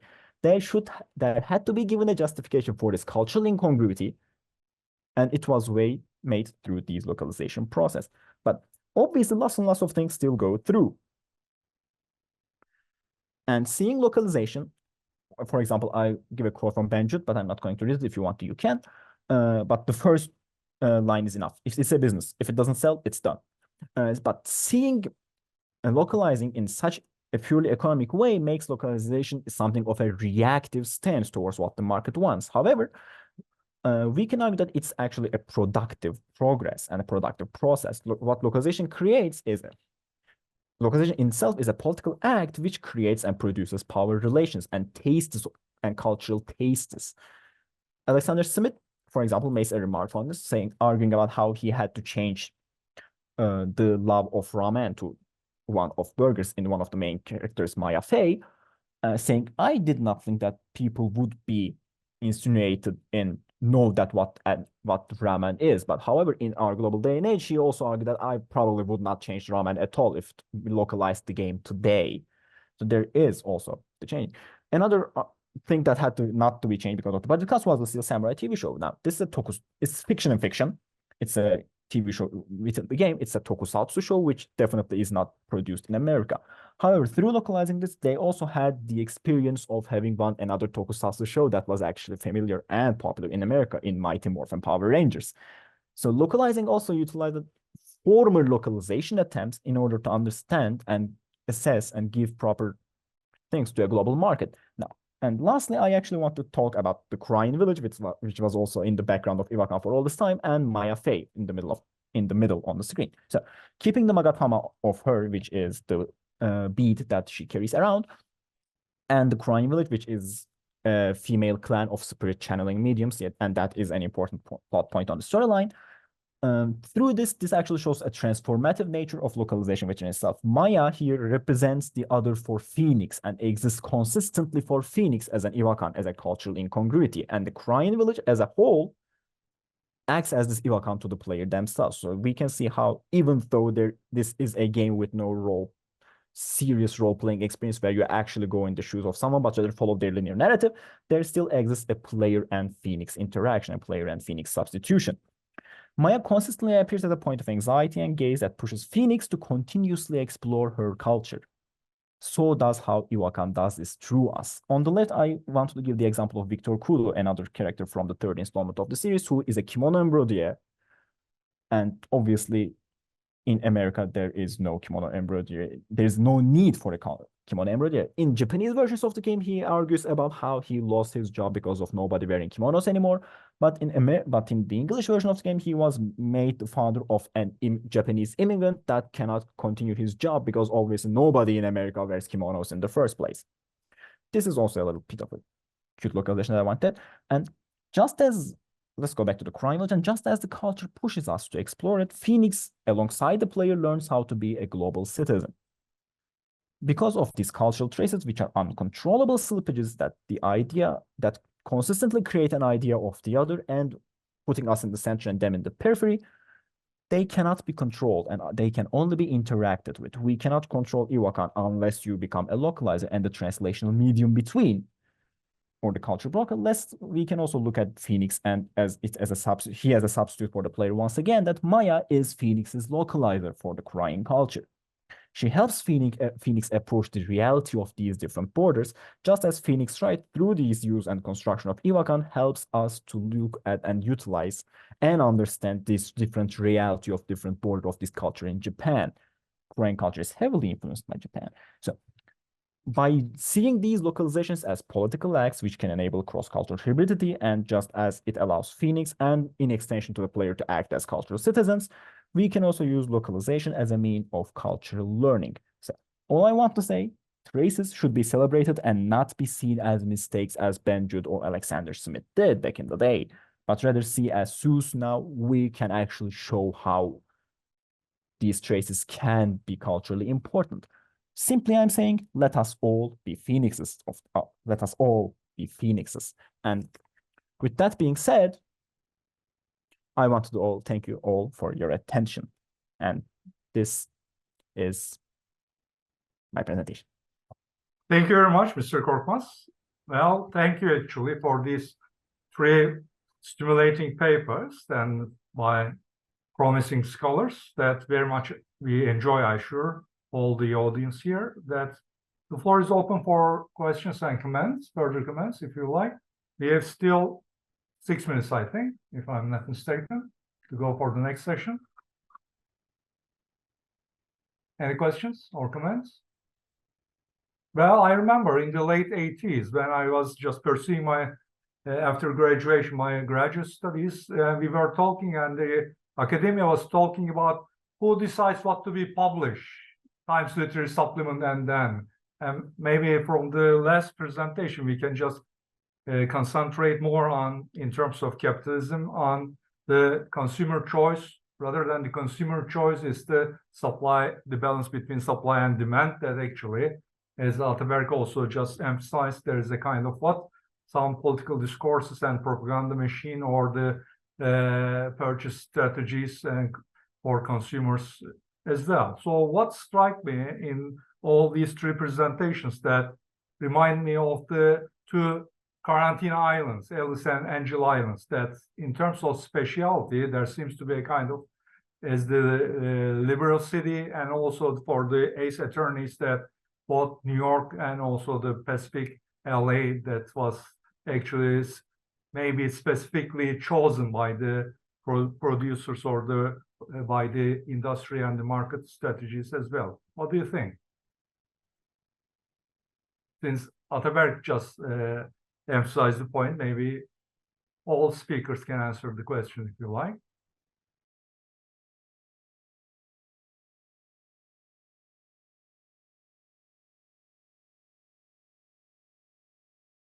Hello again, everybody, dear colleagues and dear students. I'd like to welcome you to the very last session of the day. I believe you are tired, but we are going to talk about politics and gender in video game storytelling in this session. And I believe I'll be introducing Aylin Pekanık because so far we know that our participants from the US, one has not been able to connect yet. The other The other one one is here, just joined. Oh, she has joined us? Okay, good. Apparently. Unfortunately, the first speaker will not be able to participate today. Anyway, Aylin Pekanık is a PhD candidate in the Department of American Culture and Literature at Hacettepe University. That is, she is our student. She received her BA in English Translation and Interpretation and MA in American Culture and Literature at Hacettepe University with a thesis on the gendered design of female-coded androids in science fiction films. Her research interests include film and television studies, ludology, gender and queer studies, speculative fiction, and horror fiction. Her paper entitled The Unreliable Narrator's Deconstruction of the Illness Narrative in Lawrence Slater's Lying, a Metaphorical Memoir, was recently published in the Journal of American Studies of Turkey. She also works as a freelance translator. Her work includes the essays of David Hume and Rudolf Erich Rasps, The Surprising Adventures of Baron Munchausen, which I hope I pronounced correctly. She is currently working on her dissertation titled Transgressive Monstrosity in Contemporary American Horror Fiction Anthologies, which examines the evolution and reclamation of queer monstrousness in horror short story anthologies. Without further ado, the title of her talk today is A Stranger Among Her Kind, Wicked Witches and Institutionalized Magic in Video Games. Yes, Aylin, we're all ears. Hello, everyone. Without further ado, let me share my screen with you. Yes. And let me try the full screen. Sometimes it can mess up. Let's see. Okay. Is it full screen and can everyone hear me? Yes. Okay, perfect. Then I will begin. I'm sorry, I didn't know I was the first one, so I'm trying to get prepared. Okay, we're perfect. Okay. So today I will be talking about witches in video games and how they are contextualized within a larger world where magic is available to everyone. So we are all, of course, very familiar with the stereotypical image of the witch. They wear pointed hats, they fly on broomsticks with cats perched on the end. They live alone in tumble-down cottages, their warty faces illuminated by fires beneath bubbling cauldrons. And while this depiction is cartoonish, the examination of witches in the academic canon hasn't really fared any better. In his book Primordial Characters, Rodney Needham defines the witch as someone who causes harm to others by mystical means. And he comes to this conclusion by culminating all the established scholarly consensus, which mostly depict witches in a negative light. And in order to see where these connotations come from, we only need to look at America's own history with witches, of course. So in the 17th century, many colonies in New England were rife with accusations of witchcraft, such as Plymouth Colony, Boston, Colony of Connecticut, and of course the most famous Salem, Massachusetts. And these attempts at cleansing society were, of course, religiously charged because witches entered into a contract or covenant with Satan, exchanging their natural subjection to God for a diabolical subjection to Satan. They were not merely threats to their neighbors' physical and economic well-being, but they are heretics. Witches were enemies not only of society, but of God. But who was actually accused of witchcraft? So at least 344 persons were accused of witchcraft in New England between 1620 and 1725. And of the 342, which can be identified by sex, 276, or 78% of it were women. And of the 165 people accused as witches during the Salem incident, the witches were predominantly married or widowed women between the ages of 41 and 60. Most of them belonged to the families of middle-aged female witches. Virtually all the young persons in the group can be identified as children of witches and most of the men as husbands of witches. So although there have been men who were accused of witches, the deepest suspicions, the most intense anxieties remain fixed on middle-aged women. rooted in the belief that weak in body and mind, spurred on by insatiable licentious drives, women were thought to make easy prey for the devil. But these accusations don't only denote gender, but also personality, uplifting a certain type of womanhood while shunning outcasts. For example, the description of accused witch Merriam-Webster in the book History of Hacettepe states, her temper, which was not the most placid, was not improved by poverty and neglect, and she used harsh words when offended. Despised and sometimes ill-treated, she was soured with the world and rendered spiteful towards some of her neighbors. Now, here we can see that the witch is often a reflection of society, as witchcraft throws light on social structure, on the organization of families, and on the inner dynamics of personality. Witchcraft served as kind of a tool to ensure conformity, with the witch being presented as the sole reason for all hardships, because people were overwhelmed by natural phenomena such as disease or weather, or social phenomena such as jealousy, greed, or envy, and they reflected these onto other people they deemed to be outcasts. And the manifestations of these anxieties and their fear against unknowable, uncontrollable forces resulted in the idea of the witch.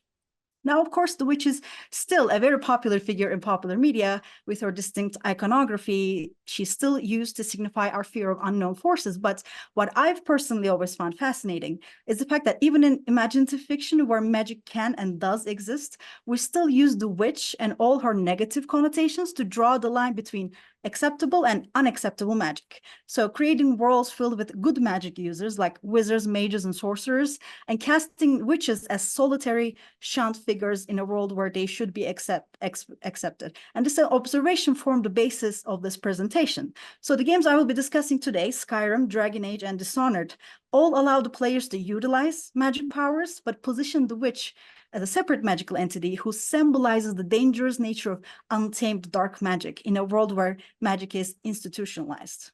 So first up, we have, of course, Elder Scrolls Skyrim, which is the 5th game in the Elder Scrolls role-playing game series that takes place in a world that mixes pre-medieval and high fantasy. And in this world, magic is widely available source of power that anyone can tap into. Magic users are called mages, and they have access to incredibly strong and often destructive magical capabilities. In Skyrim, the College of Winterhold emerges as the most significant institution of magical learning. Here we see an attempt at containing magic within a structured system. The college is led by established magic users such as Archmage and Master Wizard. It offers magical training and also lodgings, acting as a boarding school to keep magical learning contained within the college. It also distinguishes between acceptable and unacceptable schools of magic, like necromancy, being strongly discouraged. So in the setting where magic of all kinds is available to the population, the distinction between a college mage and other types of magic users creates this interesting dynamic. While female magic users are also called mages in Skyrim if they go to the college, the game also depicts certain characters that are described as witches. These witches gather in covens. They practice magic outside of the jurisdiction of the college. They are depicted as, at best, practitioners of forbidden arts, and at worst, literal monsters. One of the distinguishing features of the witch in Skyrim is that they tend to make pacts with powerful entities in order to gain powers. Here we have a self-identified witch in the game. She states, "I am a witch. I have bound myself by oath and deed to the service of a Daedra lord, and in return have received gifts of knowledge and power." Daedra are powerful entities that some see as gods, but some also see as demons. So figures that are outright demonized in this world, but nevertheless depicted as fearsome and non-human. This, of course, harkens to previously discussed perceptions of witches as disciples of Satan, signing their names in the devil's books and doing their bidding. The witch pact that is definitely demonized and more commonly seen is, of course, their pacts with hag ravens. Hag ravens are a cross between an old woman and a bird. They were once witches, but they chose to undergo a ritual and trade their humanity and human appearance to gain access to powerful magic. They engage in dark rituals, human sacrifice, including infants, necromancy, and especially cannibalism.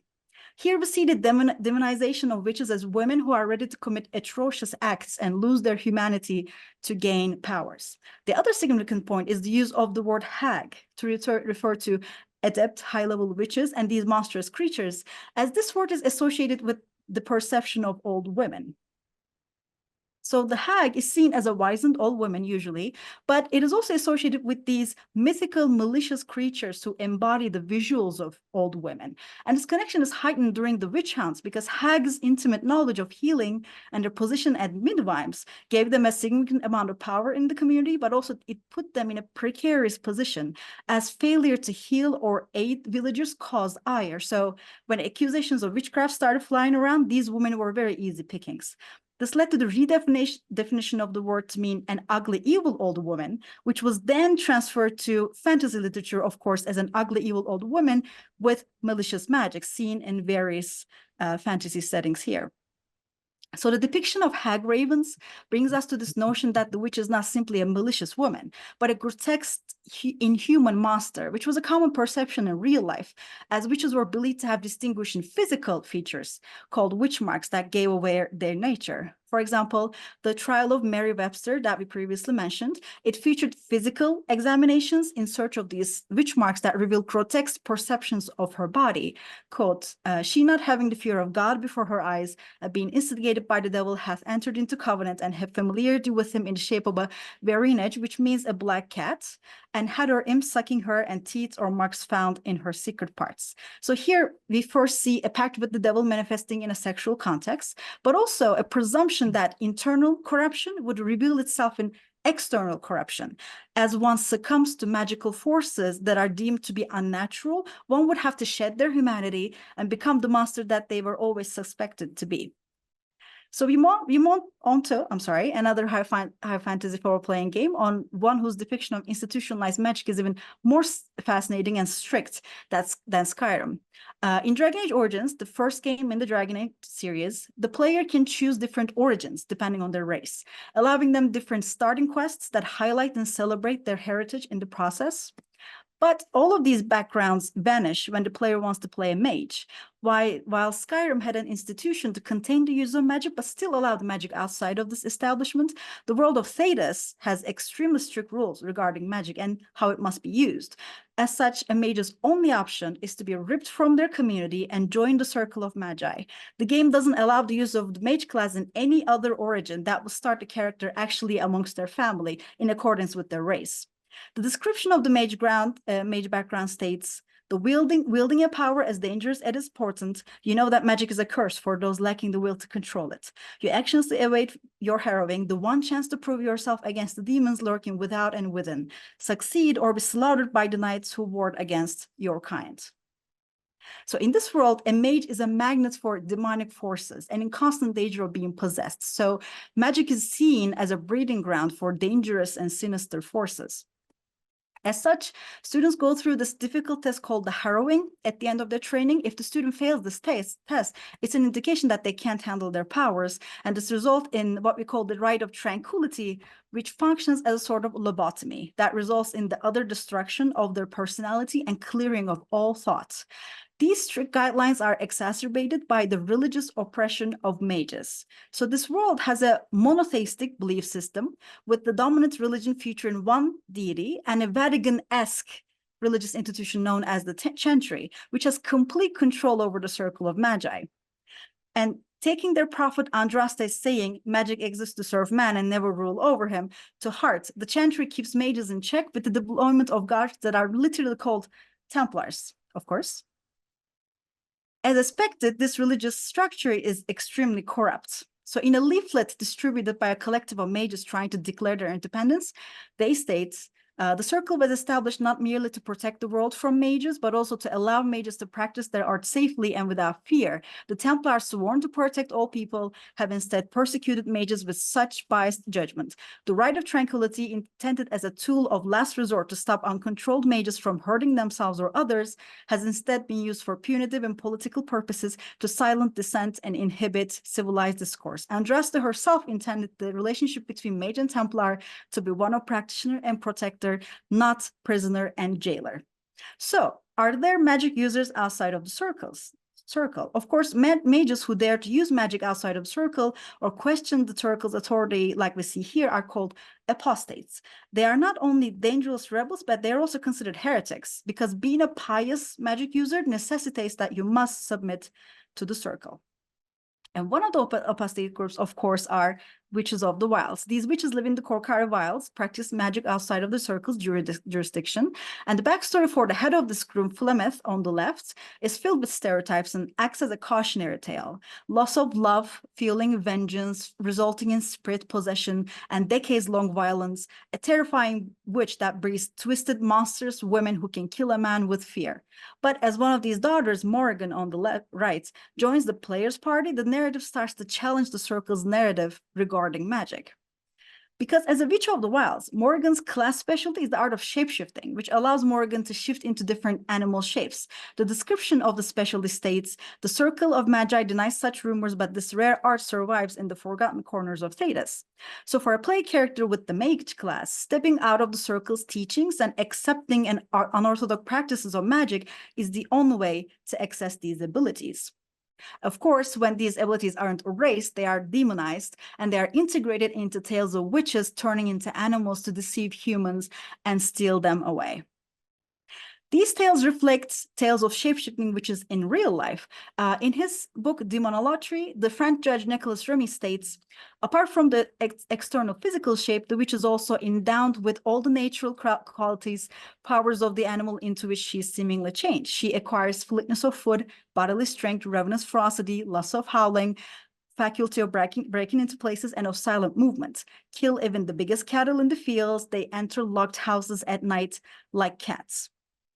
And this transformative ability was seen as a terrifying, purely demonic phenomenon. The animal shape was a gift from Satan, the adversary of mankind, to harm and terrorize the witches' neighbors. So yet again, we see the likening of witches to inhuman monsters, as the ability to shapeshift is seen not only as a sign of duplicitousness and trickery, but also as a sign that the witch is shedding her humanity, entering the realm of animals, and away from what society considers the human condition, and away from, presumably, the light of God, or in the case of Dragon Age, the chant of light.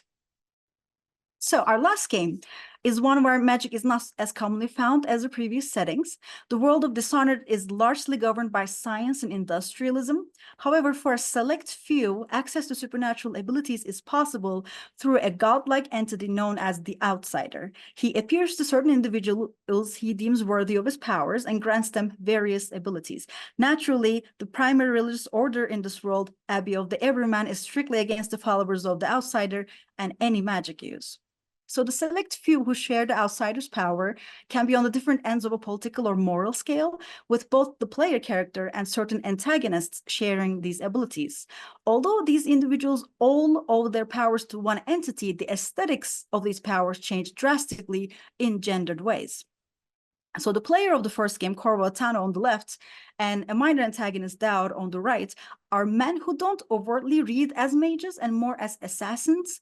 Aesthetically, these abilities bring to my mind plasmids from Bioshock or biotics from Mass Effect, abilities that basically function as magic, but use the aesthetics of loosely explained technology. In contrast, the women who utilize the outsider abilities have intrinsically witchy aesthetics. For example, Granny Rags is a minor figure in the game who can bestow gifts on the player if her rituals are completed. Of course, these rituals involve riddles and blood circles and human sacrifices. In one portion of the game, she is even seen trying to engage in cannibalism. So this character very much brings to mind the hags of Skyrim, an old crone who toils in layers and cooks humans in cauldrons. But the more important witch figure that I would like to discuss here is Delilah Copperspoon, one of the primary antagonists.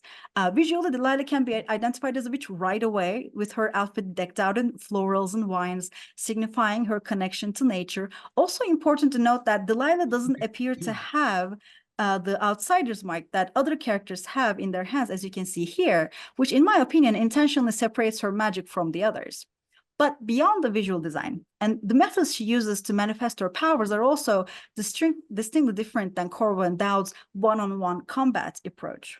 Delilah is positioned as a manipulative artist who forms emotional collections with people, paints their portraits, and utilizes these portraits for her spells, and she possesses their souls. While Corvo and Daud also have access to momentary possession abilities, Delilah's long-term possession and her subtle seductive efforts to gain power are depicted in a negative light. One of the most important aspects of her witchcraft is her coven, the Brigmore Witches. The witches were founded by Delilah in 1835. A practitioner of heretical magics, she called women to her from throughout the Isles, giving them a portion of her knowledge and power in return for their loyalty. The members of this all-female coven also shared Delilah's nature and pagan aesthetic. Also, we can surmise from their idle chatter in the game that while some see each other as sisters, some see each other as lovers. So we can see that this coven serves as a sort of refuge for queer women in this setting. The coven resides in the Brigmore Manor, a dilapidated mansion with undead gravehound guards littered with statues of Delilah through which she can see and hear everything, and witches teleporting and patrolling all over the place. Once again, important to note that Dowd can be considered to have his own coven, his group of Veilers, with whom he shares the outsider's powers through an arcane bond, same as Delilah. But of course, this group of assassins are never named as such. Now, I'd like to discuss the specifics of the narrative that positions Delilah as an antagonist. Delilah is presented as a usurper who wishes to claim the throne to the empire from our play character, but it is revealed that she is in fact the sister of the former empress. But because she was an illegitimate daughter born out of an affair with a servant, she was abused, betrayed, and exiled. So Delilah has what could be considered a rightful claim to the throne. And while the player is tasked with restoring it to Emily Caldwell, the narrative never does a very good job of articulating why Delilah doesn't deserve to be the ruler. Delilah's coven occupies the same role as Emily's guards. Delilah's powers are derived from the same source as Emily's, and all of this is juxtaposed with the horribly decrepit state of the empire, riddled with disease, poverty, and corruption, something Emily herself comments on as she's forced to integrate into the populace and see the real state of her empire, an empire that she hasn't been able to rehabilitate. So ultimately, the story ends up enforcing the notion that certain bloodlines are more deserving of power than others. And it is here in this narrative dissonance that Delilah is fully realized as a witch for me, not simply because of her aesthetics or her flowery outfit, but because she's a disruptor of order, of political systems, as an underprivileged woman who wishes to gain power and is shunned for it, even though she pursued the same path to power as the empress herself, simply because of the circumstances of her birth. So, we can see that magic is widely utilized in the gaming world, but these worlds, as wondrous as they are, still engage in simple dichotomies, separating acceptable and unacceptable magic. And even in magical worlds where mages, wizards, sorcerers are common knowledge, we simply cannot seem to let go of the idea of the witch, its iconography, and all the moral connotations it carries. Even in worlds this magical and strange, the witch exists as an isolated and malign entity among what should be her own kind. But there is a reason why the witch is such an enduring figure in all forms of art.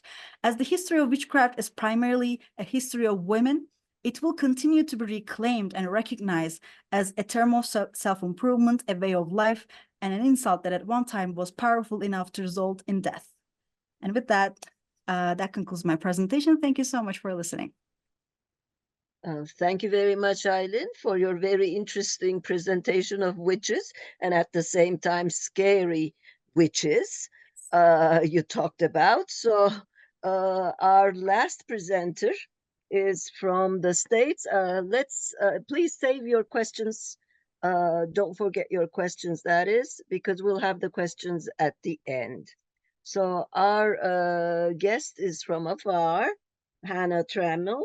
Is a second-year English MA student at the University of Tennessee, Knoxville, who holds a 3-year MFA in creative writing from Old Dominion University in Norfolk, Virginia. They're hoping to begin their PhD next fall and in the meantime working to create a digital humanities project portfolio. Their areas of specialization include postmodernism, 20th century literature, affect theory, and video games, and they are indie game enthusiast with a frightening backlog of games to finish. They're also looking forward to getting married this October. The title of the talk is That Funny Feeling in Adventure Games, Attention, Curiosity, Nostalgia, and Solitude in Real Mist and Paradise Killer. Yes, we're all ears, Hannah. I'm here to talk to you all today a little bit about, this is kind of a foreshortened overview of what was actually my thesis project. So yeah, I'm here to talk to you a little bit about Affect in Real Mist, Masterpiece Edition, and Paradise Killer. And I cut the Masterpiece Edition from this title because it was already very long, but it is important because there are so many versions of Mist. Oops. Don't move forward just yet. So my project essentially involved reading these video games through the lens of affect theory, and then kind of seeing how their ludological aspects, their aesthetic aspects, and their storytelling narrative aspects all combine to create structures that elicit or are intended to elicit certain feelings from their players. And another portion of this project that involved looking at player response in Communalytic, using Communalytic and Netlytics digital tools to gather comments from Reddit and YouTube, and then analyze those using sentiment analysis as well as toxicity analysis. And it's still an ongoing project, to be clear, because there's quite a bit still to be done. But the idea is to see sort of how, okay, here are the structures, but how do those actually play out, so to speak? So that's it. This project is about that. It's about video games as objects of critical study. I know there are still many circles in universities where that is still not something that people is even in their radar. So it's kind of something I've been, even though there's 40 some years plus of scholarship now on video game studies, it's still an ongoing struggle to kind of assert the relevance of treating video games as objects of critical studies, a critical study in some circles. And so part of this project was me kind of saying these are objects of critical study, just like how Dickens used to be a serialized thing you got in the newspaper. So too are video games and melodramas objects of critical study. So that was part of my purpose. The other purpose was, of course, talking about emotional entanglement with games. I have been in love with video games since I was a kid. I actually used to try and play the original Myst from 1993 on my dad's computer. He had I think like the floppy disk, if I'm remembering correctly. It's been so long. And they always helped me to deal with, as a socially awkward child, always helped me to find a safe place to escape to. And so I kind of wanted to pay tribute to them in that way through this project. And then, of course, I wanted to talk about the significance of video games and communities. I know that there are quite a few online forums for games like, and there's a lot of online community for games like WoW and gosh, why did I just completely forget? Fortnite, God.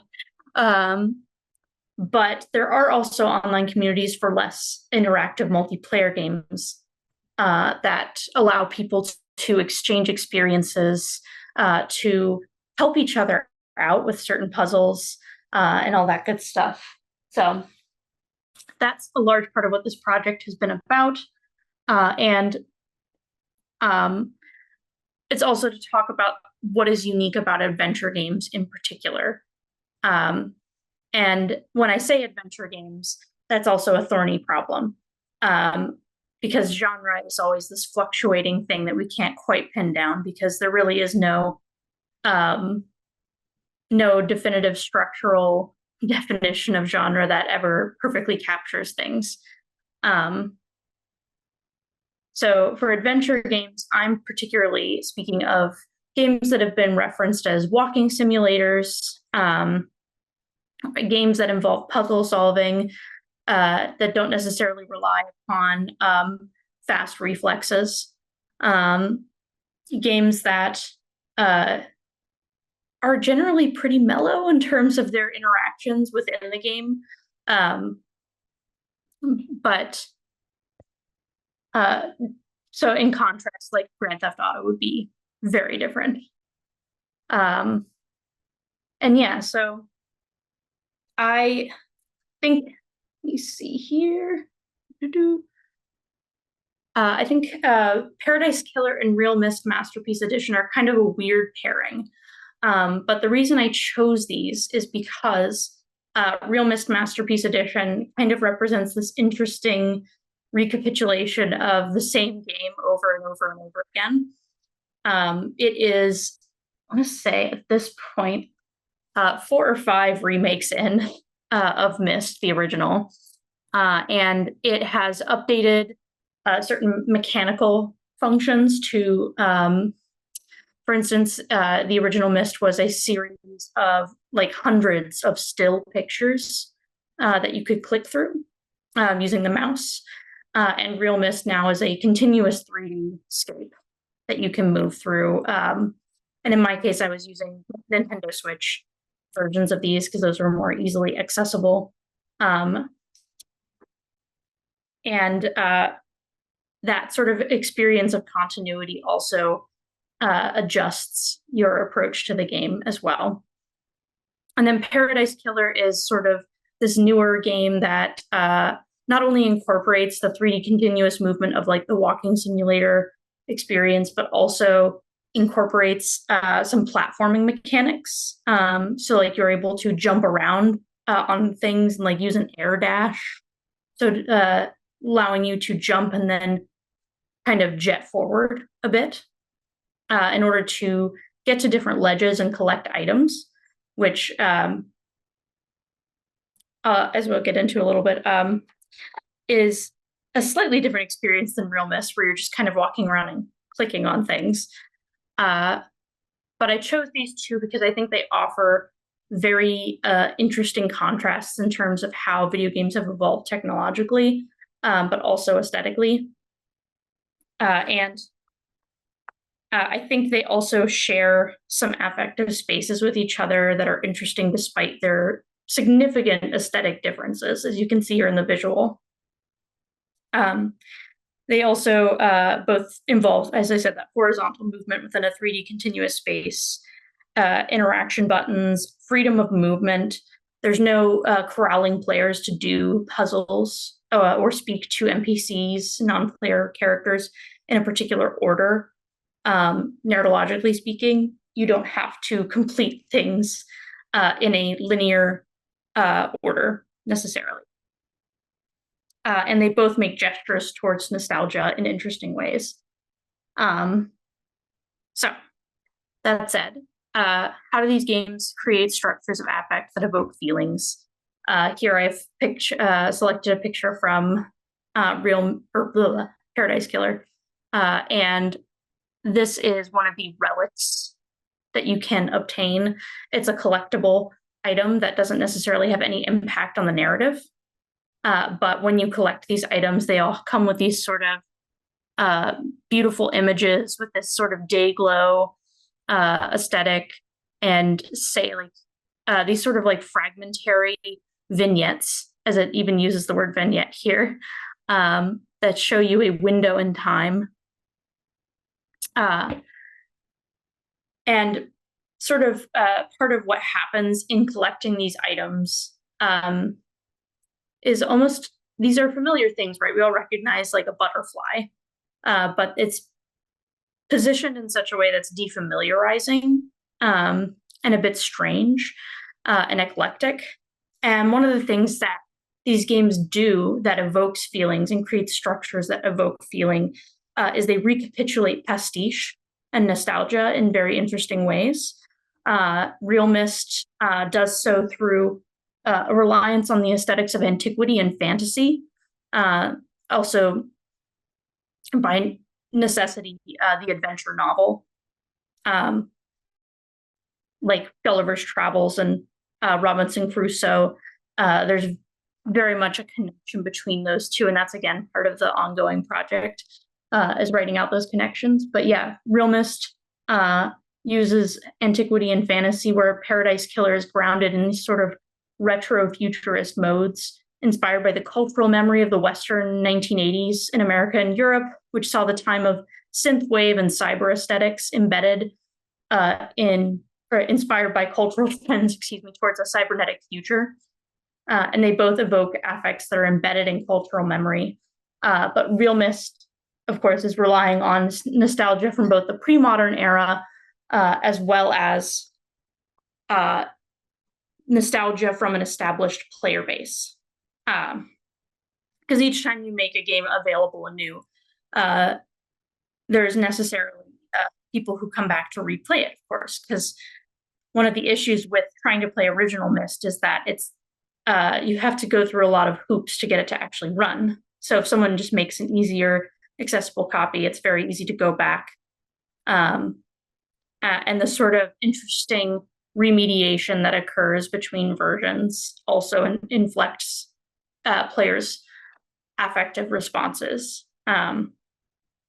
Meanwhile, Paradise Killer relies on the aesthetic cues of categories like vaporwave and hauntology. I just thought I'd provide some fun visuals to kind of capture the vibe. There is this vaporwave aesthetic that I'm referring to as an internet-born electronic music microgenre that as a proper genre and scene emerged only in the early 2010s. And hauntology is both an art movement and a theoretical term from Derrida that is concerned with the ways in which our analog past haunts the digital present, and is especially reflected when you see things like postmodern texts like Mark Danielewski's House of Leaves, or in other digital literature. And given the complex interactions between audiovisuals, aesthetics, narrative, ludological aspects, and video games' place in relation to film and literature, video games are a distinctly postmodern medium, and I don't think anyone's going to argue that. Unless you would like to, I'm happy to talk about it. But I think Paradise Killer especially reflects that complex patchwork nature of the medium, while Real Mist reflects the ways in which remakes and adaptation within video games capitalize on nostalgia, but also reflect how progress and technology affect players' physical and emotional connections to games. And you can see here these sort of combination of this lush paradise island here from Paradise Killer with these very, a mixture of excessive, pure gold buildings and statues with these very brutalist sort of structures elsewhere, that provides interesting contrast. And also weirdly kind of creates this sense of Paradise Killer as a place where the residents are both invested in this like Rococo excess, but also these very brutal, repressive structures. So that in and of itself is also a big part of the aesthetic and effective experience of the game. But yeah, so keep going here. Another part of these games that creates structure of feelings is, of course, how we play them. And so here I've got the controller menu for Paradise Killer. And one of the things with Paradise Killer is that it does still have like a fairly simple interface, but it is adding in different aspects of some, as I said, some platforming. You need to get up to places to collect certain items. Oops, my computer is getting ahead of me. There we go. And you do have to do that if you want to kind of get a better sense of the story of the island that you're on, essentially. And the ways in which you interact with the controller in Paradise Killer are a little bit more involved than Real Mist, but you're still basically just clicking to interact. The big difference is that in Paradise Killer, you actually have people to talk to, which kind of is an interesting idea to think that like that's a big difference. But a lot of adventure games do involve like very minimal contact with any sort of other person or simulated person. And for Paradise Killer, you're interacting with people to gather evidence, whereas in Real Mist, the only interactions you have with other people are to see pre-recorded messages, with the exception of one character at the very end. And even that, there's really nothing you can say to them. And in contrast as well, in Real Mist, you don't really have a map layout of the buttons on the controller. Real Mist is really just click, interact. The biggest sort of action that you do is note-taking outside of the game. And the sort of only apparatus to supplement that, and this is new to this remake, is a hint system. So if you're stuck on a puzzle, the creator, presumably is the voice behind this, can give you some hints to help out. Not too many though, because it's very important to the creators of Myst that players try to figure things out on their own. Or in many people's cases, turn to the internet for help. Because some people just want to figure out what the end of the game is, what the end of the story is, which I think is missing out on some of the storytelling of these games, but to each their own. And here you see the Real Mist aesthetic, again, is more so that less day glow and like neon, and here more so like evoking sort of older, almost, I think the term I used was antiquity, but like these colors are a lot more endemic to, I want to say like museum pieces almost, and to some degree also pre-modern or Victorian era items. You have this compass here that is part of one of the puzzles in the game, part of one of the more frustrating puzzles in the game, I will say. And you also have here these sort of vaguely indigenous masks. It's not really specified what or where they're supposed to be from, but I think the fact that they're there is evocative in and of itself. Again, of these adventure games ties to adventure novels, and the way that they recapitulate these sort of objects that recall different eras, and in this case, the eras of empire. And then recapitulate them in these defamiliarizing ways that create both a sense of curiosity, this sense of weird nostalgia, and also a little bit of environmental storytelling there with the skull hologram revealing one of the characters' fascinations with death. But yeah, so the other thing with Real Mist is also that it is not only evoking these sort of like weird calls to empire, but also that it's also pulling at like a very specific idea of childhood. You get these like giant rocket ships, tree houses, very much this idea of a specific kind of nostalgia. Not everyone necessarily had played with rocket ships or had tree houses when they were growing up, but a very specific audience did. And so I think there is something interesting to be said about who gets to be nostalgic when playing these games. But that these are definitely evocative of nostalgia of a kind. So yeah, I'm interested to see, I have been pulling comments from Reddit and just kind of like trying to parse through like hundreds of these, and from YouTube as well. A lot of them seem to indicate that people interact with more politeness and care in a lot of these forums than they do versus a forum for Grand Theft Auto and other like games of that magnitude from different genres. And part of that I'm wondering is if it's not that these games are more accessible in some ways, their mechanics are more friendly. There are, not necessarily with Real Mist, but with newer games like Paradise Killer, there are also literally more accessibility options. Paradise Killer has multiple settings for color blindness, and it has multiple settings for if you can't continuously move an analog stick, which, since my partner has the beginnings of carpal tunnel, it's a nice thing to have. But not only that, but also they're sort of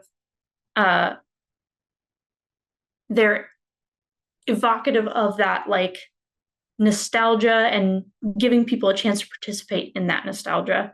And so part of my work is continuing to kind of store together these fragments and make sense of them. And in doing so, I'm using authors like Aubrey Annabelle in Playing with Feelings, Sarah Ahmed's Cultural Politics of Emotion, to try and figure out exactly who these games are supposed to be for, and what does that say about the gaming industry more broadly, especially because these games tend to be not as commercially successful, quote unquote, as larger games like Grand Theft Auto, like WoW, but they still keep getting produced and people do want them. And they tend to be made by smaller studios. So it's not to say that these games are divorced from commercial gain. They obviously aren't. But that I wonder if these games are a response to a larger issue in the gaming industry of games that are not accessible, games that tend to hyper focus on a hetero masculine audience. Yeah, as I said, this is part of an ongoing project, and I'm interested to see what the results yield. And as I said, right now, currently, from what I can tell using Vader sentiment analysis, a lot of these discussions people have in Real Mist and Paradise Killer forums tend to be more positive, kinder interactions. When people have disagreements, it's about how to properly port the game from an older version to make it work on newer technology. So it's interesting to see that unfold. So not to say that these games are going to save us or anything like that. More so that I think that there's something interesting going on in terms of who plays these games, who these games are for, versus the larger perception of who constitutes the gaming community. So thank you for your time. Thank you very much for your very illuminating talk, Hannah. I guess now we're ready for the questions. Thank you so much, Hannah, for that brilliant presentation. I want to ask, I don't know if it's going to be relevant to your research, but you say that like with adventure games where you have a very limited amount of things to do, it has a kind of a niche audience. But we also see aspects of adventure games, puzzles, for example, in other genres where you can do a bunch of other things, but you also have puzzles. Survival horror, of course, like every single survival horror game needs to have some kind of puzzle. Even big ones, Baldur's Gate 3 even has some puzzles. Dishonored 2 has a math puzzle that you can just like skip if you want. So I wanted to ask, the larger audience may not be attracted to a puzzle game when it's only a puzzle game, but they do love these aspects in games that do other things. Do you think this is a part of a trend where this is something that I always complain about? Games right now need to do everything. They need to be 300 hours. They need to have stealth. They need to have combat. They need to have crafting. You can take your guns and turn into other guns. You can break things. You can do everything. And I always say, give me a 2-hour game that does one thing well. But those are the games that sell well. So do you think that's a part of that trend where we got to do everything, and it won't an adventure game that only does one thing good doesn't really sell well in this climate? Yeah, I'm so glad you said that. Because this is like the third conference I've ever gotten to speak at, which thank you so much for the opportunity. So my brain fell out. I wanted to bring up environmental storytelling as kind of like, I think the big selling point for me for adventure games is that there is a hyper focus on environmental storytelling because I'm also very sick of games that have to do literally everything. Even though I'm enjoying Baldur's Gate 3, I've had it for like 6 months and still haven't finished a save file. But I have finished Paradise Killer, and I have finished Real Mist, and I've also finished one or two other smaller adventure games in the meantime, and that's very satisfying to actually have finished a game and thoroughly enjoyed it still. So yeah, I think that it's kind of, I think of like Umberto Eco on Travels in Hyperreality, where he's talking about how in America you don't say I want another cup of coffee, you say I want more coffee. And I think about that with video games all the time. It's like, no, I don't want another video game. I want more video game. So yeah, I think there is something to that where not only have they sort of set a bad precedent for themselves, I think, a lot of these AAA, so to speak, companies, but that people forget just how enjoyable it is to just finish a game in 20 hours and be satisfied with that.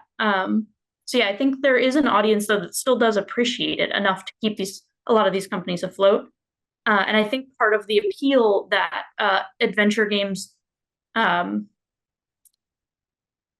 oh yeah, I see another question there.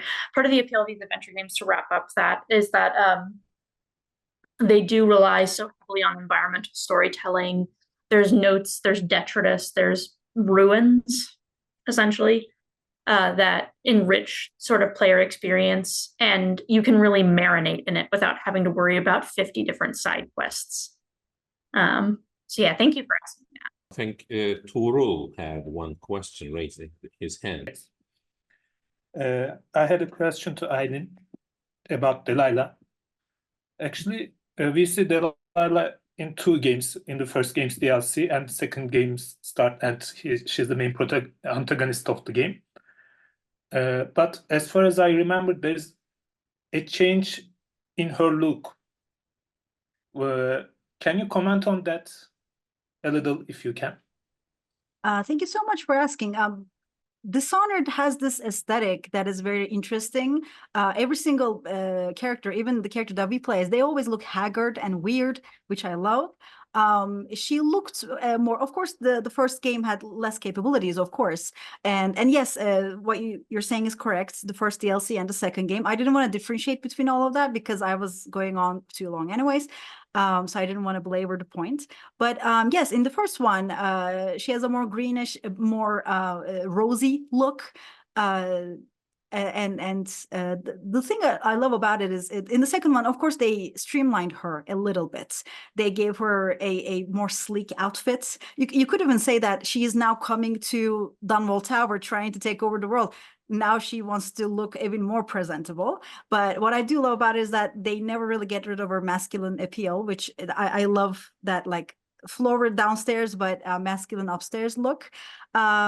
But yeah, the change of it is because as you know, in Dishonored 2, we go to a different place. Karnaca is a bit different in terms of aesthetics. So I think it's Dishonored is such a, talking about environmental storytelling, Dishonored is such a visual game. Everywhere you look, you see a little story. So I think that is in line with that. Now we're going to Karnaca, which has a slightly different aesthetic approach, and we have a new game. We have more console capabilities, so let's streamline her a little bit. But the first one is more greeny. The second one is less witchy, I think, more viney than florally. But yeah, the one thing that doesn't change is her masculine haircut, which I love. So I don't know if I answered your question, but yeah. Thank you. Thank you. Any other questions before I read Tim Roberts' question? The question is, hi, could the speakers or either of them talk about whether more women are making video games? More gamers are female than in the past, but is game production also seeing more gender diversity? How might that shape themes of witchcraft and nostalgia in emerging video games? Yeah, who wants to answer the question? I mean, Hannah can go ahead if they want. Please do. The main thing I was just going to say, that was actually part of some of the research I was doing here was trying to figure out what's the difference between representation in game versus the actual numbers out of game, and looking through some of the more recent studies. It's nearly at a 50-50 split between women and male gamers, at least in America. And I know that the split between that and how many games actually represent female characters as the main character is a significant divide. It's more like an 80-20 kind of situation, or like 70-30, which I have the stats somewhere in my notes, but that is roughly the shape of it. So I think there is still an ongoing issue with the industry understanding who its audience actually is. That was all I was going to say, but I want to turn it over to Aylin. Thank you so much. Well, in terms of, yeah, there's a difference between, are there more female characters in video games, or are more women making video games? Like, that's a different kind of parameter. I don't like to look at it as like a numbers thing, because yes, you put a woman in the writer's room, but do they actually get to do anything? Are they white? Are they black? Are they queer? You know, womanhood is not just one thing. But when it comes to like AAAs, you may find it more difficult to find women here and there in the developers room than indies, because like which women are given the opportunity, they might not. Like I said, there are a lot of like hires where we hired you to be a woman in the conference room, but you don't get to say anything, stuff like that, which, I mean, I love this song. It's my favorite franchise probably in terms of gameplay, but in terms of narrative, I see that like kind of male writing in there a little bit, and that's why I kind of honed it in on that. But I can definitely say that in the indie world, and I'm not even saying that like in AA indie, but what I say is the games that you find when you really dig through itch.io or something, like stuff that you would not be able to get a hold of if you just watch the ads. There, women are all over the place, especially trans women. Trans women are making video, like most of the indie video games right now, especially horror, are made by trans women, which makes a lot of sense because I think that queerness and horror go together. So yeah, it depends on where you look. I wish they were more in AAAs because they would get, you know, paid. But now that the AAA is kind of collapsing in on itself, maybe that's better, that we kind of get rid of the AAA model completely and we just stick to our guns and stick to what we do best. In terms of themes of witchcraft, yeah, of course, like when you Google witches in video games, which of course I did, that's how this presentation started, not a lot of things, but you know, you see Bayonetta or something, which she's great, of course, but she has a certain aesthetic. From Bayonetta, we come to hags, then we come to Delilah. I think there's definitely a thing where, like in the second game, they are trying to give Delilah a kind of like a sad story to make her villainy not justified, but maybe a little redeemable. But so yeah, I mean, if a character like Delilah was written in the 2000s or 2000s, they would not give her that much grace, for example. So yeah, there are definitely more women in the developers or writers room. But if you want more women in your games, go to indie, like I said, especially horror that uses PS1 aesthetics, not even like new shiny horror, like old horror. So yeah, that's what I would say. Thank you. Yes, any other questions? Yeah, okay, Ahmet. I had another question for Hannah. You said there is less other people in this game that you mentioned that focused on nostalgia. Why there is such thing? Can you have an answer about this? So in terms of who gets to be nostalgic about certain things, yeah, it's a question that I started asking myself as I dug deeper into this. And I do think that there are, and again, ongoing research. So I think Real Mist taps into a very specific sort of childhood that is distinctly potentially American, distinctly potentially masculine. Not to say that, I mean, I played with dinosaurs and action men, all the time when I was a kid, but that's what it's associated with in terms of perception. The sort of like tree houses and rocket ships and playing pirates and stuff. So I think there is something interesting in terms of what that evokes. It also, I have to consider that the creators of Myst were also creators of children's edutainment games before they made Myst. So there is some of that aspect there too. So I'm not like, I don't think it's necessarily intending to be exclusive, but that it is possibly just the influence of who made the game and their background influencing the sort of objects of nostalgia that were included as part of the aesthetics. And in terms of Paradise Killer and nostalgia, I do think it really pulls on this like return of 1980s day glow and neon and sort of like very techno electronic music.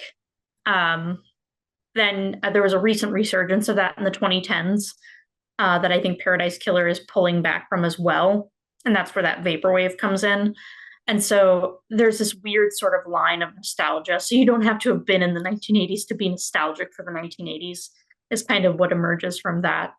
And yeah, so the like big examples from recent history are Drive as like a big movie that kind of brought that aesthetic back into the focus of like culture. Also Hotline Miami, another great game series that also really brings that back. Yeah, so in terms of who gets to be nostalgic, it's sort of this weird ongoing question that I think it doesn't necessarily make games not accessible or not enjoyable for people if they're not the intended person for that particular form of nostalgia or structure of nostalgia, but that it increases engagement for those for whom it is intended, or at least structured, if that makes sense at all. Hannah, you had a question, it seems.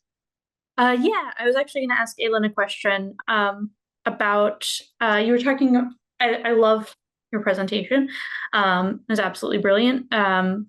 I was just curious about sort of the connections of the witch with the Gothic and this sort of like, your connection between queerness and horror was like really interesting to me because I've been like trying to like think about this for like a long time now and like talking about the ways in which the walking simulator in horror kind of it interestingly like puts people into a passive position, especially like I've been thinking about this in terms of contrast between like horror in America versus horror in a different country in film, where the joke is always like in American horror films you can fix everything with a gun, like you can fight the monsters. So I find it interesting to be like put into this place of passivity in these horror games that really like makes you feel that powerlessness. And I'm wondering if there's a connection there too with the queerness that you were talking about of like not always being the person for whom things are intended. But yeah, sorry. So a couple of points. First of all, I mean, if you get me going about the connection between queerness and horror, we will be here all day. I mean, that's literally my dissertation right now. That's what I'm doing. But in terms of walking simulators, yes, I always say this. Previous years, same conference, I did like a interactivity as narrative 101 kind of survey presentation. And there I said in horror, or in these stories where you're supposed to be vulnerable, usually you don't have a lot of mechanical game mechanics that you do a lot with, because you'd want to be disempowered instead of empowering, which is usually most games. So yeah, especially with walking simulators and also horror-ish games, putting you in the position of someone who's very vulnerable in the middle of this horrifying environment it's crucial, the lack of game mechanics, and also walking simulators. In terms of queerness, I mean, I'm sure you noticed this also. There are a lot of walking simulators that just tells a queer story. That's, first of all, more queer people are making games, obviously, but also it's like a very nice little format that lends itself to this little interactive film. Which, I mean, you could also talk a lot about like queer people's views on video games where it's just shooting versus something like walking simulators and stuff like that. In terms of Gothic and The Witch, I mean, yes, I didn't get into it too much. Again, I was going over, but Witch, of course, is a very queer-coded archetype. All monsters are queer-coded, and I see the witch as a monster, and I use the monster as a very, very complimentary word, of course, because I love monsters. But which is a monster, and as you can see, even in Skyrim, there are literal physical monsters, and yeah, all monsters are queer coded. And there's that little thing in Dishonored where like all these witches are talking to each other and calling each other girlfriends, but you don't see a lot of that. And one thing that I didn't mention that I wanted to mention is in the first DLC where Delilah kind of emerges, you infiltrate this coven as this male character, Dowd, killing all these witches one by one, entering their bedrooms. It's awful. It's fun to play, but it feels awful to do. So yeah, there's definitely, when you have a coven, when you have a group of witches, there's always going to be queer codedness, and of course, gathering around a cauldron and things bubbling and stuff. I'm sure Cemoja has a lot to say about that. He loves talking about witches too. So yeah, they're always queer coded because all monsters are always queer coded. So yeah, I could go more. Like I said, this is my whole dissertation topics, how queer people reclaim monsters. But yeah, that's the gist of it. Okay, maybe it would be a good idea to conclude. Some members of the audience have also written questions. Let me read those. Bora actually said, thanks for the brilliant presentations. Now that we have gone a little off topic, may I ask if the emerging technologies such as VR will prevent deeper stories? And then Osman answered that saying, why are you concerned about the chance of VR preventing deeper stories in the first place? I think it offers more interactive and more deeper storytelling experience. As it provides more, it enables to reach more deeper stories than ever, in my opinion. And then Bora said, as we would be drawn into immersion and games will strive to be much more realistic, do you think this will create a narrative limitations? So if anybody is willing to answer those questions, yes, Aylin. I have a very short answer to this. Every single type of gaming format is good for narrative. That's it. If you use it well, you'll do something good. If you don't, you won't. The idea that VR would be more immersive is not true. The idea that VR would take you out of the game, also not true. I don't have a VR, but I watch a lot of people playing VR games because I can afford one.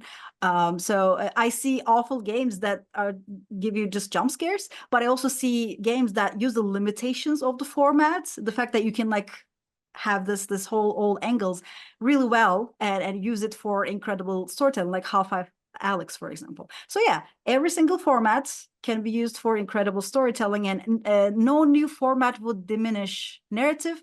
No new format would also be better or replace a narrative.